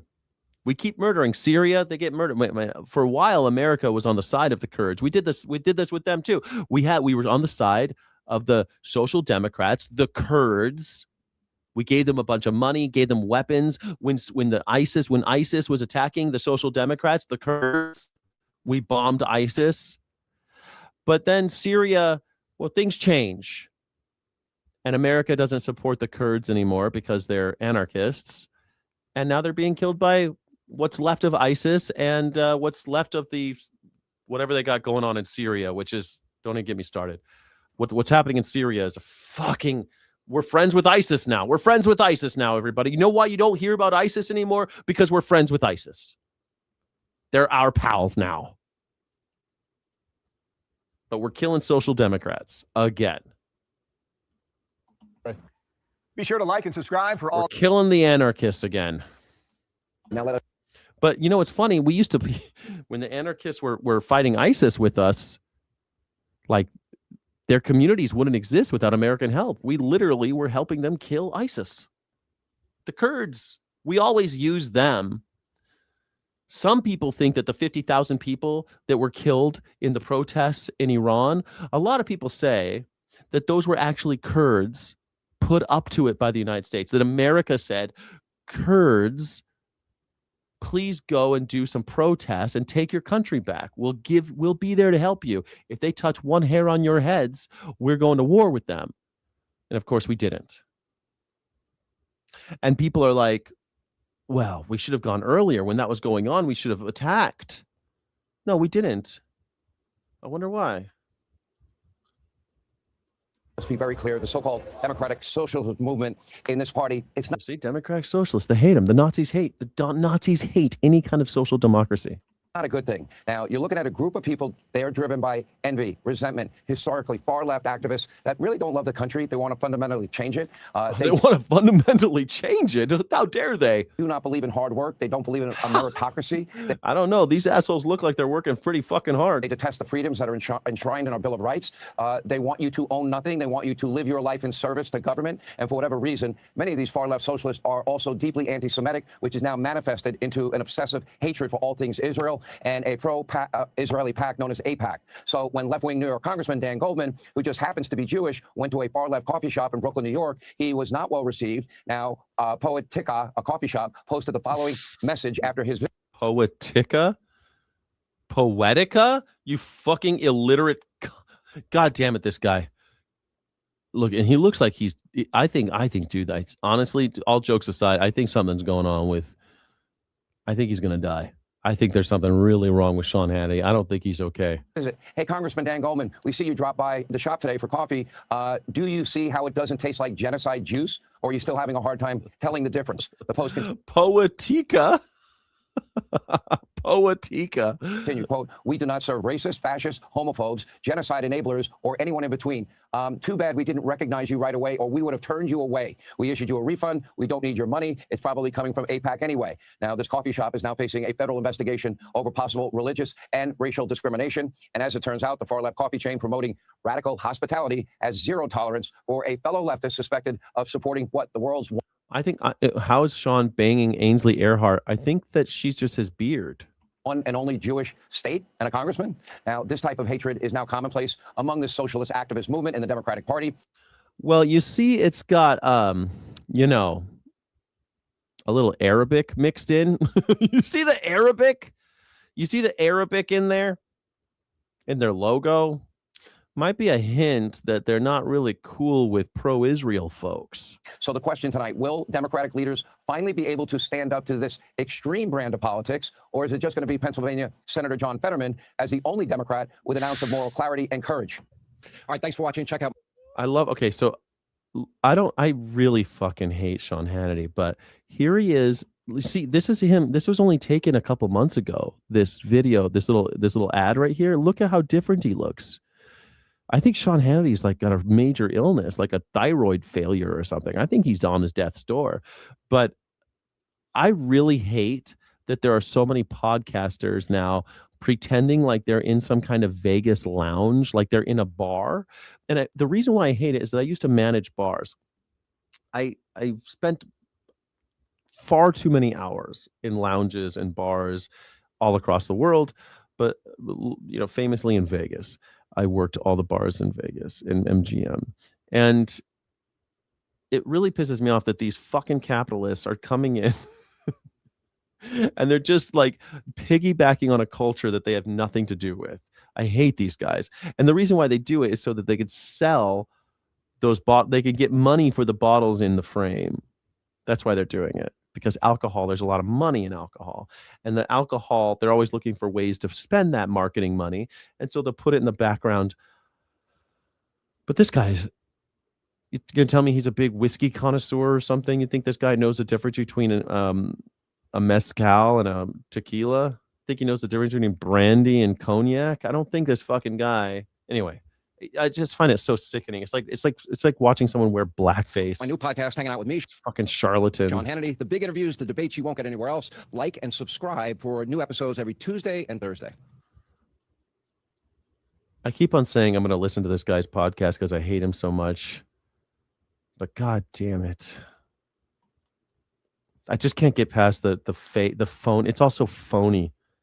It's just also phony. I hate phony. In October.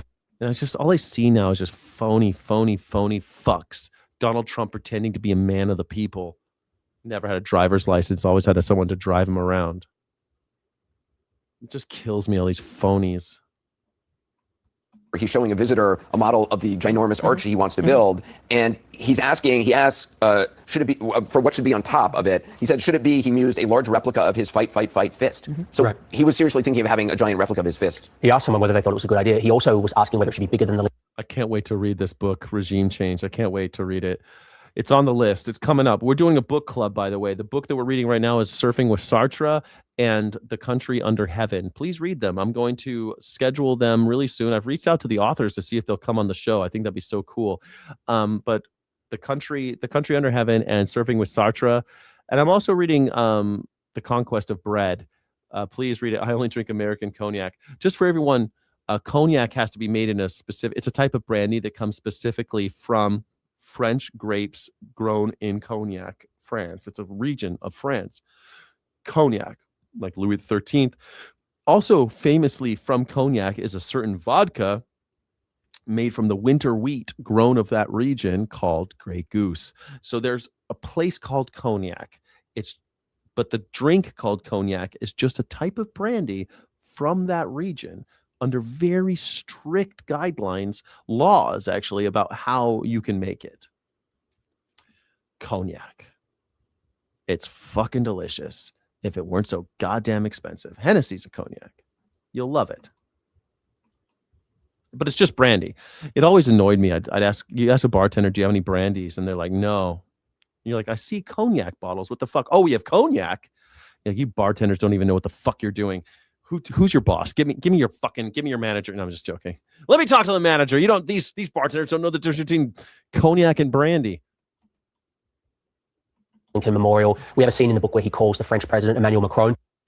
Oh, is that the same with tequila? I didn't, okay. I shouldn't have brought up the liquor thing, but tequila has to be, I forget what the percentage is, but most of them just go to 100% of Weber blue agave. It has to be from a very specific type of agave plant with very little fuckery involved. It has to be done with an autoclave, which means those have to be steamed. Not always an autoclave. They also have some, like Hornitos. It's actually like the old style where it's a room where they pump steam in, but it's basically an autoclave. So you have to use some kind of steam power to extract the agua miel, the honey from the piñas. There's rules about how to make tequila, but yes, you also have to be from one of 5 regions. Most of them, 4 of them, are in that area near Guadalajara, and there's one up that no one ever talks about, but it was because someone made some corrupt deal with the boss. And so there's this other place you can make tequila up in like east of there, but no one ever talks about that. Everyone talks about like around kind of near Guadalajara, the tequila area, and those are 4 regions right there. Now, so every tequila is a mezcal, but not every mezcal is a tequila. Mezcal, you can use espaldine, you can use different types of agave, and it's usually fired in a pit, so it tastes smoky. You put all the piñas in a pit, and it's like smoldering, and you could taste that when you drink it. It's a different process and from a different region, mostly Oaxaca. So thank you for asking. I've been to these places. I've made agave. Tequila. I've made mezcal. I even blew a bottle. I had to blow a bottle. Man, it was so much fun. For what was that tequila company called? Fortaleza. The Fortaleza bottle was so rad, so cool. Anyway, thank you for asking. To ask him about the Arc de Triomphe. I don't get to talk about it very often. Oh, look there's Swan. He wrote a book.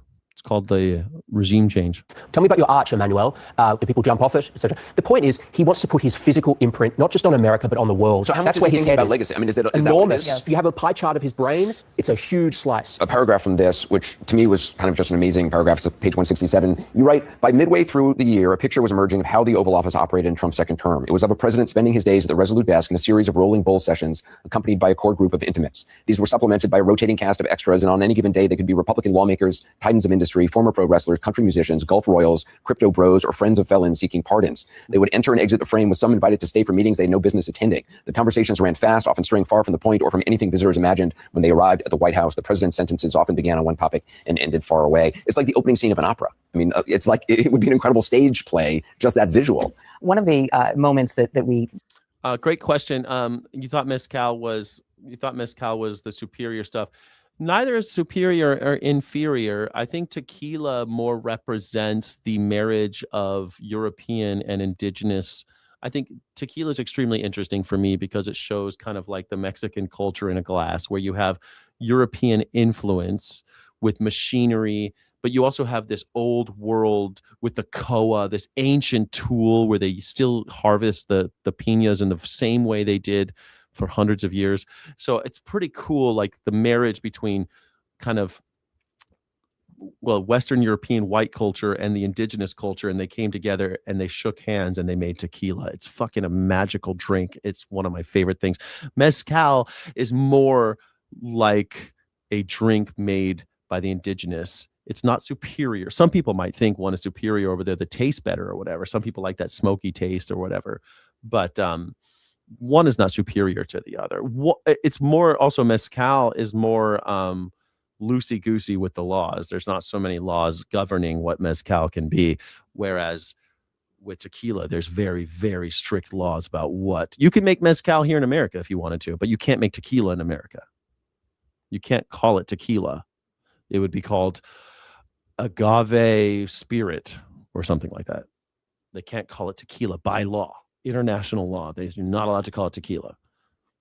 Like champagne, like sparkling wine, sparkling white, like Crémant Méthode Champenoise from the Alsace. I think it's a superior product to the wines of Champagne, but it's actually the same product. It's the same product. It's just one is from Alsace and one is from Champagne. So the one from Alsace is like a quarter of the price. Alsatian Crémant, I think, is better than Champagne because I'll spend $100 for a decent bottle of Champagne, but I can buy a bottle of Alsace Crémant, which is just as good for like $15 or $20. So describe, and we spoke to somebody who laid out this scene for us, is, you know, Trump having... so like $100 Crémant is way better than $100 Champagne. See what I'm saying?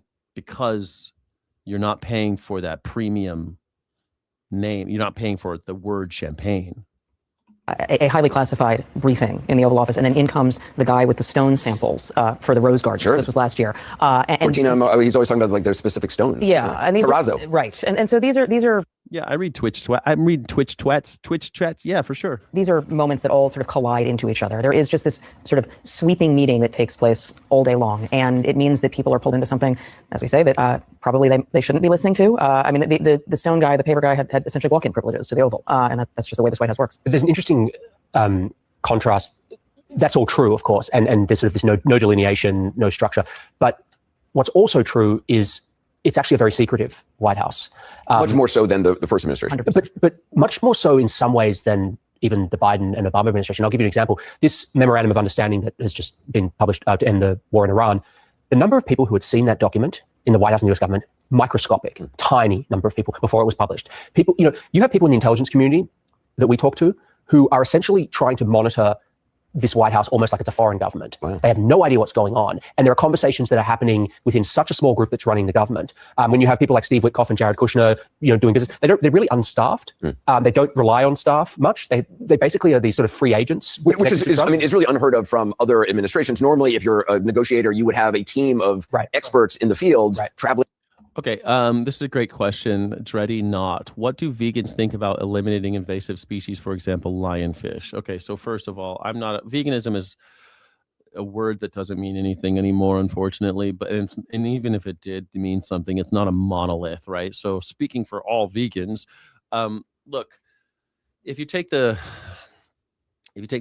I think the only definition of veganism, which is people who are for the emancipation of animals from the enslavement of humans, at the end of the day, you're not supposed to be enslaving animals, exploiting animals for pursuit of profit or pleasure. Now, what about invasive species? Well, first of all, we should look at how the fuck they got here in the first place and why the hell we have invasive species, right? Let's prevention is extremely important. Maybe we should look at that. But you have to admit there's issues, right?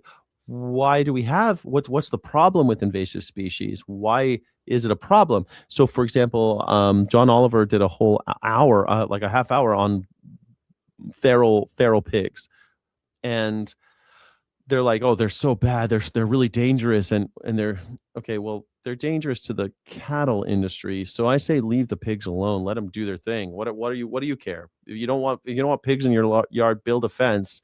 You know, they're very smart, they're very hard to kill. What do you want to do? Now they're charging money. Now there's, of course, a cottage industry now where they're trafficking pigs because it's legal to kill them from helicopters, and people are doing that as a vacation thing. You see where the problems keep going. Now with the lionfish, man, that's a crazy thing, right? What do we do? What do we do about lionfish? We're going to send a bunch of people in there with little spear fishing, and are people eating the lionfish? It's one of those things that, again, veganism is not about killing animals. I mean, we have to kill. Like, that's part of, like, if I build a house, I should be careful not to kill any endangered species or whatever, right? I should be careful. I think we can all agree on that. But I still got to build a house. And if I find an endangered species or something, I feel like we should fucking make some adjustments. But at the end of the day, when you build a house, you will displace other animals. Just living, just having you being born, you are displacing other life. There's no way around that. Being alive means somebody's dying. Now, how do we navigate that ethically?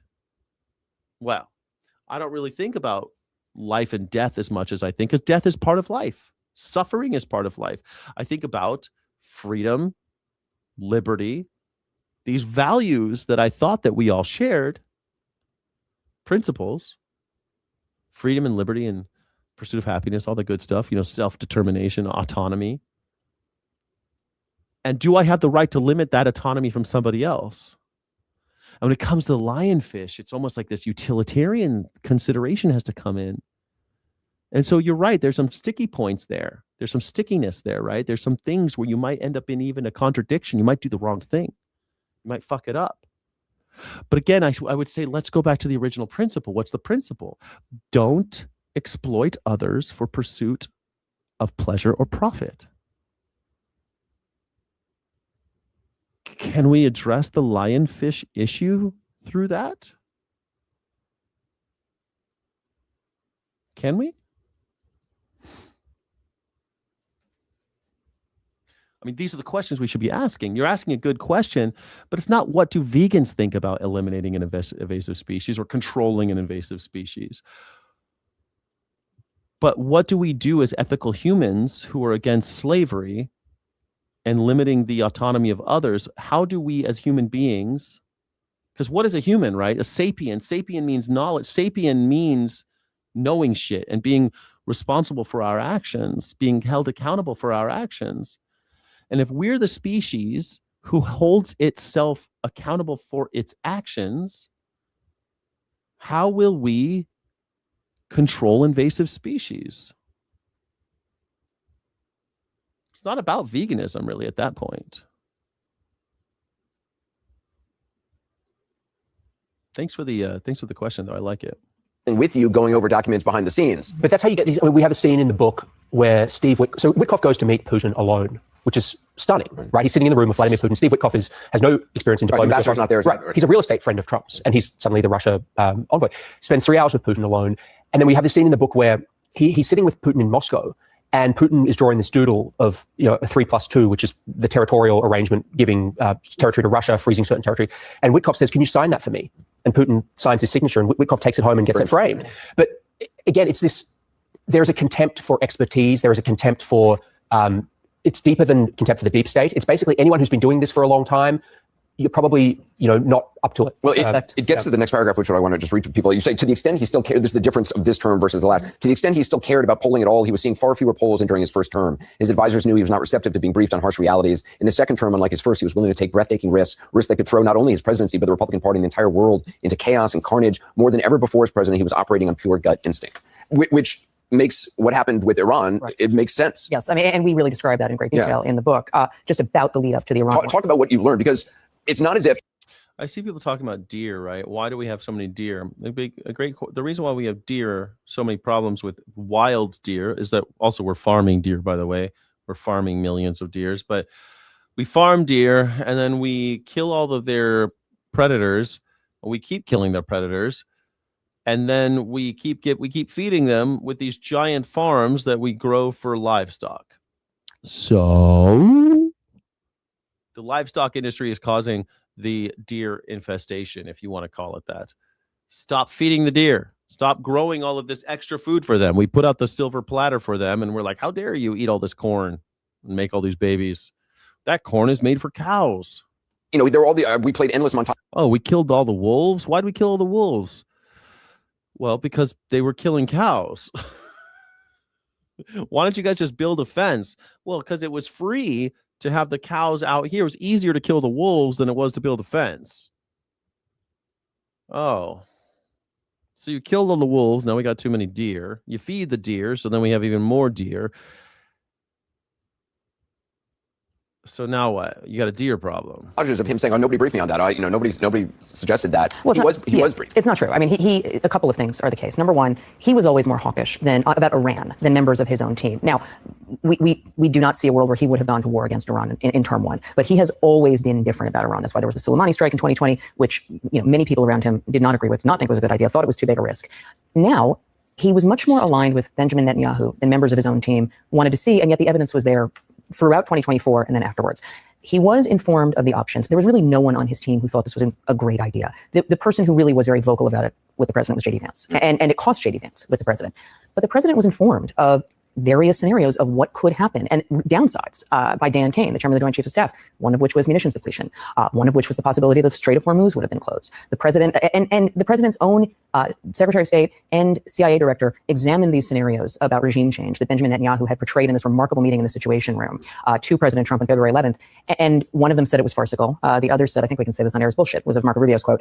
The president knew all of this, and he still wanted to go ahead and try this. So you ask yourself the question, how do we get into a situation where we have dangerously low supplies of critical long-range munitions? This is a national crisis, national emergency, actually, in terms of our supplies of interceptors, missile interceptors. This is something I keep on saying. I can't believe Jonathan Swan is like the only fucking person that I see. I watch the news every day, and he's the first person to say it. I think I've been saying it. I saw someone else say it like a long time ago when this war was dragging on, and that we just don't have any missiles. We have a critically low supply of missiles now.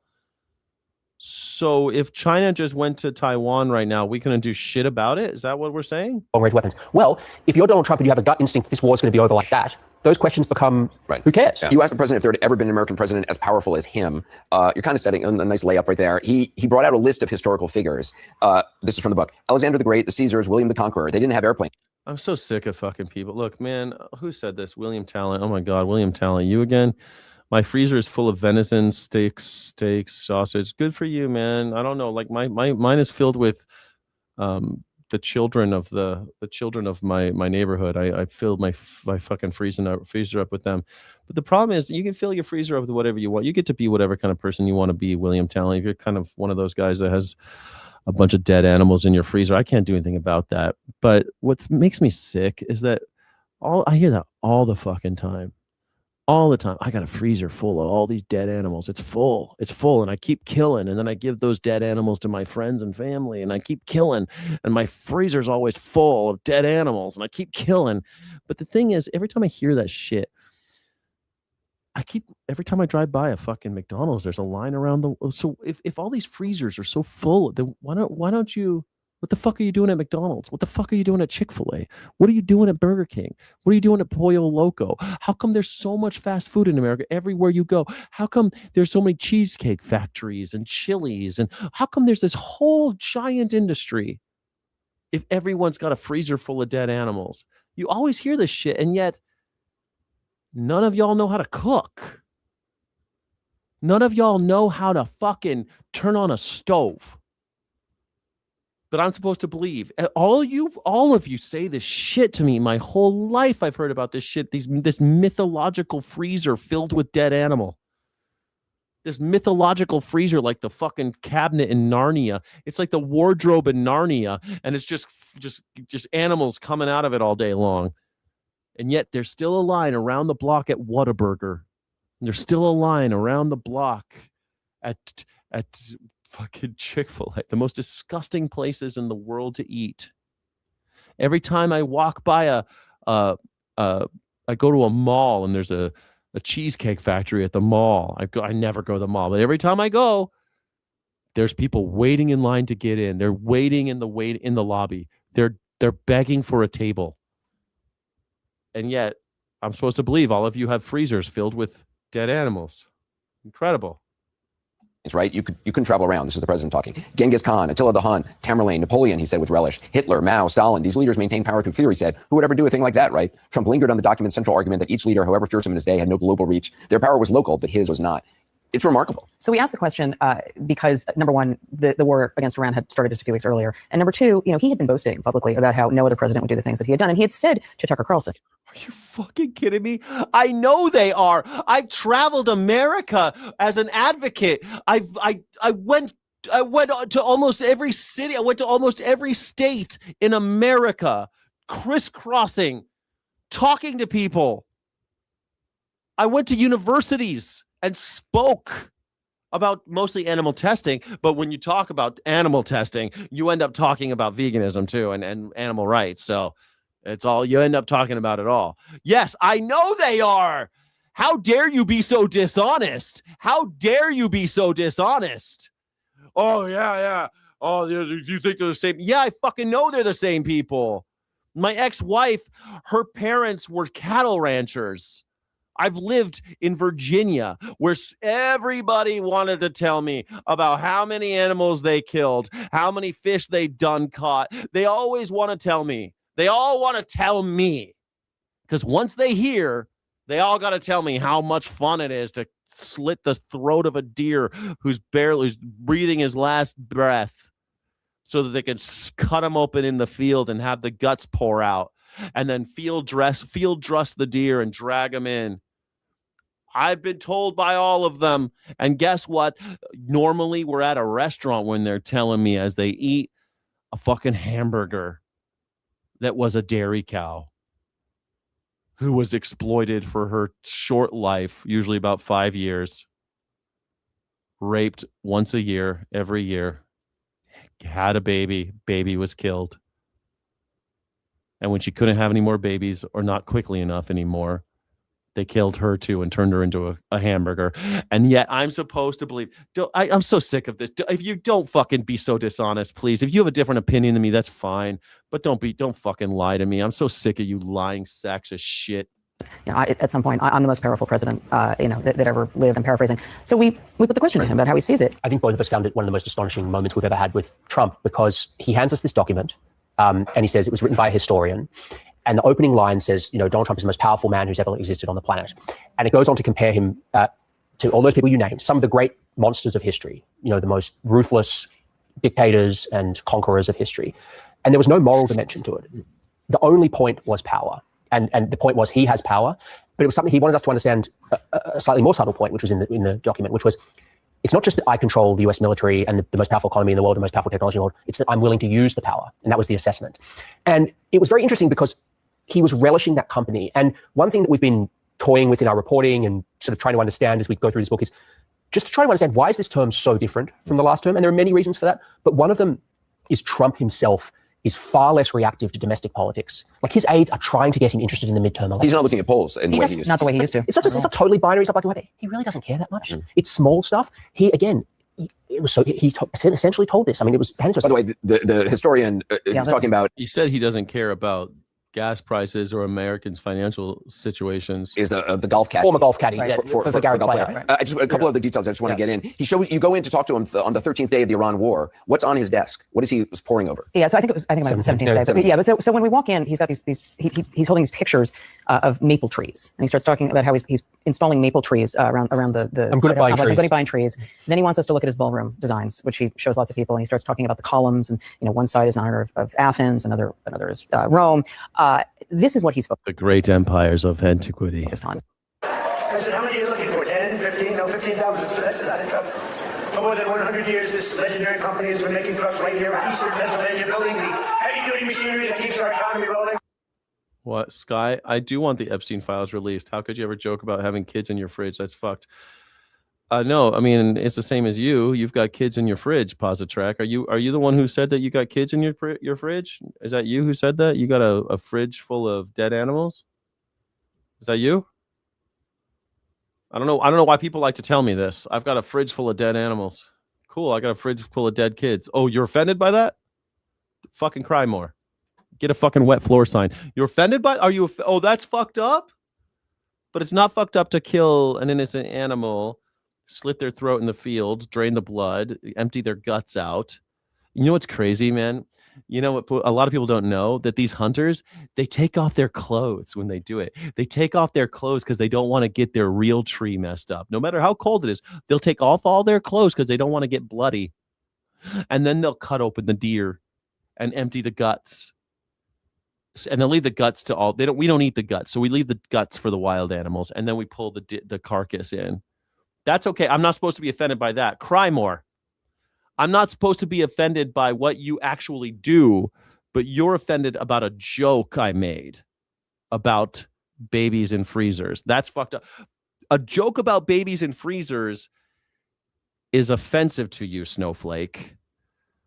But you actually going out and killing baby animals and putting them into a freezer, that's not offensive. You actually doing that is not offensive. Okay. Because I'm not offended. You get to be whoever you want in life. I'm not offended.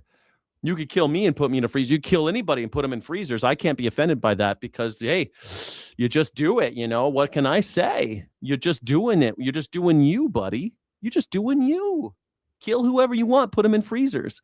But if I make a joke about it, you're offended. Sounds like we got a little bit of a snow. Get some wet floor signs, everybody. We need some wet floor signs in the house. Our factories rolling and our industries rolling all across the nation.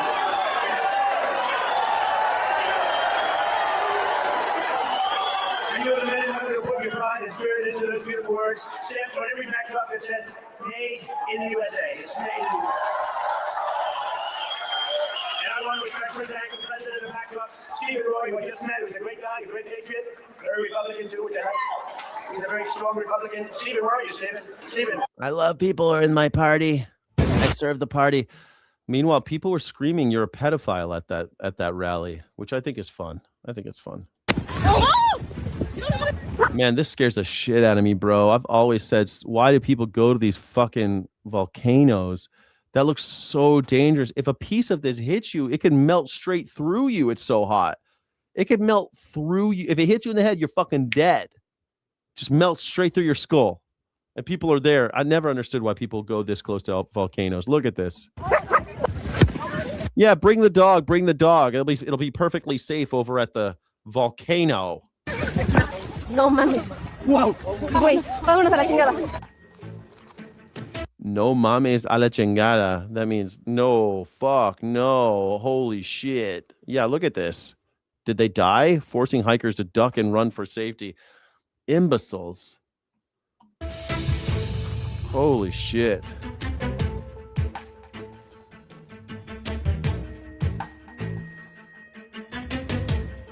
Oh my god. Stay away from me. Killed him.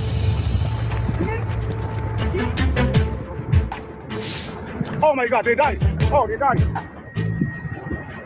20 hikers became stranded after the volcano suddenly exploded while they were climbing the mountain. Bro.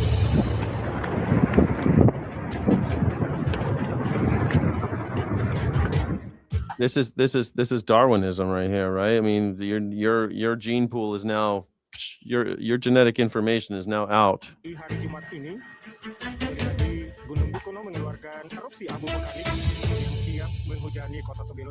3 climbers, only 3 were killed and several others were injured as rescue crews struggled. Man.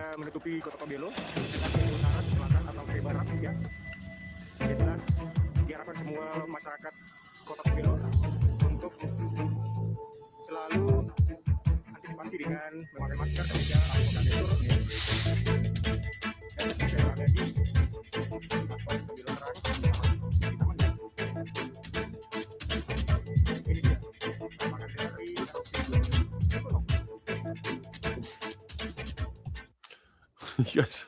I thought you were serious about the babies in the freezer thing. Give me a fucking break. I thought you were serious about the baby animals in there. If humans are animals, we have established now that humans are animals, right? You guys all agreed that humans were okay. Sure, 86% of you are in agreement that humans are animals. Awesome. Thank you. Thank you. Thank you.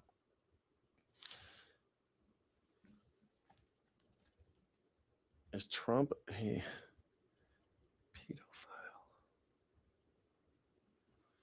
Is Trump a pedophile? I don't know. Is he? They turned mild bat into a mass murdering monster in a lab with safety protocols loose. Yeah, look at that. Look at that. Remember when I said something about testing animals? Guess why we had a pandemic? Because we're fucking with animals. Stop fucking with animals. Stop using them. Well, we had to. It's science. No, you don't. You don't. You don't have to do gain of function research on viruses through animals. You don't have to do that. But people are doing it. Don't use animals. Stop using animals. Don't use animals. It's very easy. Than a Tijuana whorehouse during Stop with the slavery. spring break. Specifically the one where someone stole my Carpenter's CDs. But just one screw up and boom, millions dead. Economies torched, kids masked and isolated like prisoners. People died alone without even being Keith Olbermann. Then when the virus starts wreaking havoc on the world, what did Fauci do? As Tulsi's office described, he helped create a self-serving circular reporting loop, providing hand-picked scientists to advise the IC. This input shaped official intel assessments, which were then publicly cited as scientific consensus to refute the lab leak theory.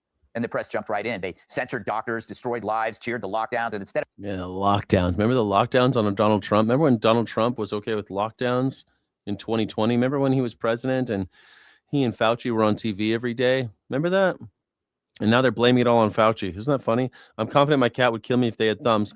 Maybe. I think that if cats were about twice the size, they'd probably be illegal. But like I think if a dog was twice the size, dogs would still be loved.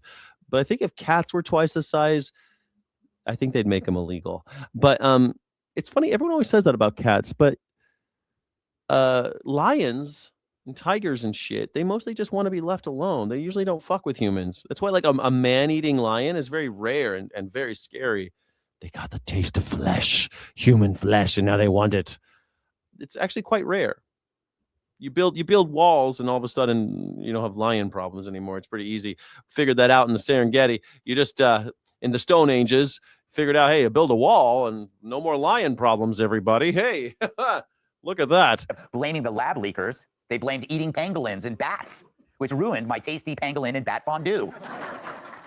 So now look at us. We walk into any pharmacy and see the aisle. It's cold, flu, and COVID season for the rest of our lives. We've accepted this third plague like sheep, stocking up on tests like they're AA batteries. Well, it does still kill people, Greg. Yet every single COVID death, every grandmother who died alone, every father robbed of his kids, every destroyed business and suicide came from that lab. Think of the funding, the lies, the cover-up. Or you could say it came from a systematic use of animals, which we're doing all over the world. They never forget, but so many of us already moved on because the truth is too ugly and the punishment deserved is too vast. It's too overwhelming to think about. If our government helped birth a monster and then lied while it slaughtered us, it's just easier to buy a test than demand heads on pikes. Let's welcome. Heads on pikes. Careful, Greg Gutfeld. You're getting me horny. Heads on pikes. All Lindsay Shaw. I like the idea of heads on pikes, but I don't know I don't think you want to see the same heads on pikes that I want to see. Because guess what? The people who are doing the gain of function research, they're the billionaires. Billionaires run these virology studies, and they have people like Neuralink. Neuralink's a great example. They test on a bunch of apes. They bought a bunch of monkeys and pigs, and they cracked their skulls and put electrodes in them and then super glued them shut. And they say they're going to help you. They're doing it for you. They're doing it for you. Not money. They don't want to have any profit. No, they want to do it for you, for the handicapped, and for the video game crowd. They're killing all of these pigs and monkeys for you. Ever wanted was a little peace and quiet. But for more than a year, she couldn't even enjoy her back porch until now. It's almost eerily quiet. It's good, but it's like, how long? Why is this allowed? Right next to single-family homes. This is what she used to hear, a high-pitched, never-ending whistling sound reverberated through her suburban neighborhood and even inside her home. If you lose your hearing in one ear, that high-pitched, That's what it's like. Ooh, it's like tinnitus. It's just that high pitch that doesn't go away. In Loudoun County, Virginia, they're well accustomed to data centers. There are more here than any place else in the nation, but they weren't ready for this. When a facility called Vantage 2 came online early last year, it immediately emitted this piercing sound. Lindsay lives just a little bit more than a football field away. This is our view now that you can see from our bathroom. It's just striking how it just towers over the. Yep, it towers straight over. The sound was Holy driving her mad. shit. This is the future, man. I can't believe we're not bombing these places. Like I saw this thing in Albania. The Albanians are just, anytime the Kushner keeps on trying to build Kushner Island, and the Albanians just go in there with their bare hands and like turning over because you know how like trucks, they have to have trucks and like those little portable bungalow units that they use for construction sites. The Albanians are just turning that shit over, just destroying it with their bare hands. Not us. In America, we're just like, oh, we'll bend over and take it. But she had no idea how many other people were suffering too. My fiance and I, we complained about it. We said something to our direct neighbors. We didn't realize that it affected miles of communities, right? So you lived for a year with this noise before you realized that everyone was living with it. Correct. Oh, We so thought it was you just us just 'cause we're right you just did it. You just bent over and took it, huh? here. We didn't know. Before long, in order to sleep better, I've got triple pane windows. I have this extra quarter-inch plexiglass sheet. people from miles away joined a chorus of complaints against the onslaught of noise. Your house is now worth nothing. Your house is now worth $1. It just makes this high. You know that thing, the most expensive thing you'll ever buy in your entire life? You know that thing that you saved up your entire life to buy and you'll be paying for your entire life, that 30-year mortgage? It's worth $1 now. You should come and listen to it. It is awful. It's we can't sit outside on our decks. Can't open the windows in the spring or the fall when it's nice out because all you hear is this noise. And it's constant. It's 2.8 kilohertz. It's well above anything else you can hear. And it's just. Was that from your home that you did? That was 1,200 feet away with another building in the way. It took a while, but just this guy's on the verge of tears. This month, Vantage says it finally fixed the problem, deploying a series of blankets and louvers to muffle the sound. Oh, I'm starting to hear it. You can still hear it, but only right up close. So what's causing that high-pitched noise? Well, it's the sound of natural gas fuel turbines, basically jet engines that are powering this data center. It does keep it off the grid and make it energy independent, but it's also causing this sound. It comes amid a national outrage over sky-high power bills. They're going to produce their own electricity. After hundreds of data centers They're going to produce their own electricity. It's going to make a little whistle, but I'm okay with that. I'm okay with a little whistle. Plugged into the public grid, requiring ratepayers to foot the bill for upgrades. You got it done.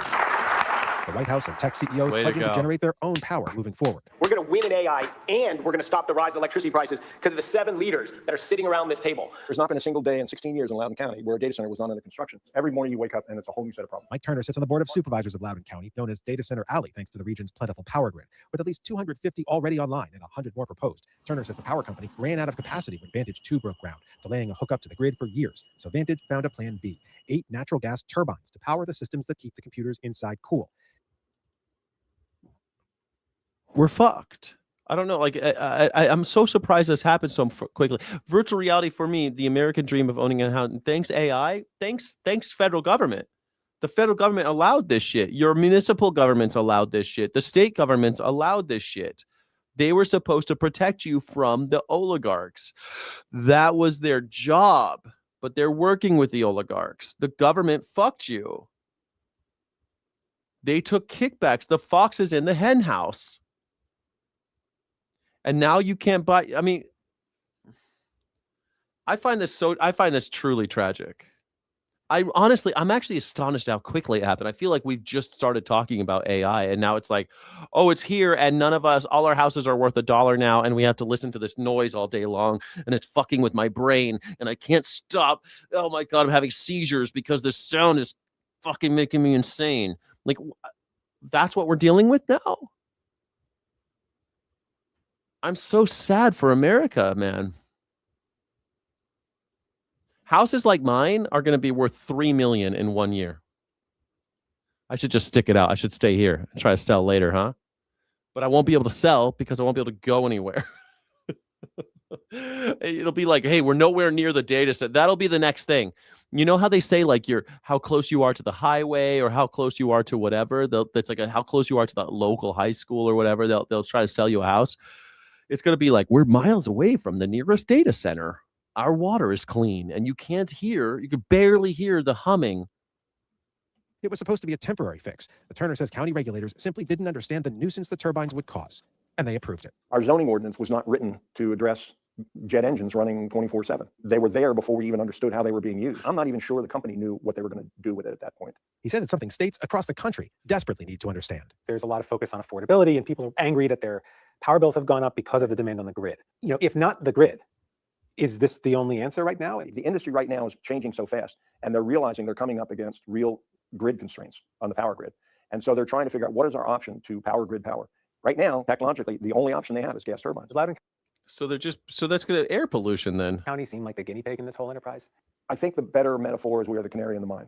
And then there's a question of emissions. No, we're not the guinea pig. The guinea pig has a chance of survival. We're the canary in the coal mine. We are guaranteed to die. This past winter, the turbine stopped because of a power surge. Blissful silence, marred by a cloud of smoke from diesel backup generators. And that leads to the other concern, pollution. This is what is called the cloud. Jessica Medeiros and Greg Pirio are Lindsay's neighbors. Didn't you think the cloud was up in the sky? It's not in No, it's called smog. the sky. It's this. It pumps out black smoke. It's loud as heck a lot of the times, with potential, bad health effects to all of us. Vantage's impact on public health is a matter of dispute. After a local environmental group released a study suggesting the center was polluting the air, that moved state regulators to respond with their own study, reporting emissions at Vantage 2 in compliance with national standards. Don't worry, guys, it's fine. And the state deployed new sensors like these to get better I know. samples. I know. Lung cancer is the #1 cancer in America. Number one killing cancer. Lung cancer kills more people than any other cancer. But don't worry, it's fine. It's fine. A little black smoke never hurt anybody. It's around Data Center Alley. And so far, its findings have not changed. Vantage says it welcomes the testing. But that hasn't quelled the fears of people who live here, especially on days Vantage runs its generators. On those days, I really feel irritation in my throat and lungs from the exhaust. And as for the noise, Vantage says it's heard the complaints. Vantage Data Centers, the company told MS Now, is committed to being a responsible long-term neighbor, adding, while the VA2 campus is in full compliance with applicable local noise ordinances, we have been implementing additional noise mitigation measures based on community feedback. The company says it'll make more changes by the end of the summer. People got to burn this fucking thing. Imagine being these houses right here. Imagine that shit. Like you're right next to this thing, and it's just all day long, dude. You can't sleep. You can't think. You can't read a book. You can't watch TV. You can't do anything. Your house is, you can't even fuck. You're like, I can't even get it up anymore. I can't stop. I got this fucking noise in my head. Jesus. Not even 2 months ago, Defense Secretary Pete Hegseth made a big and he said bold announcement that vaccine mandates weaken our warfighting capabilities. And to fix it, he declared American troops would no longer be required to adhere to modern germ theory, that they could practice their freedom by refusing to take the flu vaccine. We're seizing this moment to discard any absurd, overreaching mandates that only weaken our warfighting capabilities. In this case, this includes the universal flu vaccine and the mandate behind it. The notion that a flu vaccine must be mandatory for every service member everywhere in every circumstance at all times is just overly broad and not rational. Well, it appears a lot of them agreed because more than 220 troops at Laughlin Air Force Base in San Antonio now have the flu, up from 160 cases. Oh, shit. You kind of saw that one coming, huh? We're not going to do the flu vaccine for all these guys that we're taking from all over America, and we're putting them in these barracks and tight, close quarters. We're putting all these men and women in these tight, close quarters, but we're not going to give them any vaccines anymore. We're going to cut that shit out. Just last week, at least one trainee might have died because of it. 19-year-old Keon McDaniel fell ill a little over a week ago. And then he died. A medical review is now underway to determine exactly what happened. In the meantime, Laughlin is reversing course to try to contain the outbreak. All recruits at Laughlin are now being required to get their flu shots, though they remain voluntary elsewhere, those shots in the military. It just took someone dying, that's all. In a statement to The Hill, the Air Force says symptomatic trainees are receiving antiviral treatments such as Tamiflu and will return to training once cleared by medical staff. Senate Armed Services Committee Chair Roger Wicker, a Republican from Mississippi and Air Force veteran, told reporters that ending the requirement was a, quote, mistake, adding, when I was on active duty and a reservist, I dutifully took my flu shot every year. And as a whole, it made for a healthier armed forces. And we here, me, might argue, a force with strengthened, not weakened, warfighting capabilities.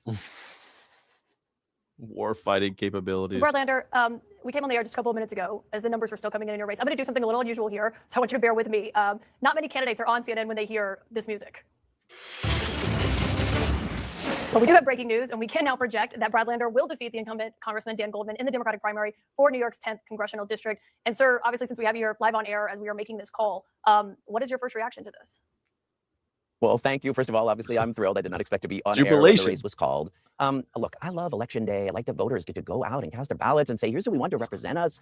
These are the fights that matter to us. And all I can say is I promise to go out every single day. I and talk to my won! constituents and the values that they have, because we need a country like that me. stands up for working people. It doesn't make it so hard to live here. I'll be fighting for a city everyone can afford and where everyone is welcome. And I'm really honored to be on your show tonight.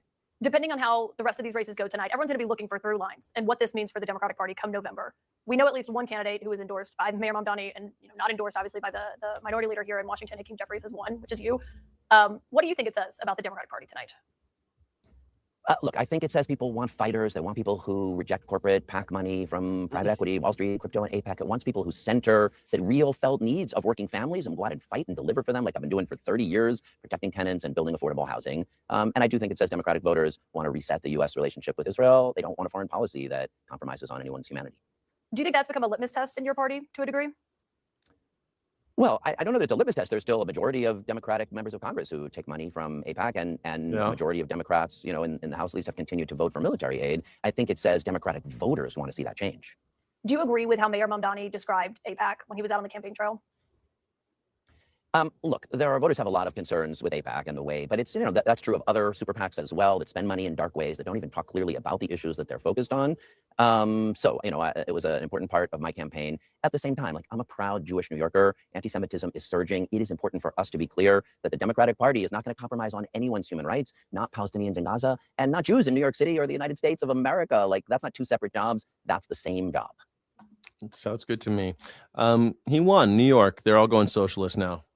Good evening from New York. I'm Chris Hayes. It is once again election night in America as voters in 4 states go to the polls in some key primary races, including here in the state of New York. We're going to have much more on those results as they come in later in the show. We're starting to get some from around the country, but we start tonight with a question. How will history remember the world's richest man? Elon Musk, the owner of Tesla and Twitter, became the first trillionaire in human history earlier this month. That's after his company SpaceX went public. And like Donald Trump, the man he has supported as president, Musk has a real talent for burying all of his most repulsive scandals. I love these pics. I remember when these pics came out. I love it. Donald Trump with the white around his mouth because of his makeup, so fucking horrible. And this pale bastard with his sunglasses trying to look cool. He looks like a gaunt. It looks like he overdid it on the GLP-1 or something. Looks horrible. Donald, I'm Doc MAGA. I'm Doc MAGA.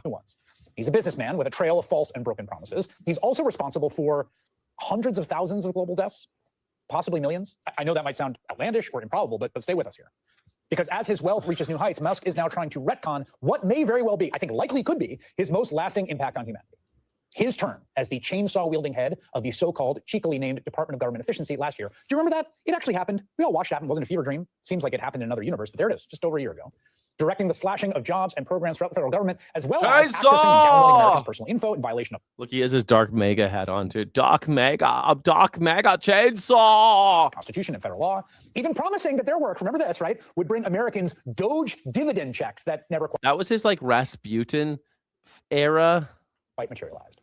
Wearing a black trench coat, all blacked out. I'm Doc MAGA. A year ago, if someone had told you you'd be at CPAC and working with the president to absolutely shred the government, the swamp, whatever you want to call it, would you ever believe that? No. No? But it's cool. This is awesome. It's money that's taken away from things that are destructive to the country. Dude, this guy is always on ketamine. And from organizations that hate you to you. That's awesome. Does it seem, have you talked to that's glorious. That's like the spoils of battle, Say what you will, the man is charismatic. Now, the brunt of Musk's cuts, you might remember, fell on USAID, and that has been the federal government's main international relief agency. One, by the way, that was actually created by statute through Congress and authorized. That didn't seem to bother anyone when they destroyed it. It's also the aid agency through which Democratic and Republican administrations have staved off famines and prevented pandemics overseas and done a lot of other things. Yeah, I remember talking about this when it was happening, that these murdering people. The cuts to USAID happened in such a chaotic manner that staffers who were laid off started to do interviews about just how crazy it was. I haven't gotten paid since January 28th was my last day. And you? Me neither. I actually got terminated twice. I was actually in Uganda when they shut down my access, disabled my account. I was still actually actively working on programming there and had to figure out how to get back. Almost all of my colleagues have lost their jobs or will lose their jobs very shortly. And it's not a natural place for a civil servant to be speaking so publicly, but all of the traditional channels for dissent that we would normally have, chances to engage with our bosses and our leadership to object or to explain the value of our work, I would say, have been taken away. Now, to be very clear here, right? This wasn't some secretive program they did behind closed doors. This was a top story at the time. I mean, it wasn't like, oh man, no one knew they were dismantling USAID. No. Musk went on publicly to spread wild and insane conspiracy theories about USAID to justify the chainsawing he was doing. He was claiming it was run by radical left lunatics who were fixing elections, saying it was, quote, time for it to die. He even suggested the people the agency helped didn't actually exist. Many times over with USAID and other organizations, when they said, oh, well, this is going to help children, or it's going to help some disease eradication or something like that. And then when we ask for any evidence whatsoever, I say, well, please connect us with this group of children so we can talk to them and understand more about their issue. We get nothing. We don't even try to prevent show. We should come up with a show orphan, meaning like this sort of like, well, can we at least see a few kids? Like, where are they? Yes, the world's richest man wielding the power of the U.S. government saying, bring me just an orphan and throw him on the phone while he's in the middle of starving so I can tell if he exists and whether he gets to eat, okay? Bring me your orphans. Bring me your orphans. I'm a South African. I've never done anything. South Africa has always been very good with the orphans of Africa. It's so funny that this bring me an orphan. Just bring it to me. Bring me any of your orphans so I could decide whether or not they should live or die. They do exist. Chainsaw. Of course, we'll have more on them in just a minute.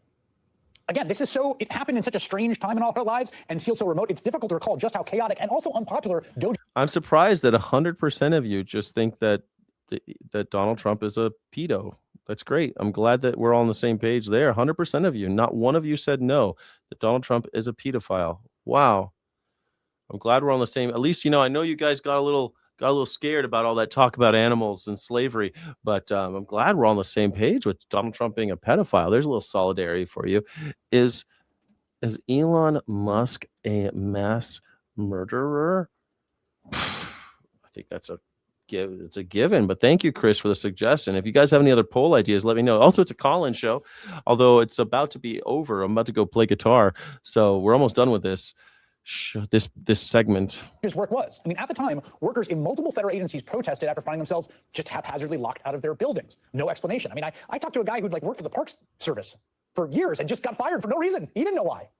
As Musk people moved in, gutted their work, cut their jobs, canceled their contracts. I mean, people engaged in work. Double tap the screen, drop emotions in the chat. You want to see MAGAs in? If you want to see MAGAs in the chat, you gotta bring them. You gotta bring them by dropping emojis and comment in the chat. Drop it hard. Drop it like it's hot. Drop it like it. Snoop. Drop it like it's hot. Work in dangerous places overseas, learned they were unemployed, and then had to find a way back to the U.S., as that woman who worked in Uganda mentioned. And while this was all happening, again, not in secret, Elon Musk bragged about it. He posted this. We spent the weekend feeding USAID into the wood chipper. There's now a tremendous amount of rigorous data from a whole bunch of different people that have studied this, suggesting that in doing so, in feeding USAID to the wood chipper, those are the words Elon Musk used. I guess we'll have to feed Elon Musk to the wood chipper. That Elon Musk is responsible for the deaths of anywhere from hundreds of thousands of people to millions of them. Yes, he is. That data comes from medical journals that have used statistical methods to estimate. I know that a lot of you were watching when I was talking about this, when it was going on. Do you remember? I said that he is fucking murdering people. This will result in the death of millions of people, especially USAID, mostly USAID. Millions. This is still a very conservative estimate. It'll probably be closer to 15 million people over the next 10 years. 15 million children will die.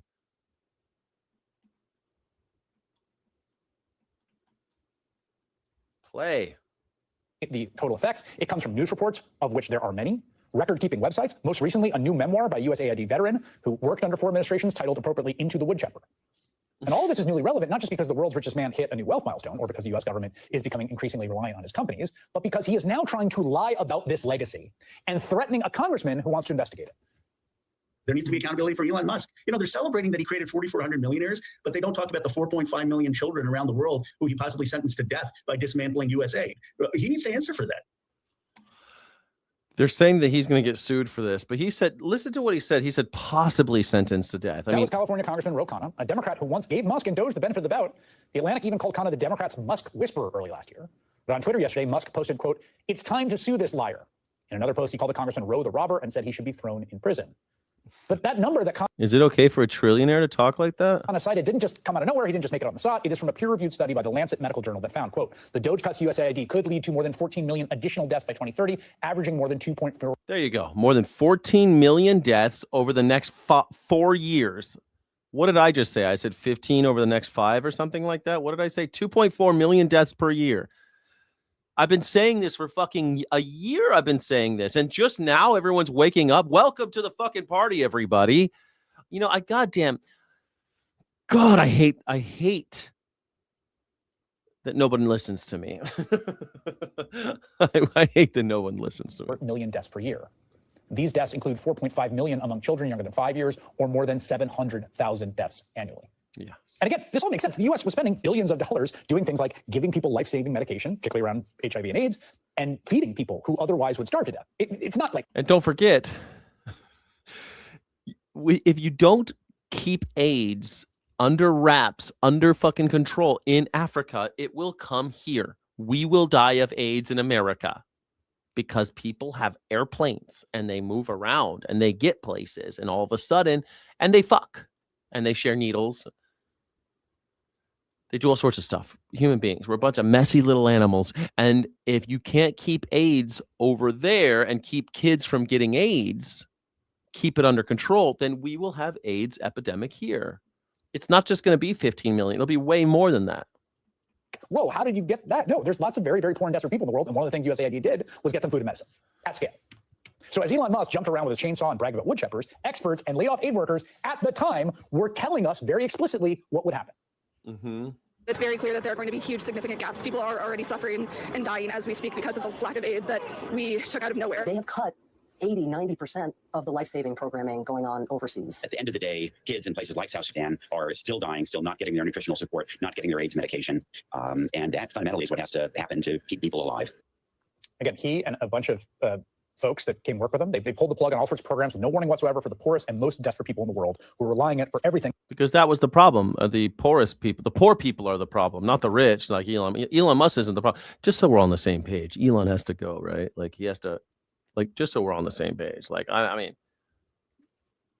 that's what we're talking. That's what I mean. I don't care who knows it. Elon Musk. Okay, that's all. I don't care who knows. From food to HIV medication. And then he walked away from it and his space company went public. History will obviously remember Elon Musk's inconceivable wealth, but will it reckon with the human cost of his power? Will it? No. Well, Donald Trump It'll blame the poor. The poor people will always be blamed. has scored his lowest job approval rating yet in a Reuters poll at 34%. And we have what could be another measure of Donald Trump's unpopularity and disapproval: baby names. Donald is the new Adolf. The baby name Donald has hit its lowest point in popularity in American history.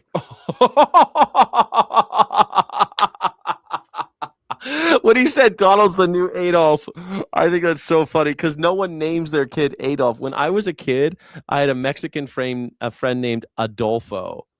Oh, man, we all called him Adolf. Of course we did. What a bunch of assholes. But Adolfo was a friend of mine, and we called him Adolf sometimes just to fuck with him. We normally called him Adolfo. When we were fucking with him, we called him Adolf, or we called him Adolfo. Adolfo, man. Anyway, no one calls their kids Adolf anymore. I wonder why. No one ever names their kid Adolf. It was a very popular name. It was a biblical name, right? What did Adolf was the Germanic. What was the origin of the name Adolf? Adolwolf. Oh, that's why. Yeah, Adol, noble wolf. It means noble wolf. Nadol is a Germanic and Scandinavian royalty and nobility for centuries. It was always used for noblemen. However, its usage drastically declined and became heavily stigmatized after World War II. No one calls it. Adolphus and Adolfo were popular in Latin America. Yeah, because of the Latinization of Adolwolf, meaning noble wolf. Noble wolf. Not biblical. I take that back. But Adolwolf, because like Edelweiss, right? Edelweiss, like noble. Edelweiss means Edelstahl means like noble steel, stainless steel, Edelstahl. And then Edelweiss means like noble white flower or something. Edelweiss. According to Social Security Administration data reviewed by the website Notice, News of the United States. But no one wants to call their kid Donald anymore. That's so funny. Who wants to call their kid Donald? The federal agency received fewer than 400 Social Security card applications for baby Donalds last year, making Donald the nation's 690th most popular baby name amid Trump's return to the White House for a second term. Less than 400 babies out of 3.6 million babies born last year will have to live with the name Donald, which they might want to change. They're going to want to change it. What are they going to call themselves? You can't call themselves Donnie anymore. They're going to call themselves something else. They're not going to want to call it. This like Adolf. No one wanted to go by Adolf. Wow, you guys all are on the same page with 100% of you said that it's a mass murderer. Yes, Elon Musk is a mass murderer. Is Donald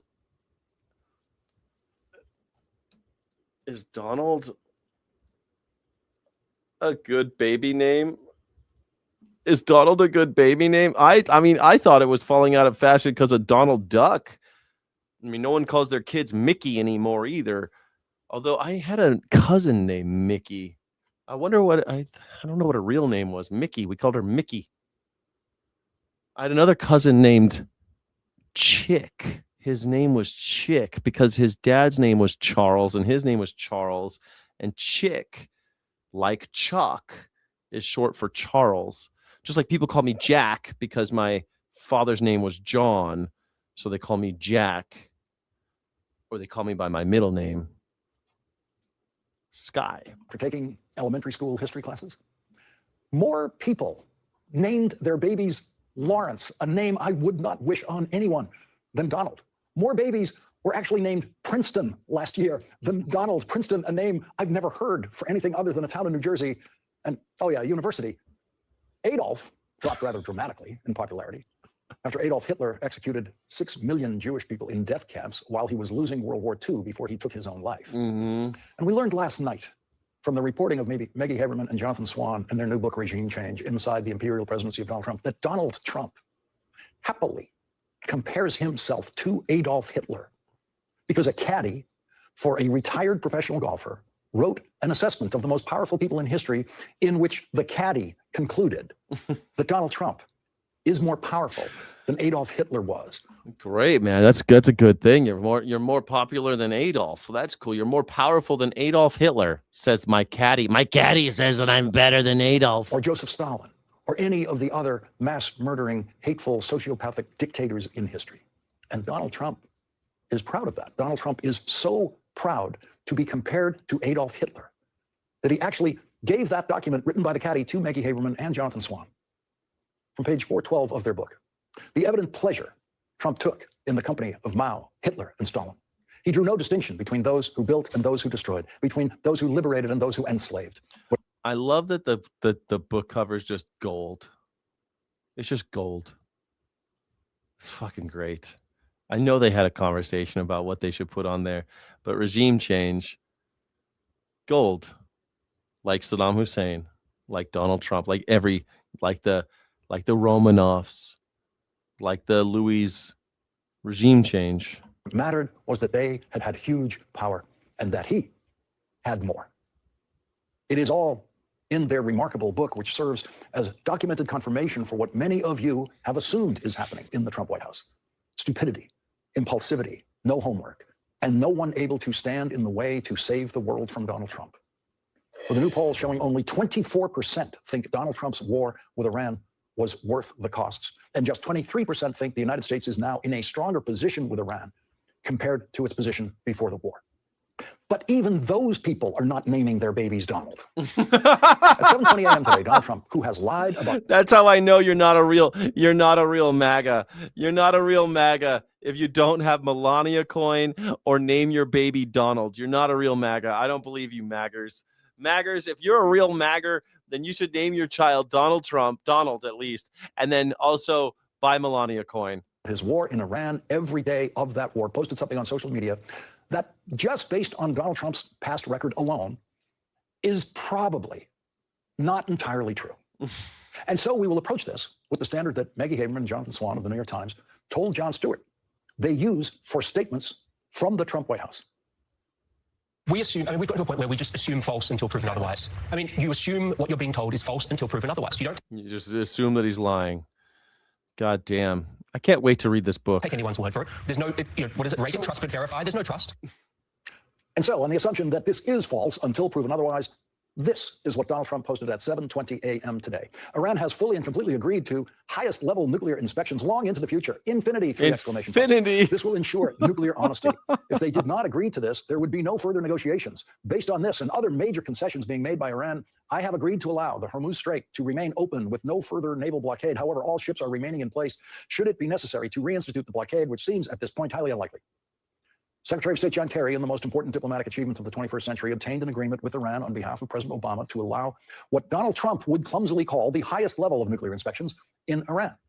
And when Donald Trump came into office for the first time, he said that that wasn't good enough. Inspections anywhere in Iran at any time just were not good enough. And so Donald Trump voided that agreement with Iran, policed by the United States and 5 other countries and the International Atomic Energy Agency. It wasn't good enough when John Kerry and President Obama obtained that agreement. But now Donald Trump says it's good enough. Any kind of inspections are good enough. Any promise of inspections. The trouble is, Iran says they've promised nothing. They've agreed to nothing about inspections. Iran says what Donald Trump is saying is not true. The New York Times reports Iranian officials said on Tuesday that their country did not make any such commitment. In fact, they said the matter was barely discussed. Esmail Baghi, spokesman for Iran's foreign ministry, said there was no plan to invite inspectors to nuclear sites that were hit by U.S. and Israeli airstrikes. So not only does the Trump team not have any way of finding out where Iran's nuclear material might be, they don't even know where the nuclear inspectors are. In terms of when the nuclear inspectors are going to start, it's funny, we were trying to call some of the inspectors last night around 2 in the morning. As you can expect, not many people were answering their phone at 2 in the morning. I expect that will happen at the minimum this week, but we think even some of those conversations with the inspectors and with the IAEA could happen as soon as today. But I've checked in with our team. You're right. That is funny. That is funny. Since we made that 2 a.m. phone call to some of those inspectors. Funny. Donald Trump is scheduled to go to the Republican senators' weekly working lunch tomorrow in a private room just off the Senate floor, where reporters are never invited in. And so we won't know for sure if Donald Trump runs into the kind of resistance tomorrow that some Republican senators are promising. I need to know why we've actually even relieved Iran of sanctions that date back to pre-JCPOA. I need to understand how this escrow account works. Me too, Tom Tillis. Why don't you stay in the fight a little bit longer? No, I'm resigning. I don't like being here no more.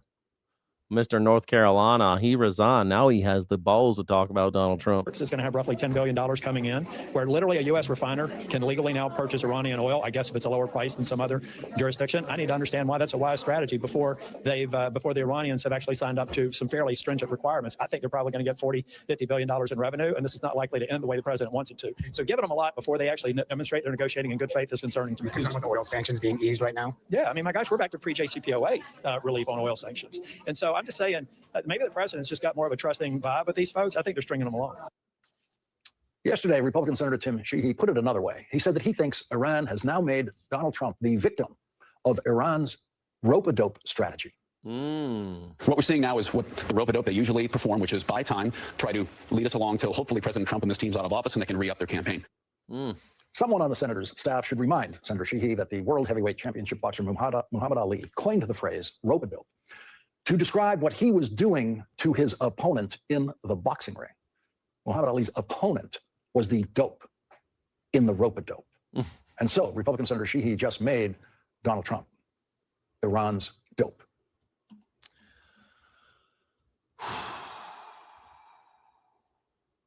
We can't end with any good news today. No good news. No good news. That's the last thing. That's the last one. I guess we'll have to end with a poem real fast because that's pretty depressing. Let's read a poem. Let's do a little humanities, and then I'm going to go play a little guitar downstairs, hang out a little bit with you guys. If you guys are down, if you're down to clown, if you're down for a little guitar work, I'm going to do that in just a second. But first, let's read a quick poem. It's kind of a long one today. It's kind of a fun, long poem. So we're going to read a quick poem, and then we'll be on our way. Thank you all for being here. My name is Skyjack Morgan. I'm an independent news and culture commentator, free speech and critical thinking advocate, and coffee addict.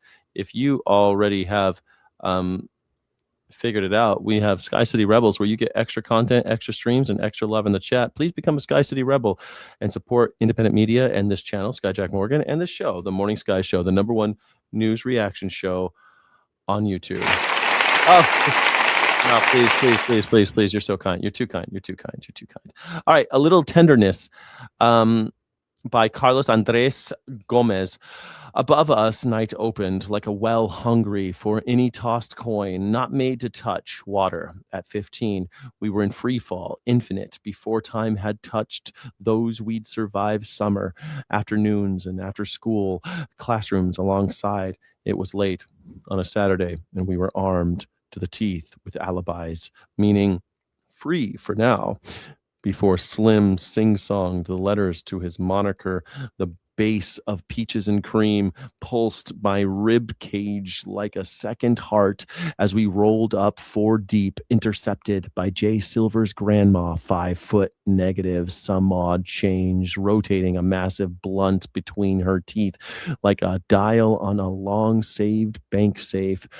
Sophomore year, and I was looking for any excuse to crack open her gold-capped lower left cuspid, cracked a 40 of OE 800, Old English 800, OE 800, handed with a sly smirk that had somehow survived her strict adolescence, refugee camps in southern Thailand and the Khmer Rouge.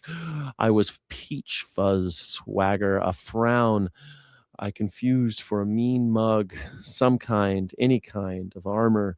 Marley Wilson sipped wine cooler with 2 seniors, and Jay's sister eyed me from across the yard.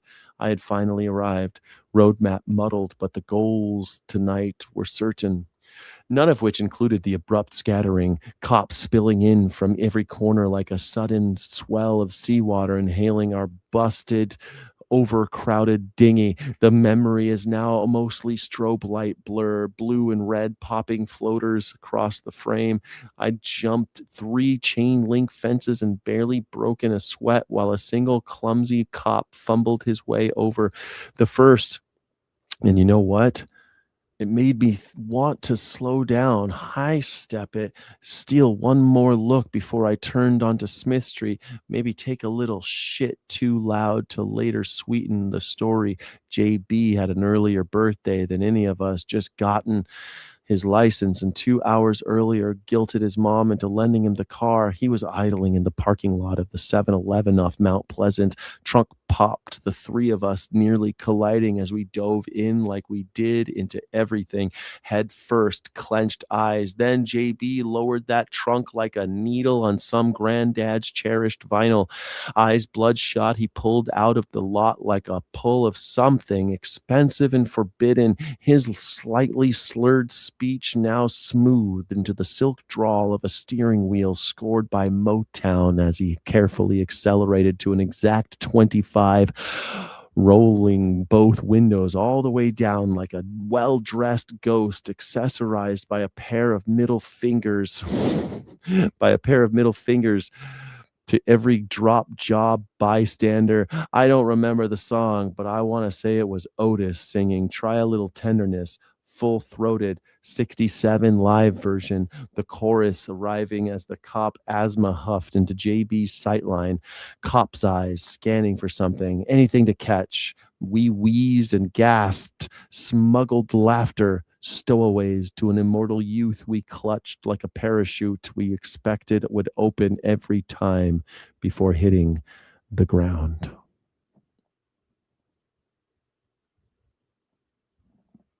A little tenderness. I like that he didn't know, like the little, he thinks the song was a little tenderness. Try a little tenderness. That was a fun song, a fun poem. I liked it. Carlos Andres Gomez, of course, is a poet. There he is. Look at this. Carlos Andres Gomez is a Colombian-American poet and the author of Fractures, brought out by University of Wisconsin Press, and won a Felix Polak Prize. All right. Very cool. Fun poem there, mister. I hope you guys enjoyed it. A little humanity before we go. And that was the Poetry Club. Thank you for being here, everybody. Teen Boys. Yep. Teen Boys. There you go. The poem. And normal is in the members only. Yeah. I used to do it before members only. I used to do it before. And I thought that it'd be kind of fun as a transition to the guitar playing, maybe. I don't know. Yeah, I hope you enjoyed the poem. A poem, yes.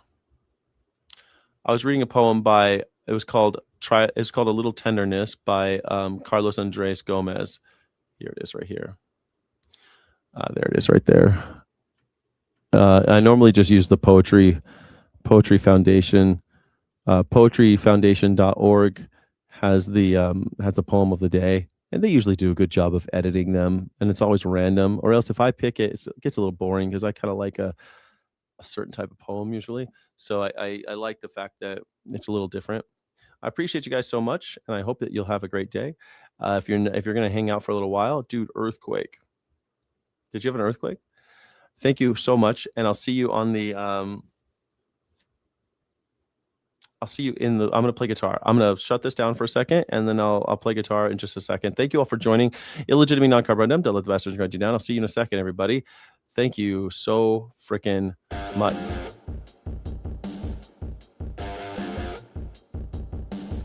Guys.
All right.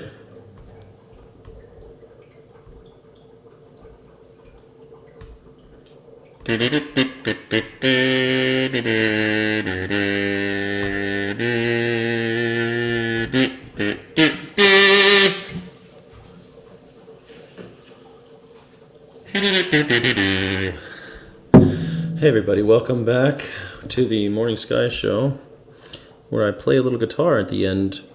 I think it's pretty fun to play a little guitar in the end, you know. I can't find the tabs for Anarchy Burger, which I think is so weird. But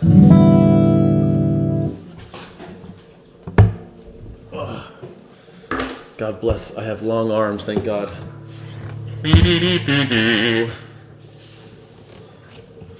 I equate math to money, and it somehow helped.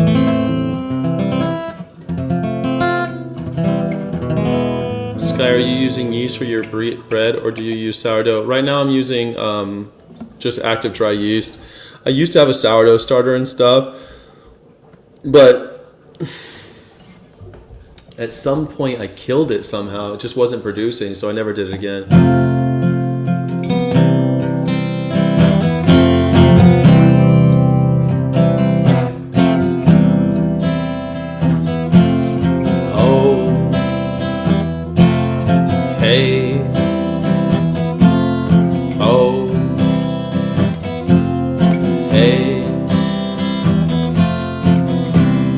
Trying to do it right. I've been living a lonely life. I've been sleeping here instead. I've been sleeping in my bed. I've been sleeping in my bed. Hey. Oh. Hey.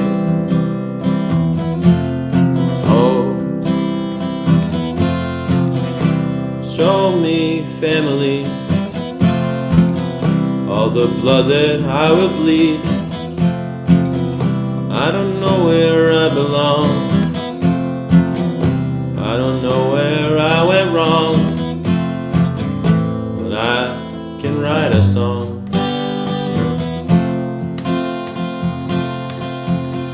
Yeah.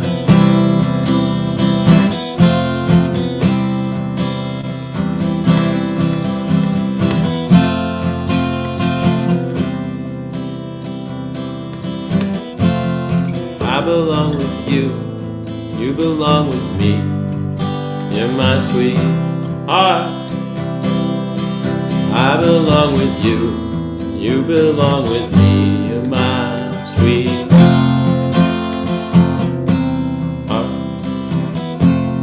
Hey. Oh.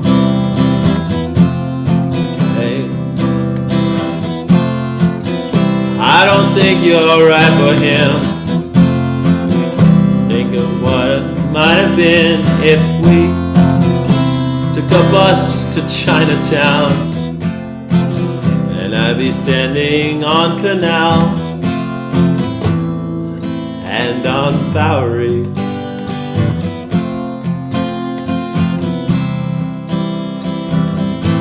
She'd be standing next to me.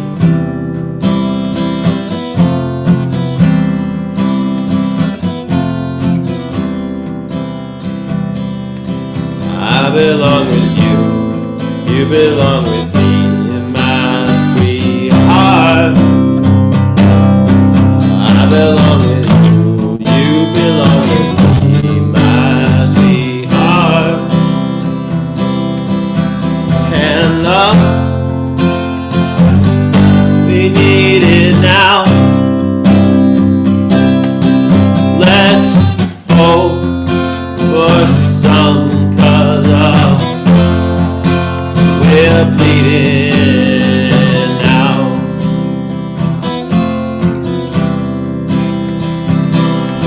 I belong with you, you belong with me. You're my sweetheart. I belong with you, you belong with me. You're my sweetheart.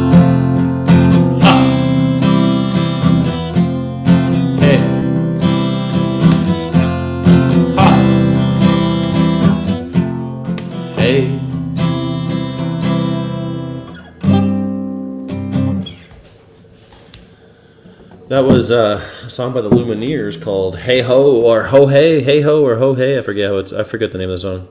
"Ho Hey." It's called "Ho Hey." They really went all out on that song.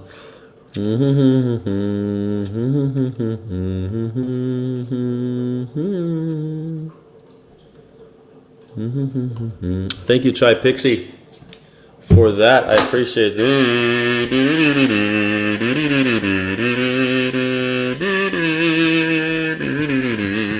Thank you. Maybe I should have done a. I should have done a kazoo break, shouldn't I? I should have done a kazoo break on that one.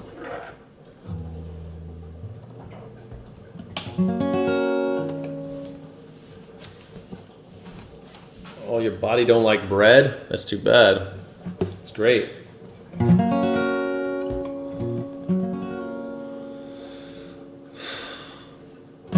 I know you wanted me to stay. I can't ignore the crazy visions of me in LA. I heard that there's a special place where boys and girls can all be queens every single day. Having wicked dreams of leaving Tennessee, and I hear Santa Monica, I swear it's calling me. Won't make mama proud, it's gonna cause a scene. No, she sees her baby boy, I know she's gonna scream. God, what have you done? You're a pink pony girl, you dance at the club. Oh, mama, I'm just having fun on the stage in my heels. That's where I belong, down at the Pink Pony Club. Gotta keep on dancing at the Pink Pony Club. Gonna keep on dancing out in West Hollywood. Gonna keep on dancing at the Pink Pony Club. The Pink Pony Club. I'm up and the jaws are on the floor. Lovers in the bathroom and a line outside the door. Black lights and a Miro disco ball. Every night's another reason why I left it all. I thank my wicked dreams, leaving the year from Tennessee. Oh, Santa Monica, you've been good to me. Won't make mama proud, it's gonna cause a scene. She sees her baby boy, she knows, you know she's gonna scream. God, what have you done? You're a pink pony girl, you dance at the club. Mama, I'm just having fun on stage in my heels. It's where I belong, down at the Pink Pony Club. I'm gonna keep on dancing at the Pink Pony Club. I'm gonna keep on dancing down in West Hollywood. I'm gonna keep on dancing at the Pink Pony Club. Pink Pony Club. Don't think I left you all behind.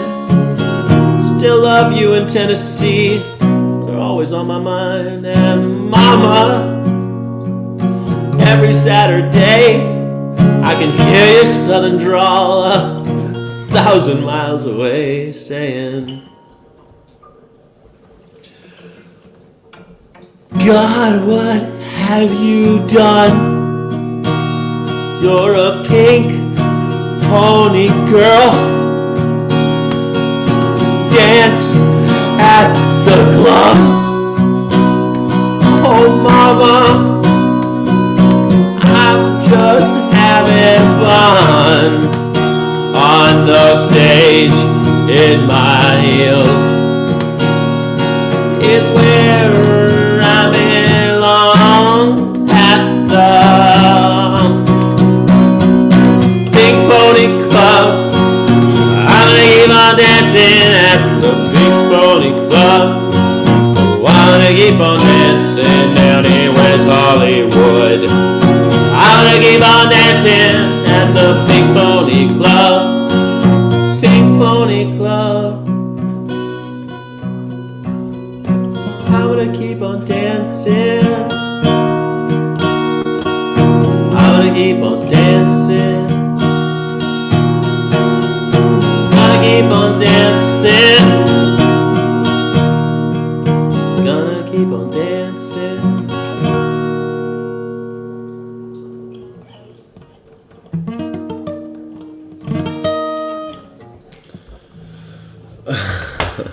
That was a fun little, it's kind of fun singing that song. I like it. I like playing that song. I hope you enjoyed it. That is the #1 song of Chaperone, the Pink Pony Club. My little version of it anyway. My little version of the Pink Pony Club. The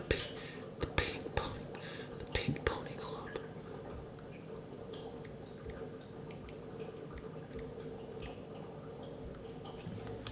Nice. Thank you for the applause. I appreciate it.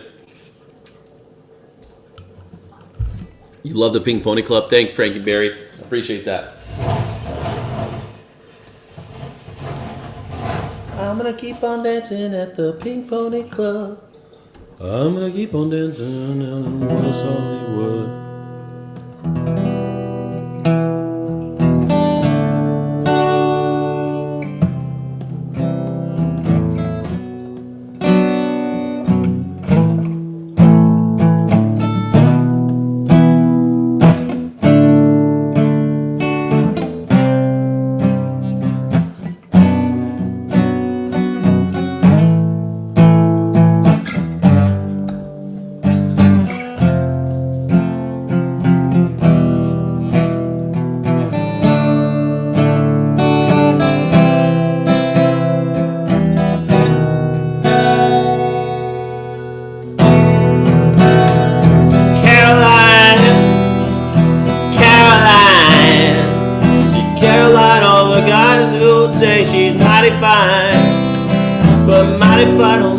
You somewhere half the time, and the other half either got you cursed out or coming up short. And dig this now. Even though you need a golden calculator to divide the time it takes to look inside and realize that real guys go for real, down to Mars girls. I know you like to think that your shit don't stink, but lean a little closer and you'll see that roses smell like poo. Yeah, roses really smell like poo.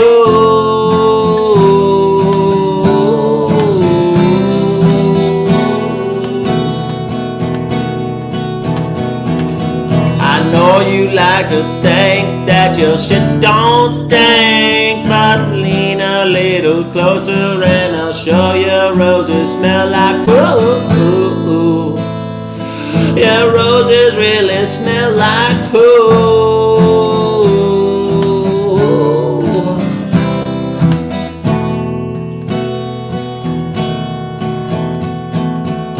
Caroline, she's the reason for the word bitch. I hope she's speeding in the car on the way to the club, trying to hurry up and get some baller or singer or somebody like that, and try to put all the makeup in the mirror and crash, crash, crash in a ditch. I ain't playing.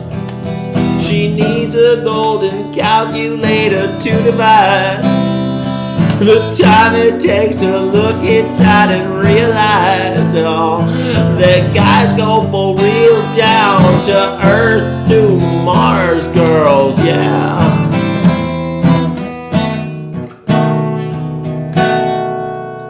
Oh, I know you like to think that your shit don't stink, but lean a little closer and you'll see that roses really smell like ooh, ooh. Yeah, roses really smell like ooh, ooh, ooh.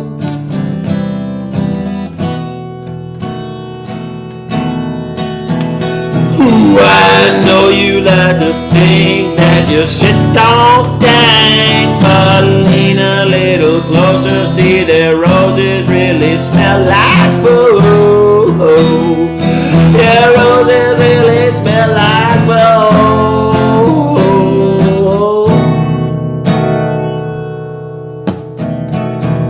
Well, she got a hottie body, but her attitude is potty. When I met her at a party, she was hardly acting naughty.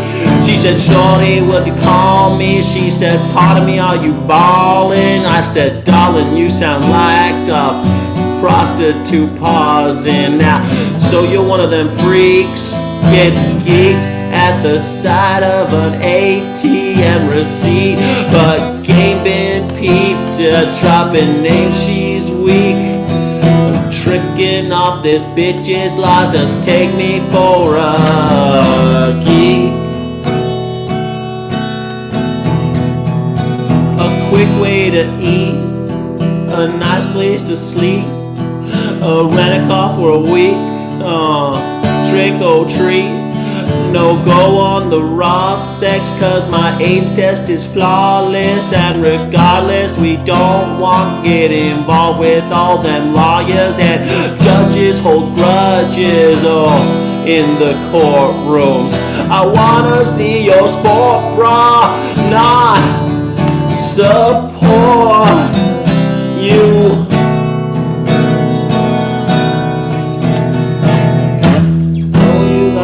Think that your shit don't stink, but lean a little closer and you'll see that roses smell like poo.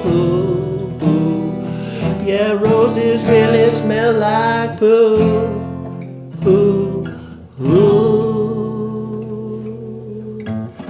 I know you like to think your shit don't stink, but lean a little closer, see the roses really smell like ooh. Roses really smell like ooh.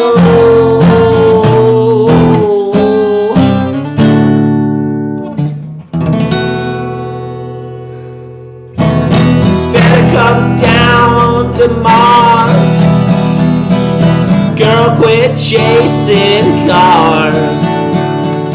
What happens when the dough gets low? Bitch, you ain't that fine. No way, no way, no way, no way, no way. Crazy bitch.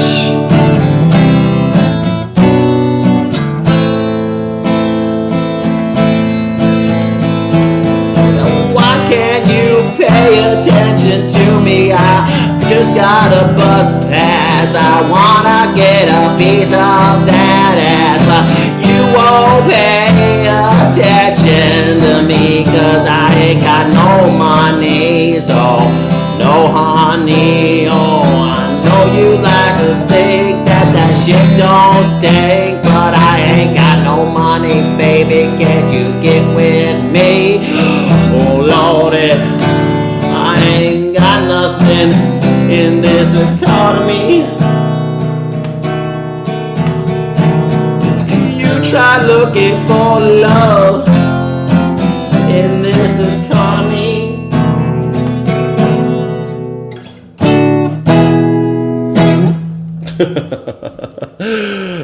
Yeah, Sky 3000. I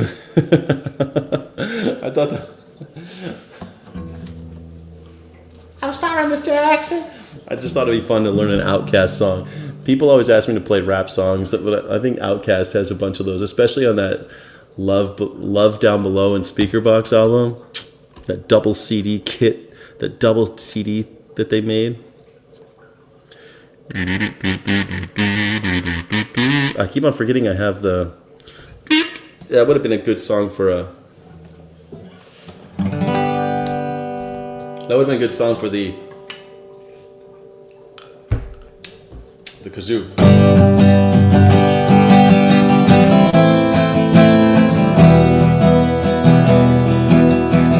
Happiness hit her like on a train track, coming toward us, stuck till no turning back. She hid around the corner, she hid under beds, she killed it with kisses, from then she fled. Every bubble she sank with a drink and washed it away down the kitchen sink. Dog days are over. Dog days are done. Dog days are coming, so you better run now, run fast for your mother and fast for your father. Run for your children and your sisters and your brothers. Leave all your love and your loving behind. You can't carry it with you if you wanna survive. I said the dog days are over. The dog days are over. Until you hear the horses come, here they come. I never wanted anything from you except everything you had. What was left after that too? Everything you had and what was after that too.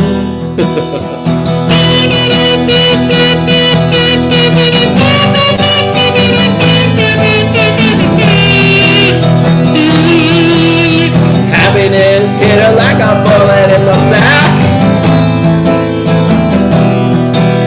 struck from a great height by someone who should have known better than that. Dog days are over. Dog days are done. Dog, then you hear the horses come. Yeah, they come. Now fast for your mother, run fast for your father. Run for your children and your sisters and your brothers. Leave all your love and your longing behind. You can't carry it with you if you wanna survive. I said the dog days are over. I said the dog days are over. Then you hear the horses come. You know it, here they come.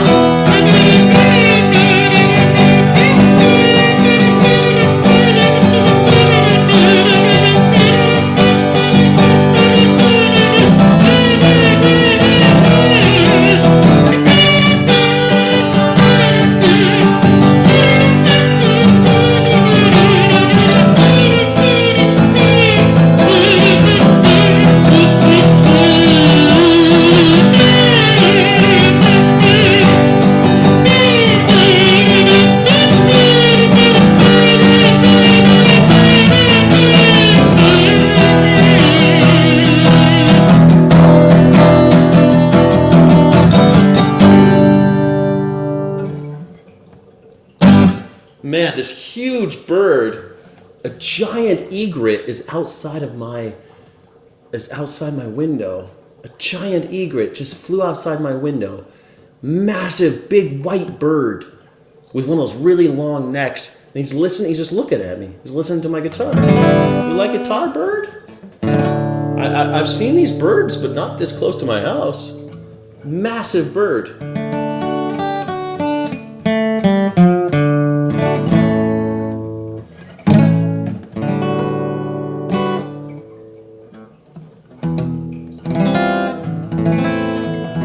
Wow, this bird really likes my music. Sky and the Machine.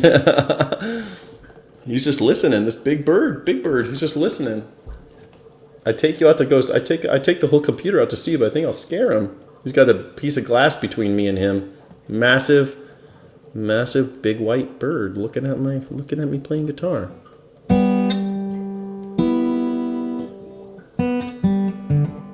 Oh, there he goes. Oh my gosh. When they take flight, it's so incredible. It looks impossible that they're able to do that.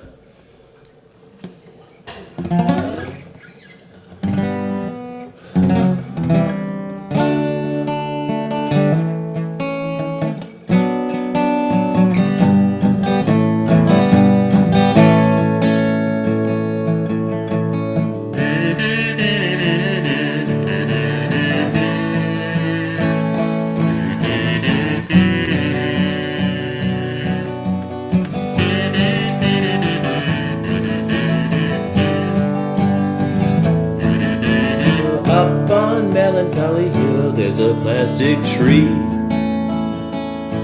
Here with me, just looking out on the day of another dream. Well, you can get what you want, but you can't get me. So let's set out to see love, 'cause you're my medicine. When you're close to me, when you're close to me.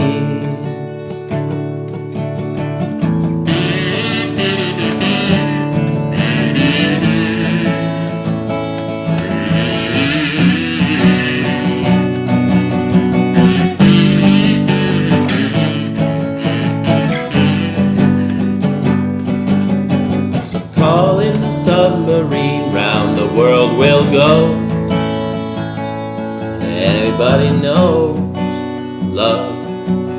If we're looking out on the day, another dream of another.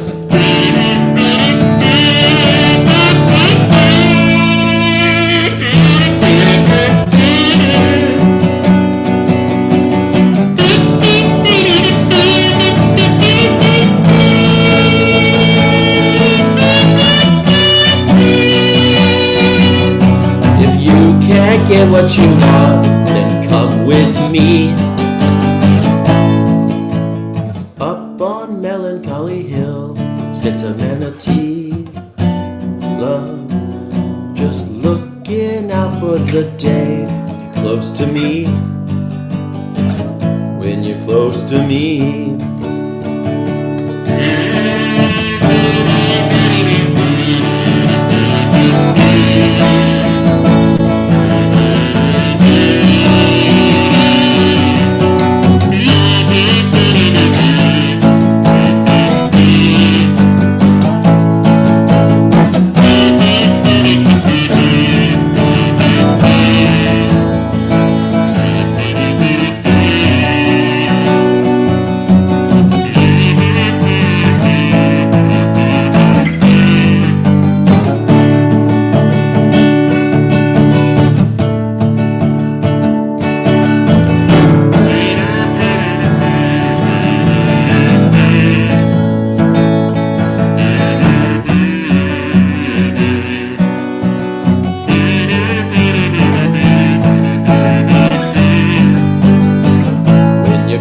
To me.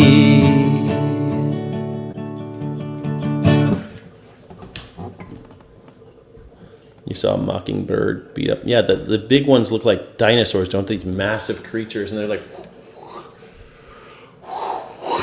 it just looks like they're putting so much effort in lifting their bodies off the ground, and you can't imagine that at one point they were just in a little egg, and they made it this far, and they got this big, and nobody killed them. How incredible, you know? He's gone. But I have little birds and little squirrels in my garden. I'm gonna miss living here. You know, I have an offer in on the house. I have 2 offers on the house. But check this out. So I have two offers on the house, but one came in and they were like, "Oh, I love your house. I love the energy. I love the vibe." And they were like, "Oh, I can't wait to do this. Like, I have so many ideas." And then it turns out that he's a real estate investor, though. And so I was like, "What the fuck?" And my realtor's like, "This guy's a real estate investor. All that was bullshit." And I was like, "Really? This seems so legitimate. I had such a good vibe from them." Yeah, they're playing you.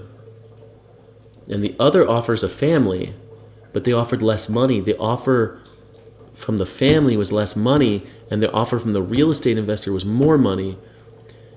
And so I said, take the family. Fuck it, I'll take the hit. I'll take $1,000 hit, a couple $1,000. Cost me a couple $1,000 to be to live with my principles, I guess, or to look myself in the mirror, I guess. I don't know. Fucked up, really.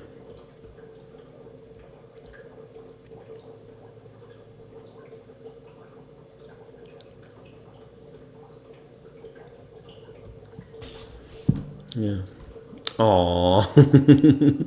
It kind of sucks, but I lost a couple $1,000 that I don't have. I don't have that money to fuck with, but. And that was the whole thing. I was like, "Are you sure?" She's like, and she sent me a screenshot of the guy's face, and he's a lawyer and a real estate investor. And I'm like, maybe he's buying the house for himself and his new girlfriend or something. And it was so weird. She's like, "Nah, this guy's an investor. He's just posing." Which sucks because I feel like I got played, but thank God I have a realtor. And, you know, she wants more money, you know. She wants more money. She's trying to get as much money for me because she gets a percentage, right? But I was like, fuck this, man. And I feel sick about it. I feel like I got played, and I feel like I'm like, are we sure? Like, really?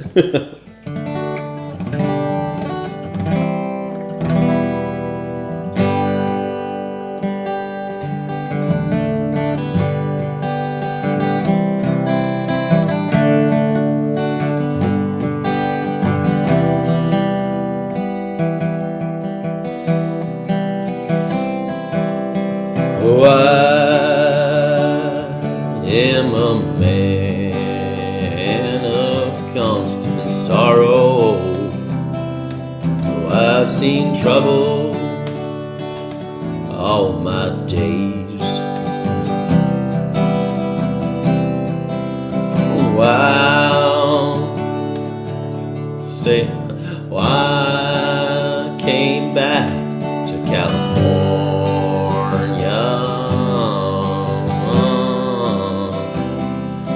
where I was born and raised.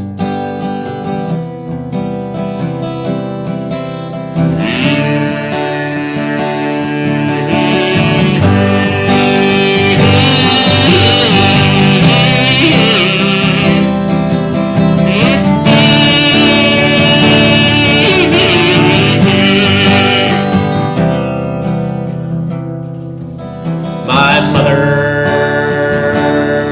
up and died of COVID. Whole reason I came here for.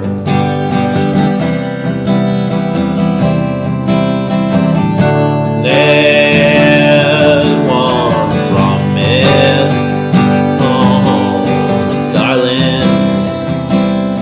I see her on God's golden shore.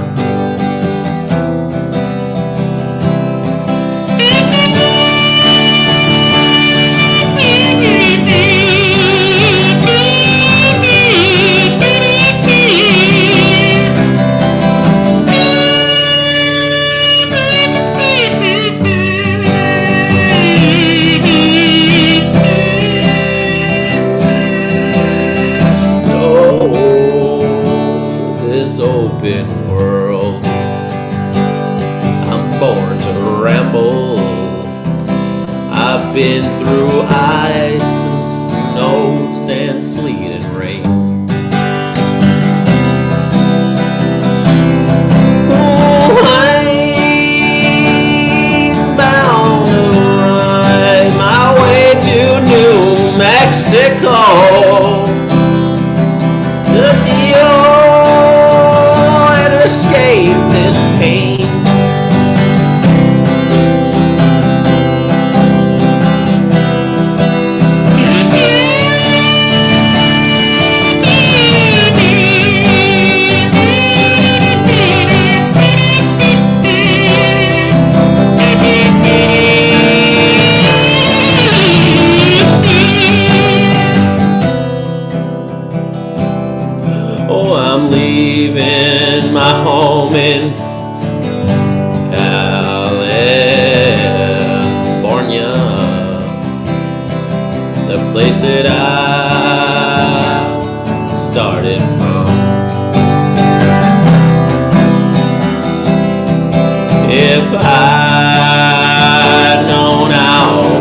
Men of Constant Sorrow.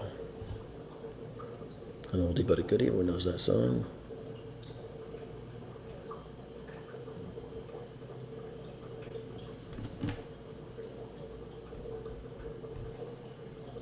Yeah, you'll feel better in the long run knowing your family's going to make memories there. Totally. That's exactly it. I just feel like, man, but they had me, dude. They're like, oh, if we get the house, we're so excited. If we get the house, then you could visit and see what we've done with the place, And I'm like, oh, yeah, that sounds so great. It really feels great for you to say that. I thought they were legit.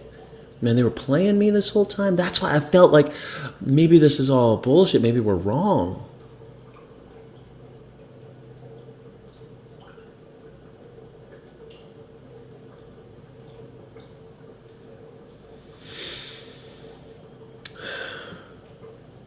Fuck, crazy to me. It's crazy. I can't believe it.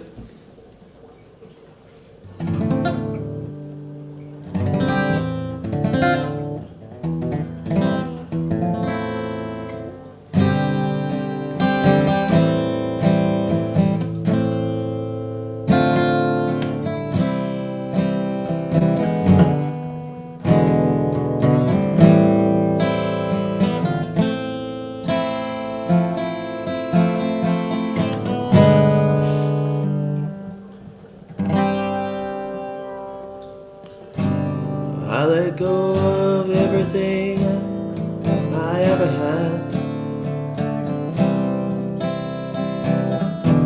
'Cause I couldn't give you the love you deserve.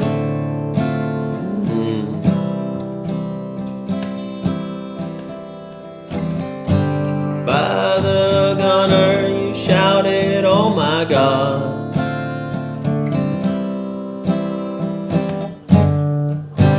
Seemed churlish, but it's what was I owed, I suppose.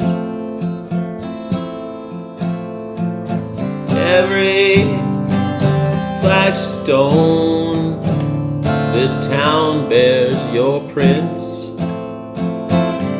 and all the bars around here serve my ghosts and carcasses. I wish I knew these things when I was young.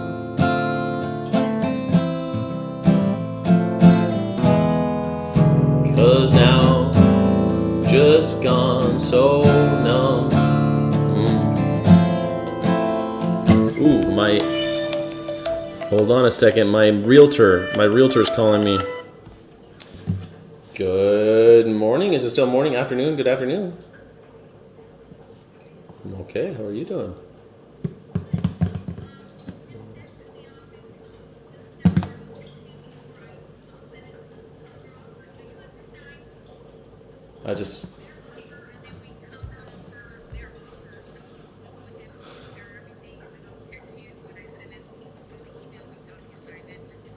Okay, so you just text me and I'll DocuSign it and then we're ready to go.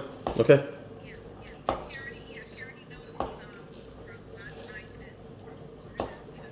The Floridians. Okay, cool. And the locals, do they know what's going on yet? Okay, cool. All right. Okay. I appreciate it. Thank you, Miss Mendoza. Bye.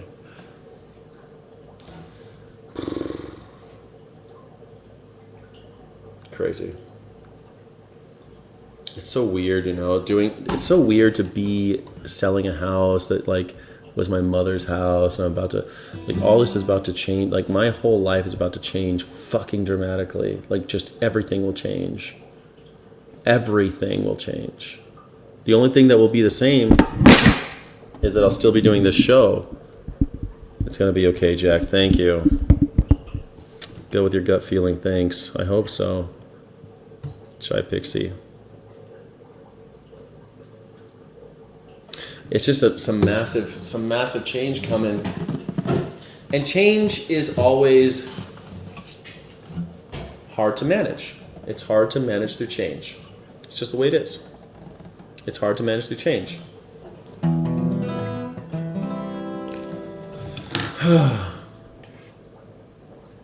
Anyway, keep the realtor segment going for drama. Just keep going. Well, I'm gonna have to do streams from New Mexico when I meet that. Change is scary. It is. I have to do another. I'll be streaming from New Mexico when I meet that realtor because I'll have to have another realtor on the other side. I still don't have a place to live. I haven't bought a house yet. I had to get this money to buy a house.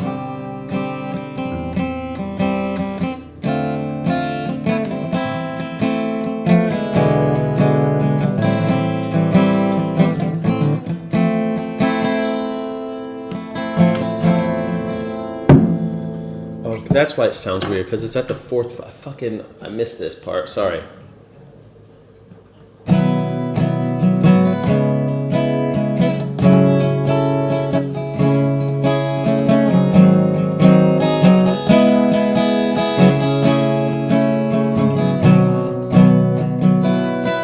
I let go of everything I ever had, 'cause I couldn't give Cause I couldn't give you the love you deserve.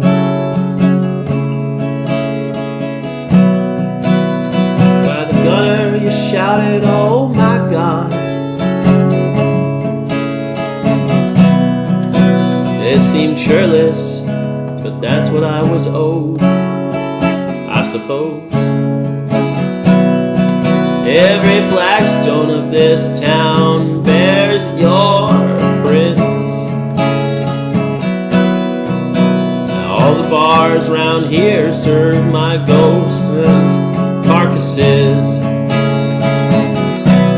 I wish I knew these things when I was young, yeah. 'Cause now I've just gone so numb. We take whatever we can to give reason back. So please don't rein me in. Don't rein me in.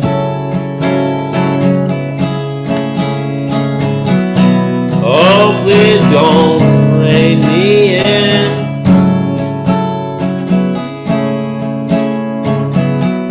I'm working myself up to a nice warm bliss. All my memories of you ring like tinnitus.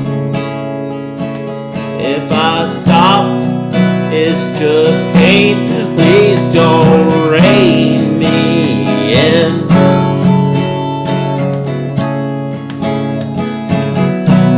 There's nothing brave in walking alone.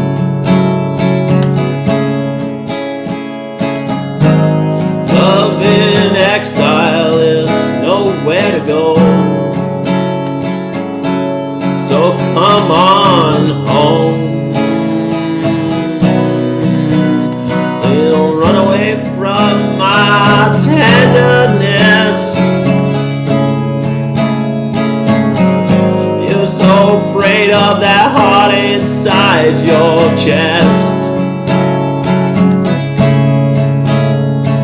We were doing so well, but now you were scared to be held and took the easiest way out. See the tears of a man too proud to reach out for a hand. Well, let my love keep you safe now. Please don't, oh, don't rein me in.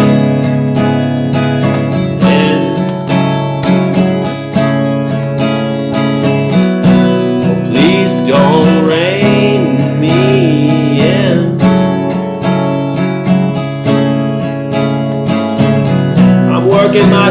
up to a nice warm bliss. Oh, all my memories of you ring like tinnitus.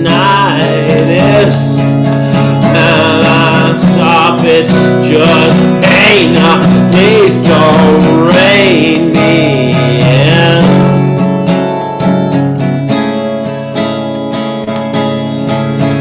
And I'm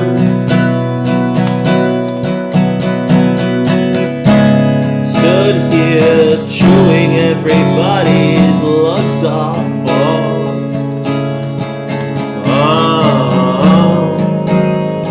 Telling everybody how much I fucked up.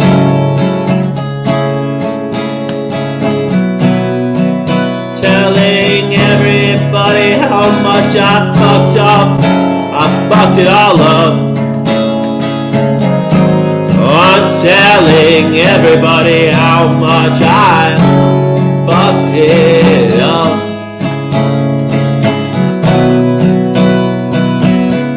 Slow down, don't rein me in. Slow down, don't rein me in.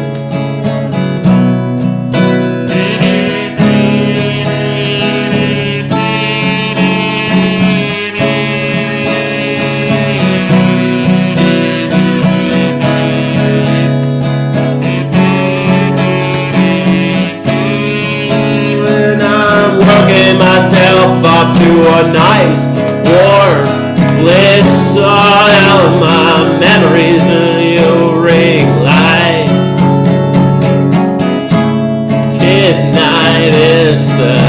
If I stop, it's just all pain. So please don't rein me in. Working myself up to a nice warm bliss. All my memories of you ring like tinnitus. If I stop, it's just pain.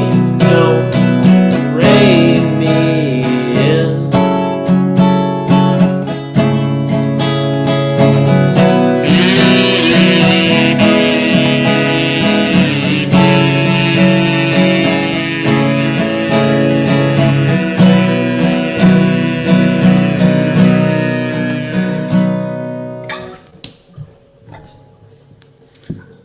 Ring of Fire. Start vetting New Mexican. Well, my realtor here knows a realtor there, so I'm hoping it'll be cool.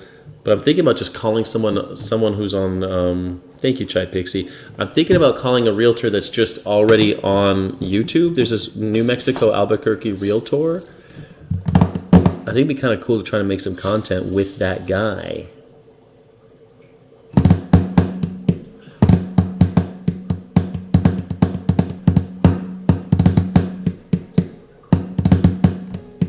Thinking about it. I'm thinking, what do you think? I mean, I could get a realtor that my realtor suggests from Remax, or I watched this realtor in New Mexico, in Albuquerque, and I thought, well, he has a camera, I have a camera. It'd be kind of cool to try to like make content together. I think it'd be really cool. Boost both of our channels, right? I'll show you. I think his channel. What's his name? I'm gonna try to find him really fast for you.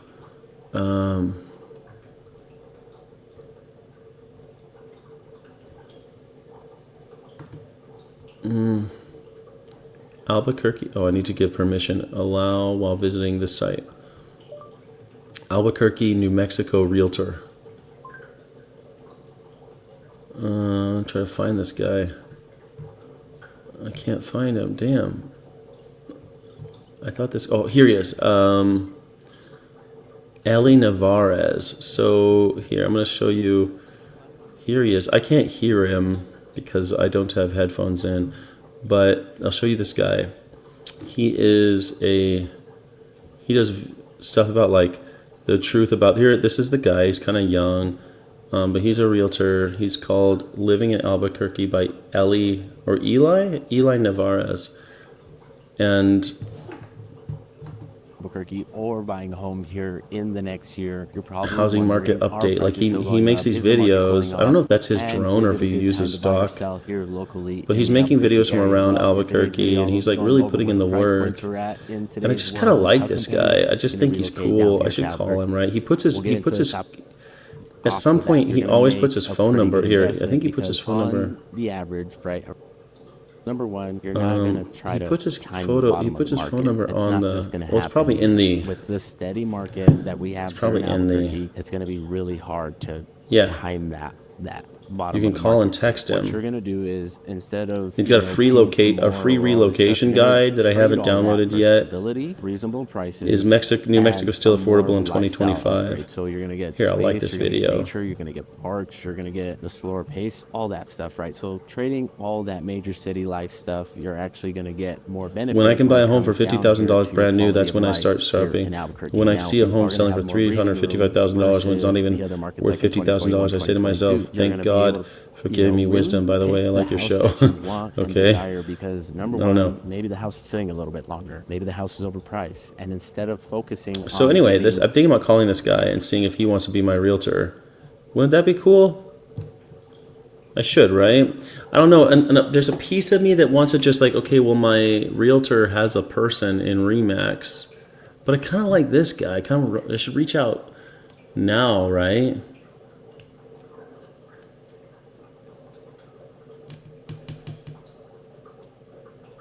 I don't know. What do you think?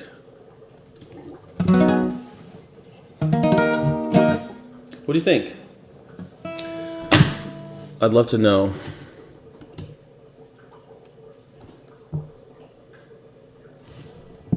Reach out today. End stream. Reach out today. Okay, I'll reach out today. Maybe I'll text him today.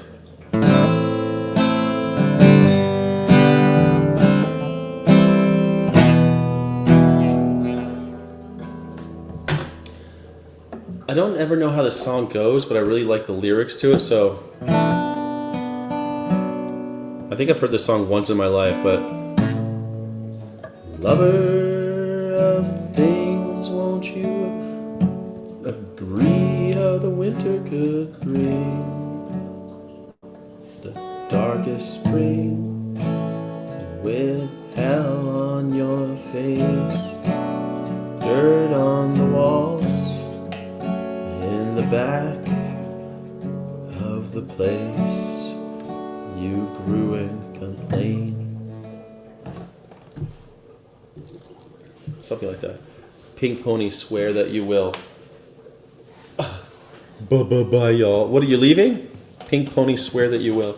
I swear. A pink pony, swear. I'll call him. Should I call him now?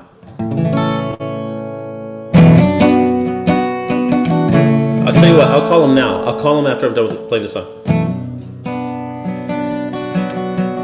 Lover, things, won't you agree a winter could bring the darkest spring without hell on your face, dirt on the walls in the back of the place you grew and complained.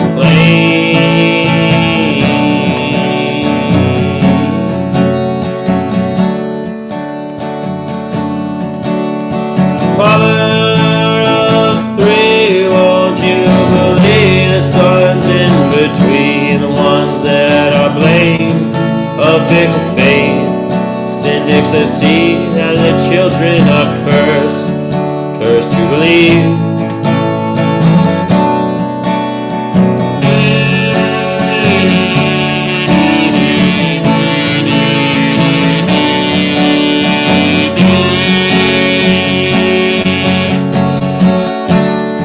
Marrow without bone,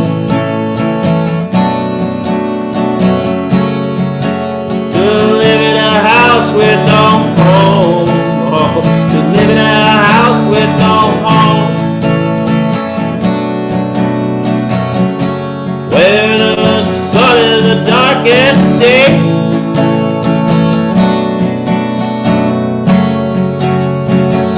with the curves and the wings.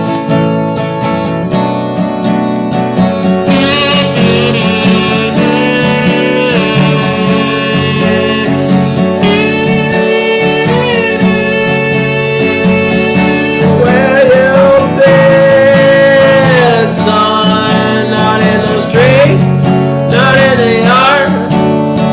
Only once. Call off the dogs, call off the guards.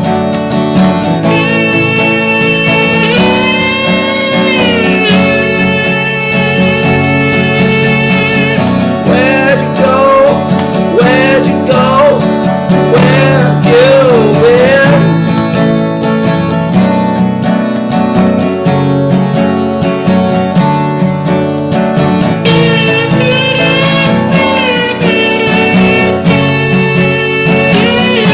Where you been?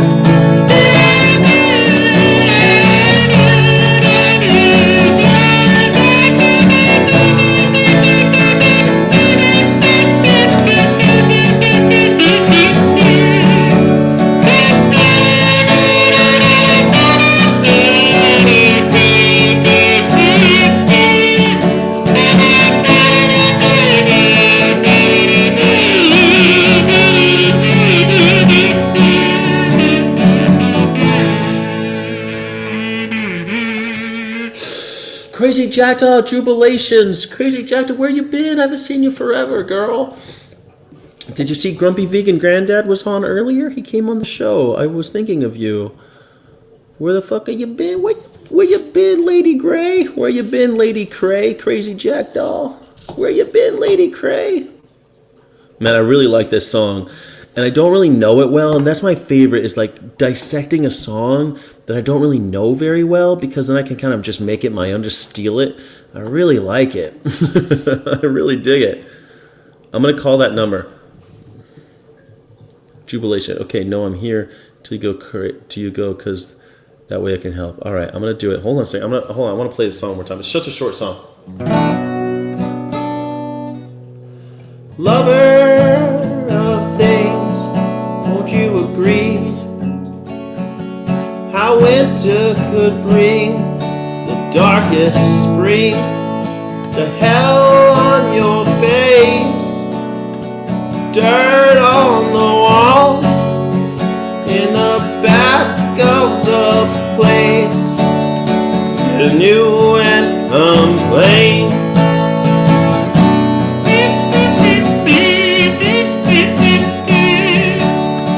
Father of three, won't you believe that the ones in between us, the ones that are blame, are fickle fate.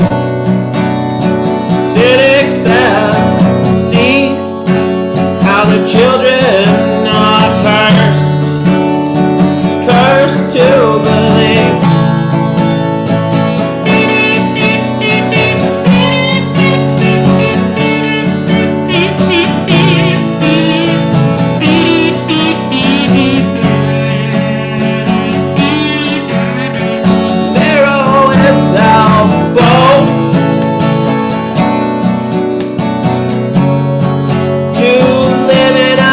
With no home, where the sun is dark as sea,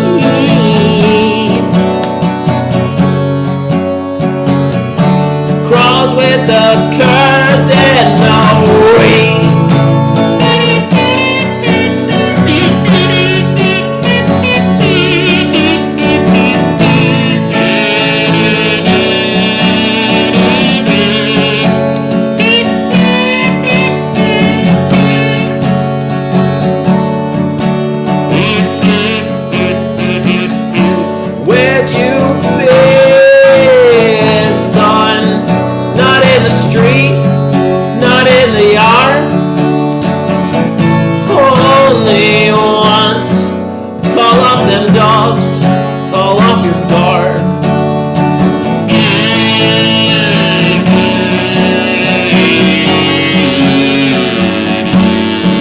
Where'd you go?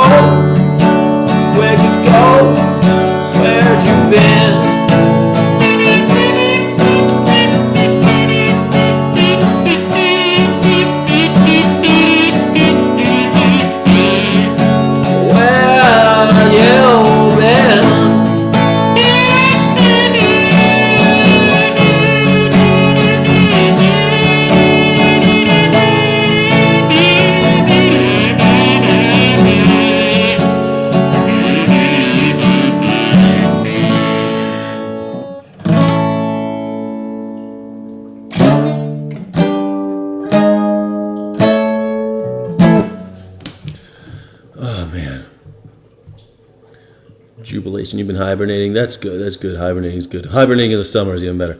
You might be screwing your realtor out of some referral money.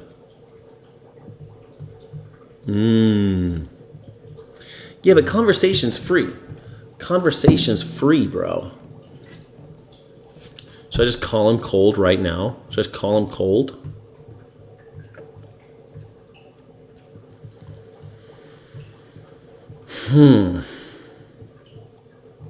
What time is it in Albuquerque? It's 1:30 in 1:30 in the afternoon in Albuquerque. See, he's pretty cool, and he's only got 2,960 subscribers.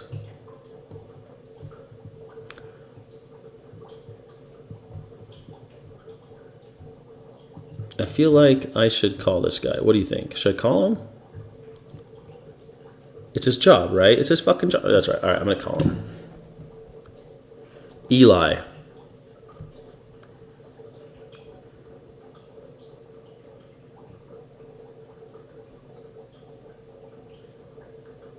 Eli. We're gonna call him right now.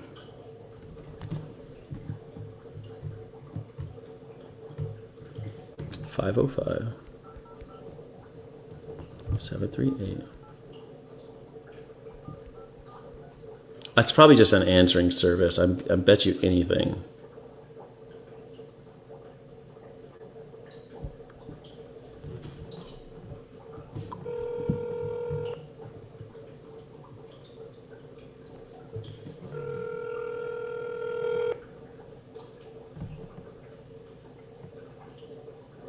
Hello, this is Eli. Hi, Eli. My name is Skyjack Morgan, and I'm thinking about moving to Albuquerque. I found you on YouTube. I'm a YouTuber myself, and I thought I'd reach out. Super awesome. That's cool. What got you thinking of moving to Albuquerque? Well, I just put my house just got its first offer, and I just countered just now, and of course, and my realtors. I'm in California, and I'm thinking about moving. I want to move to Nob Hill, and my heart's pretty set on Nob Hill or somewhere really close to Nob Hill. I got this dream of leaving California, buying a house in cash, and being kind of like an urban house homesteader or something like that. I don't know. I want one of those old, I just got these ideas. I got crazy ideas now, Yeah, that's awesome. I love it. Yeah, just so you know, I'm streaming right now. I'm streaming live. Your voice is live on YouTube right now. Yeah, good. Just so you know, sorry. I guess I should have told you that before but yeah. But I was looking at your stuff online because I'm streaming, and my viewers were like, "Call him now, just fuck this," because I don't know what. Like it's my first time selling a house. I've lived all over the world, but I've never sold or bought a house before. So I'm a little outside of my depth. I'm a little ignorant when it comes to that stuff.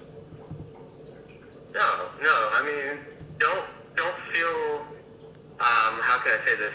Lost, I guess, for the lack of better terms, because we can help you with all that, right? The more important part is that you have the idea of what you want, and 9 times out of 10, that is like the biggest hurdle that we encounter when we're helping people with the whole relocation thing, right? It's like, we want this and this kind of area, and sometimes finding that, trying to marry the two different ideas gets pretty tricky.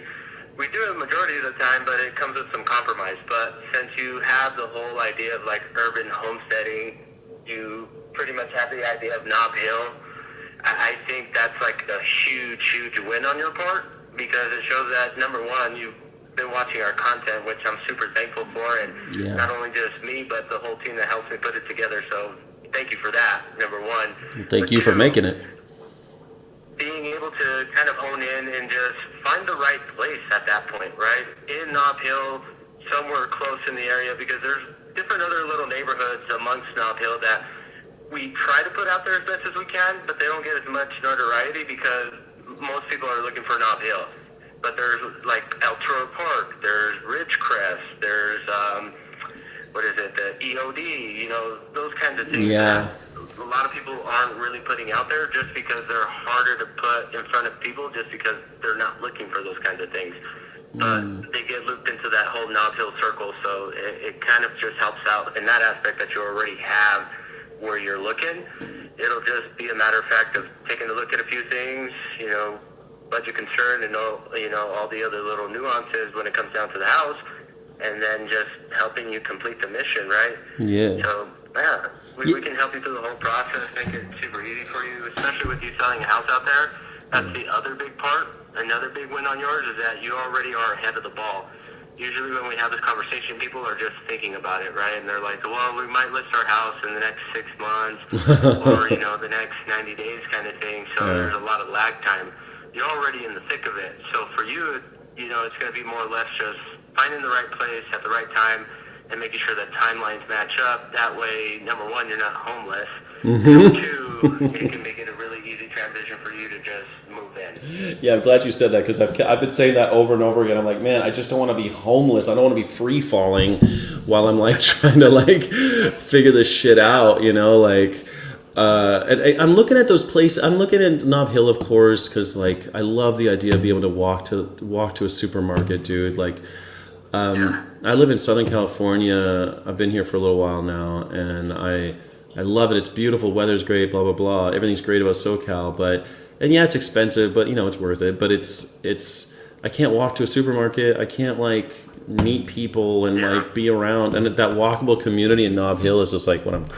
But I saw some places that are only like 15-minute walk outside of that are just like one neighborhood over, like on Zuni, near that Zuni. I think it's called Zuni Road or something, and it's close to that Ridgecrest area. Yeah. Is where we'll be looking, which is kind of a cheat code, to be honest with you, because it's still that same type of lifestyle. Sure, you're a couple minutes out, but you're still getting that same Nob Hill lifestyle, feel, walkability, and same style of house and everything. Because a lot of people have lived in those neighborhoods for generations. Yeah. I love that vibe, man. I love the idea of. At first, I was looking at those condos on Central. I forget, like 3999 or whatever. There's like a brand. They're like pretty new, and they look pretty luxury. And I was like, man, that just looks great. But then I was like, man, I just want to plant some vegetables and get a cistern. I want to do all these other things. I want to get some solar panels, and I got a $500 HOA where I am. I don't want to go sign up for another $500 HOA. You know. Yeah, that HOA is insane.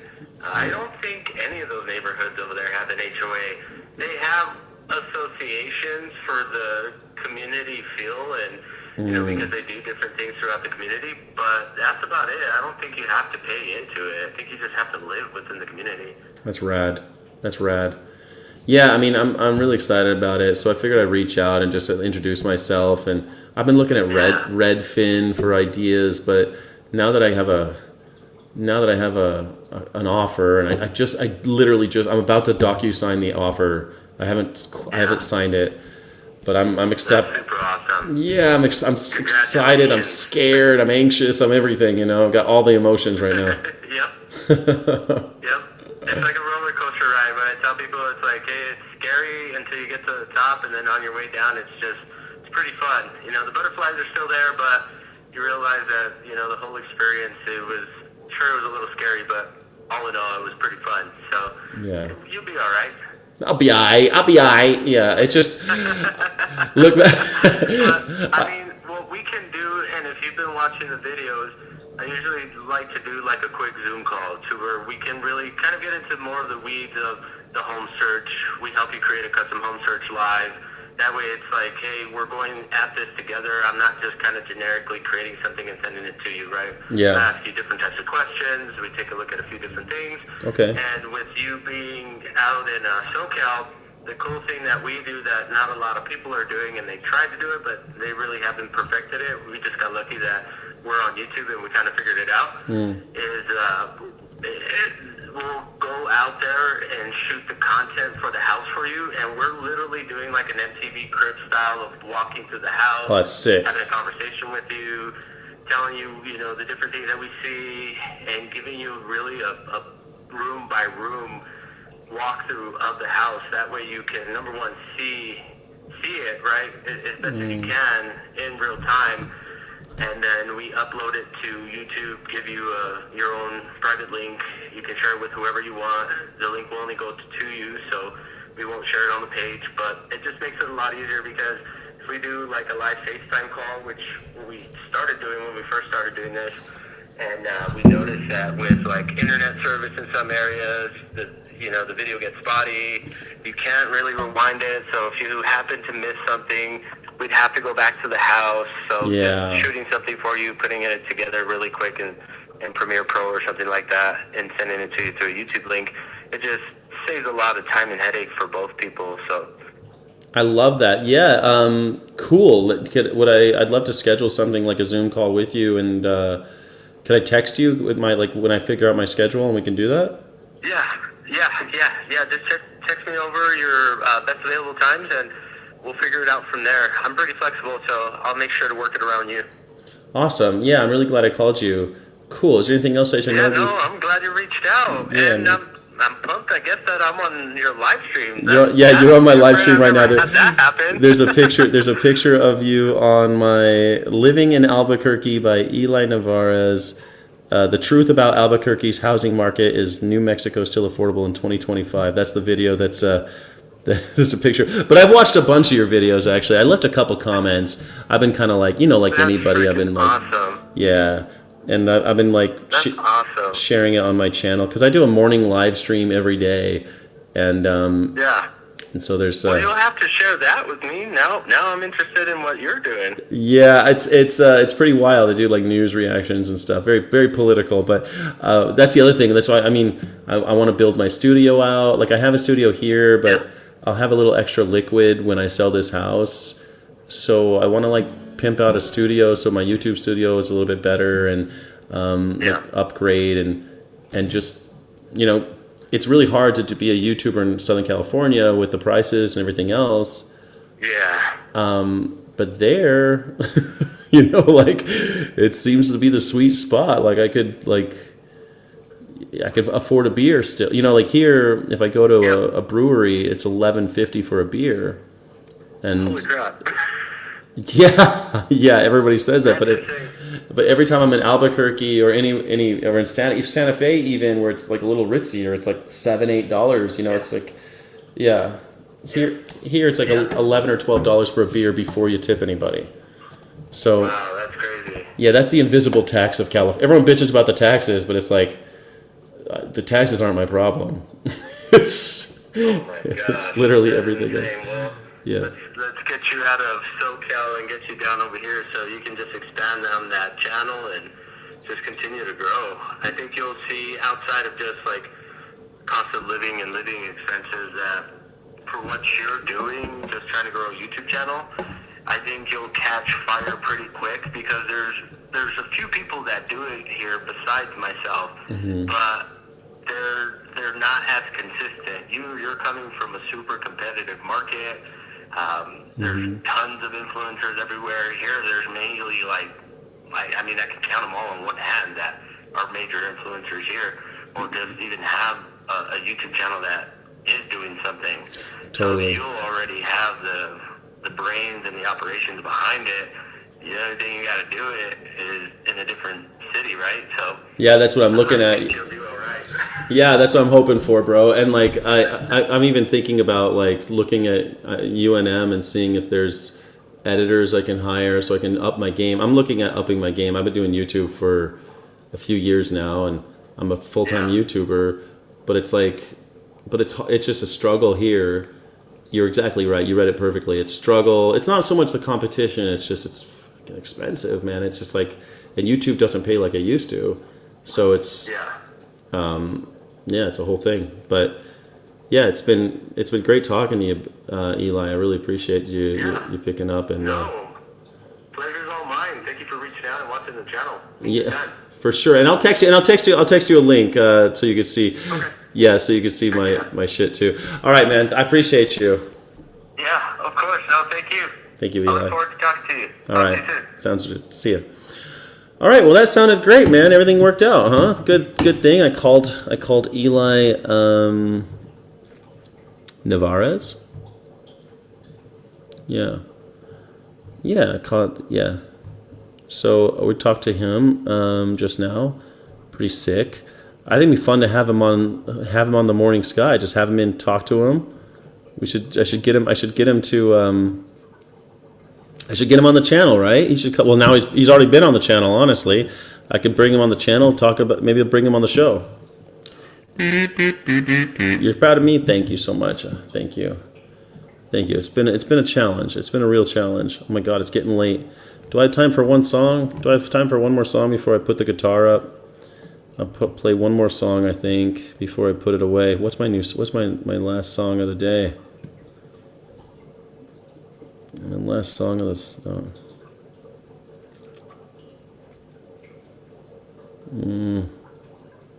Oh, I know what my last song will be. I got it. I know what my last song will be. I know what my last song will be.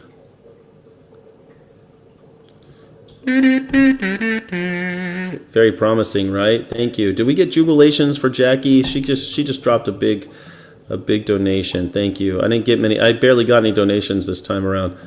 After 6 hours, you deserve it. You know, I made chocolate hummus last night, and I want to eat it, but I don't have anything to put it on. I'm thinking about mixing it with my oatmeal. I think that'd be good, like a high protein oatmeal. Wouldn't that be good?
I gotta learn that solo better. I don't know the solo. Well, they say Santa Fe, it's less than 90 miles away, and I've got time to roll a joint and rent a car. Wow.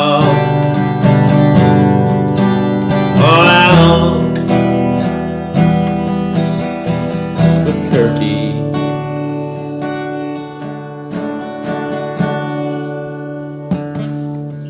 And I've been flying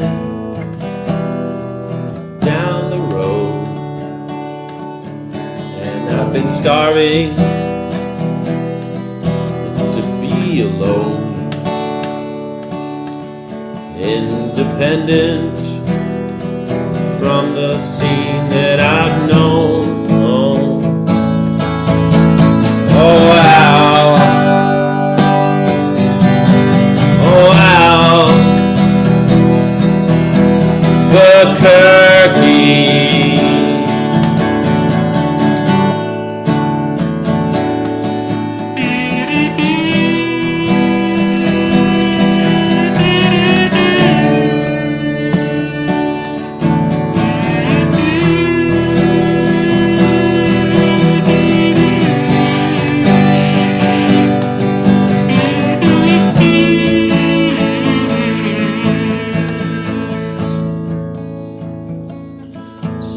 I'll stop when I can.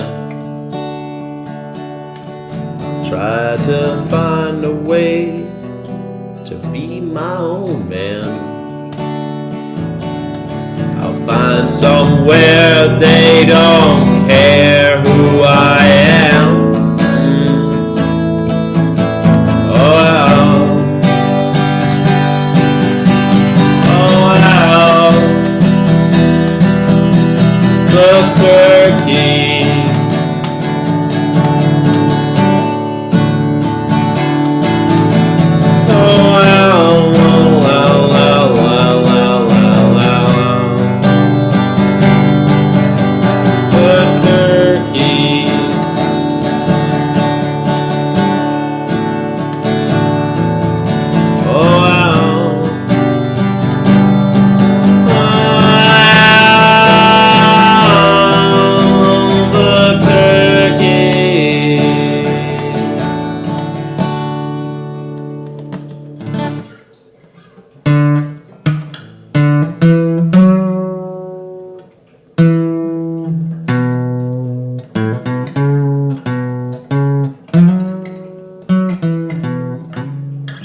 I gotta learn the great finishing song, right? Great finishing song.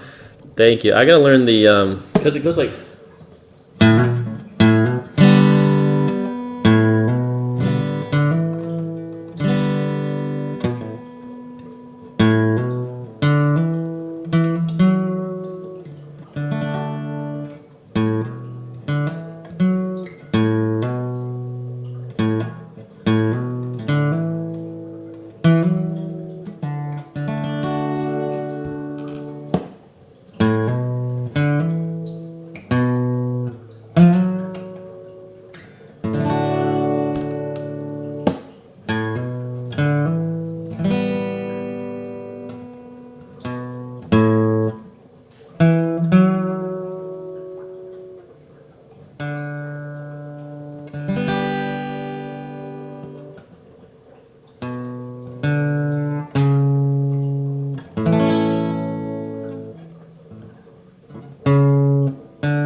I don't know that solo very well, but I think I could.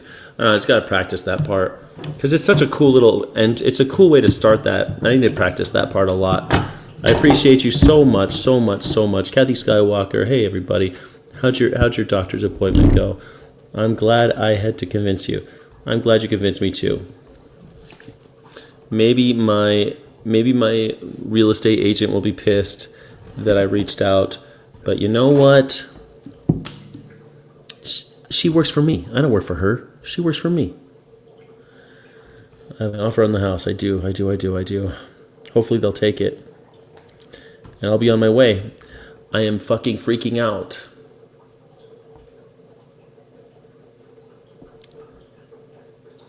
So it'll be fun. It'll be good times. Everything is gonna be fine. Everything's gonna be fine. All right. I appreciate you guys all for hanging out with me today. I really think you're amazing. And I will see you on the other side of the day. I'll see you tomorrow. For Morning Sky. Illegitimate non-carb run of no let the bastards grind you down because I need you. We need each other and the animals need us most of all. Thank you. Oh, I didn't see that I was so small the whole time. All right, thanks guys. You're amazing. What about the fish? My neighbor's going to take them. My neighbors are going to take my fish so that I don't kill them in the move.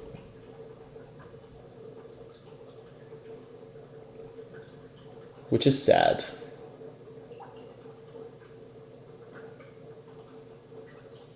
I'm gonna miss my little fish. But I can't risk killing them on a big move like that.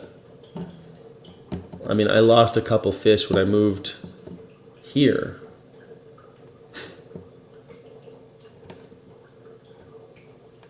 Man, I had this fish for a long time, and he moved with me from Las Vegas. He lived in 4 places with me. 4 moves, this fish. His name was Mayweather. And I love this fucking fish. He's buried out here. He's buried in my garden. And then my mom died, and I was really distraught, and I moved into this house, and I moved the fish, and I did it too fast, and I wasn't paying attention enough, and the temperature or something killed him. I killed a couple fish. I killed a couple big fish.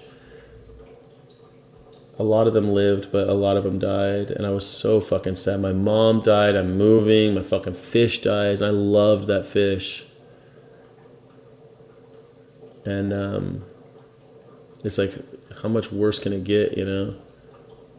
I was so upset. Anyway, get updated fish pics.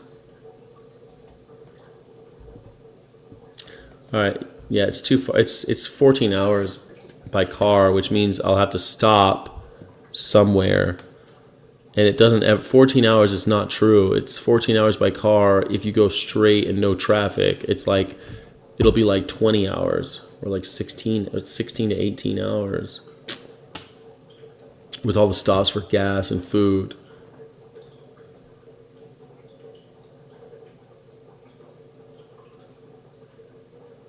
Anyway, thanks everybody. I think you're amazing. And I will see you on the other side. Thank you everybody. Johnny Vegan Seed, Crazy Jackdaw, Positrack, and actually I think Positrack, I don't know if Positrack's ever coming back. Do you think Positrack's ever coming back? He was pretty upset. Or she, I don't know if it's a he or she. Positrack might not ever come back. We don't know. All right. Thank you guys. You're amazing.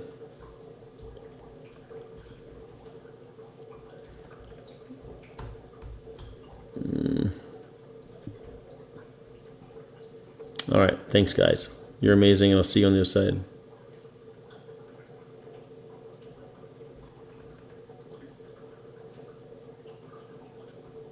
Apologizes, dude. He was mad about, I don't know, veganism or something. I don't know. He was really mad about veganism, I guess. Something. He was really upset about veganism, I think. He was arguing in the chat. And may the force be with you. Thanks, guys. I'll see you tomorrow. Illegitimately non-carborundum. I'm going to go eat some chocolate hummus that I made last night. Bye. Thank you so much for watching. Don't forget to like and subscribe. Thank you so friggin' much.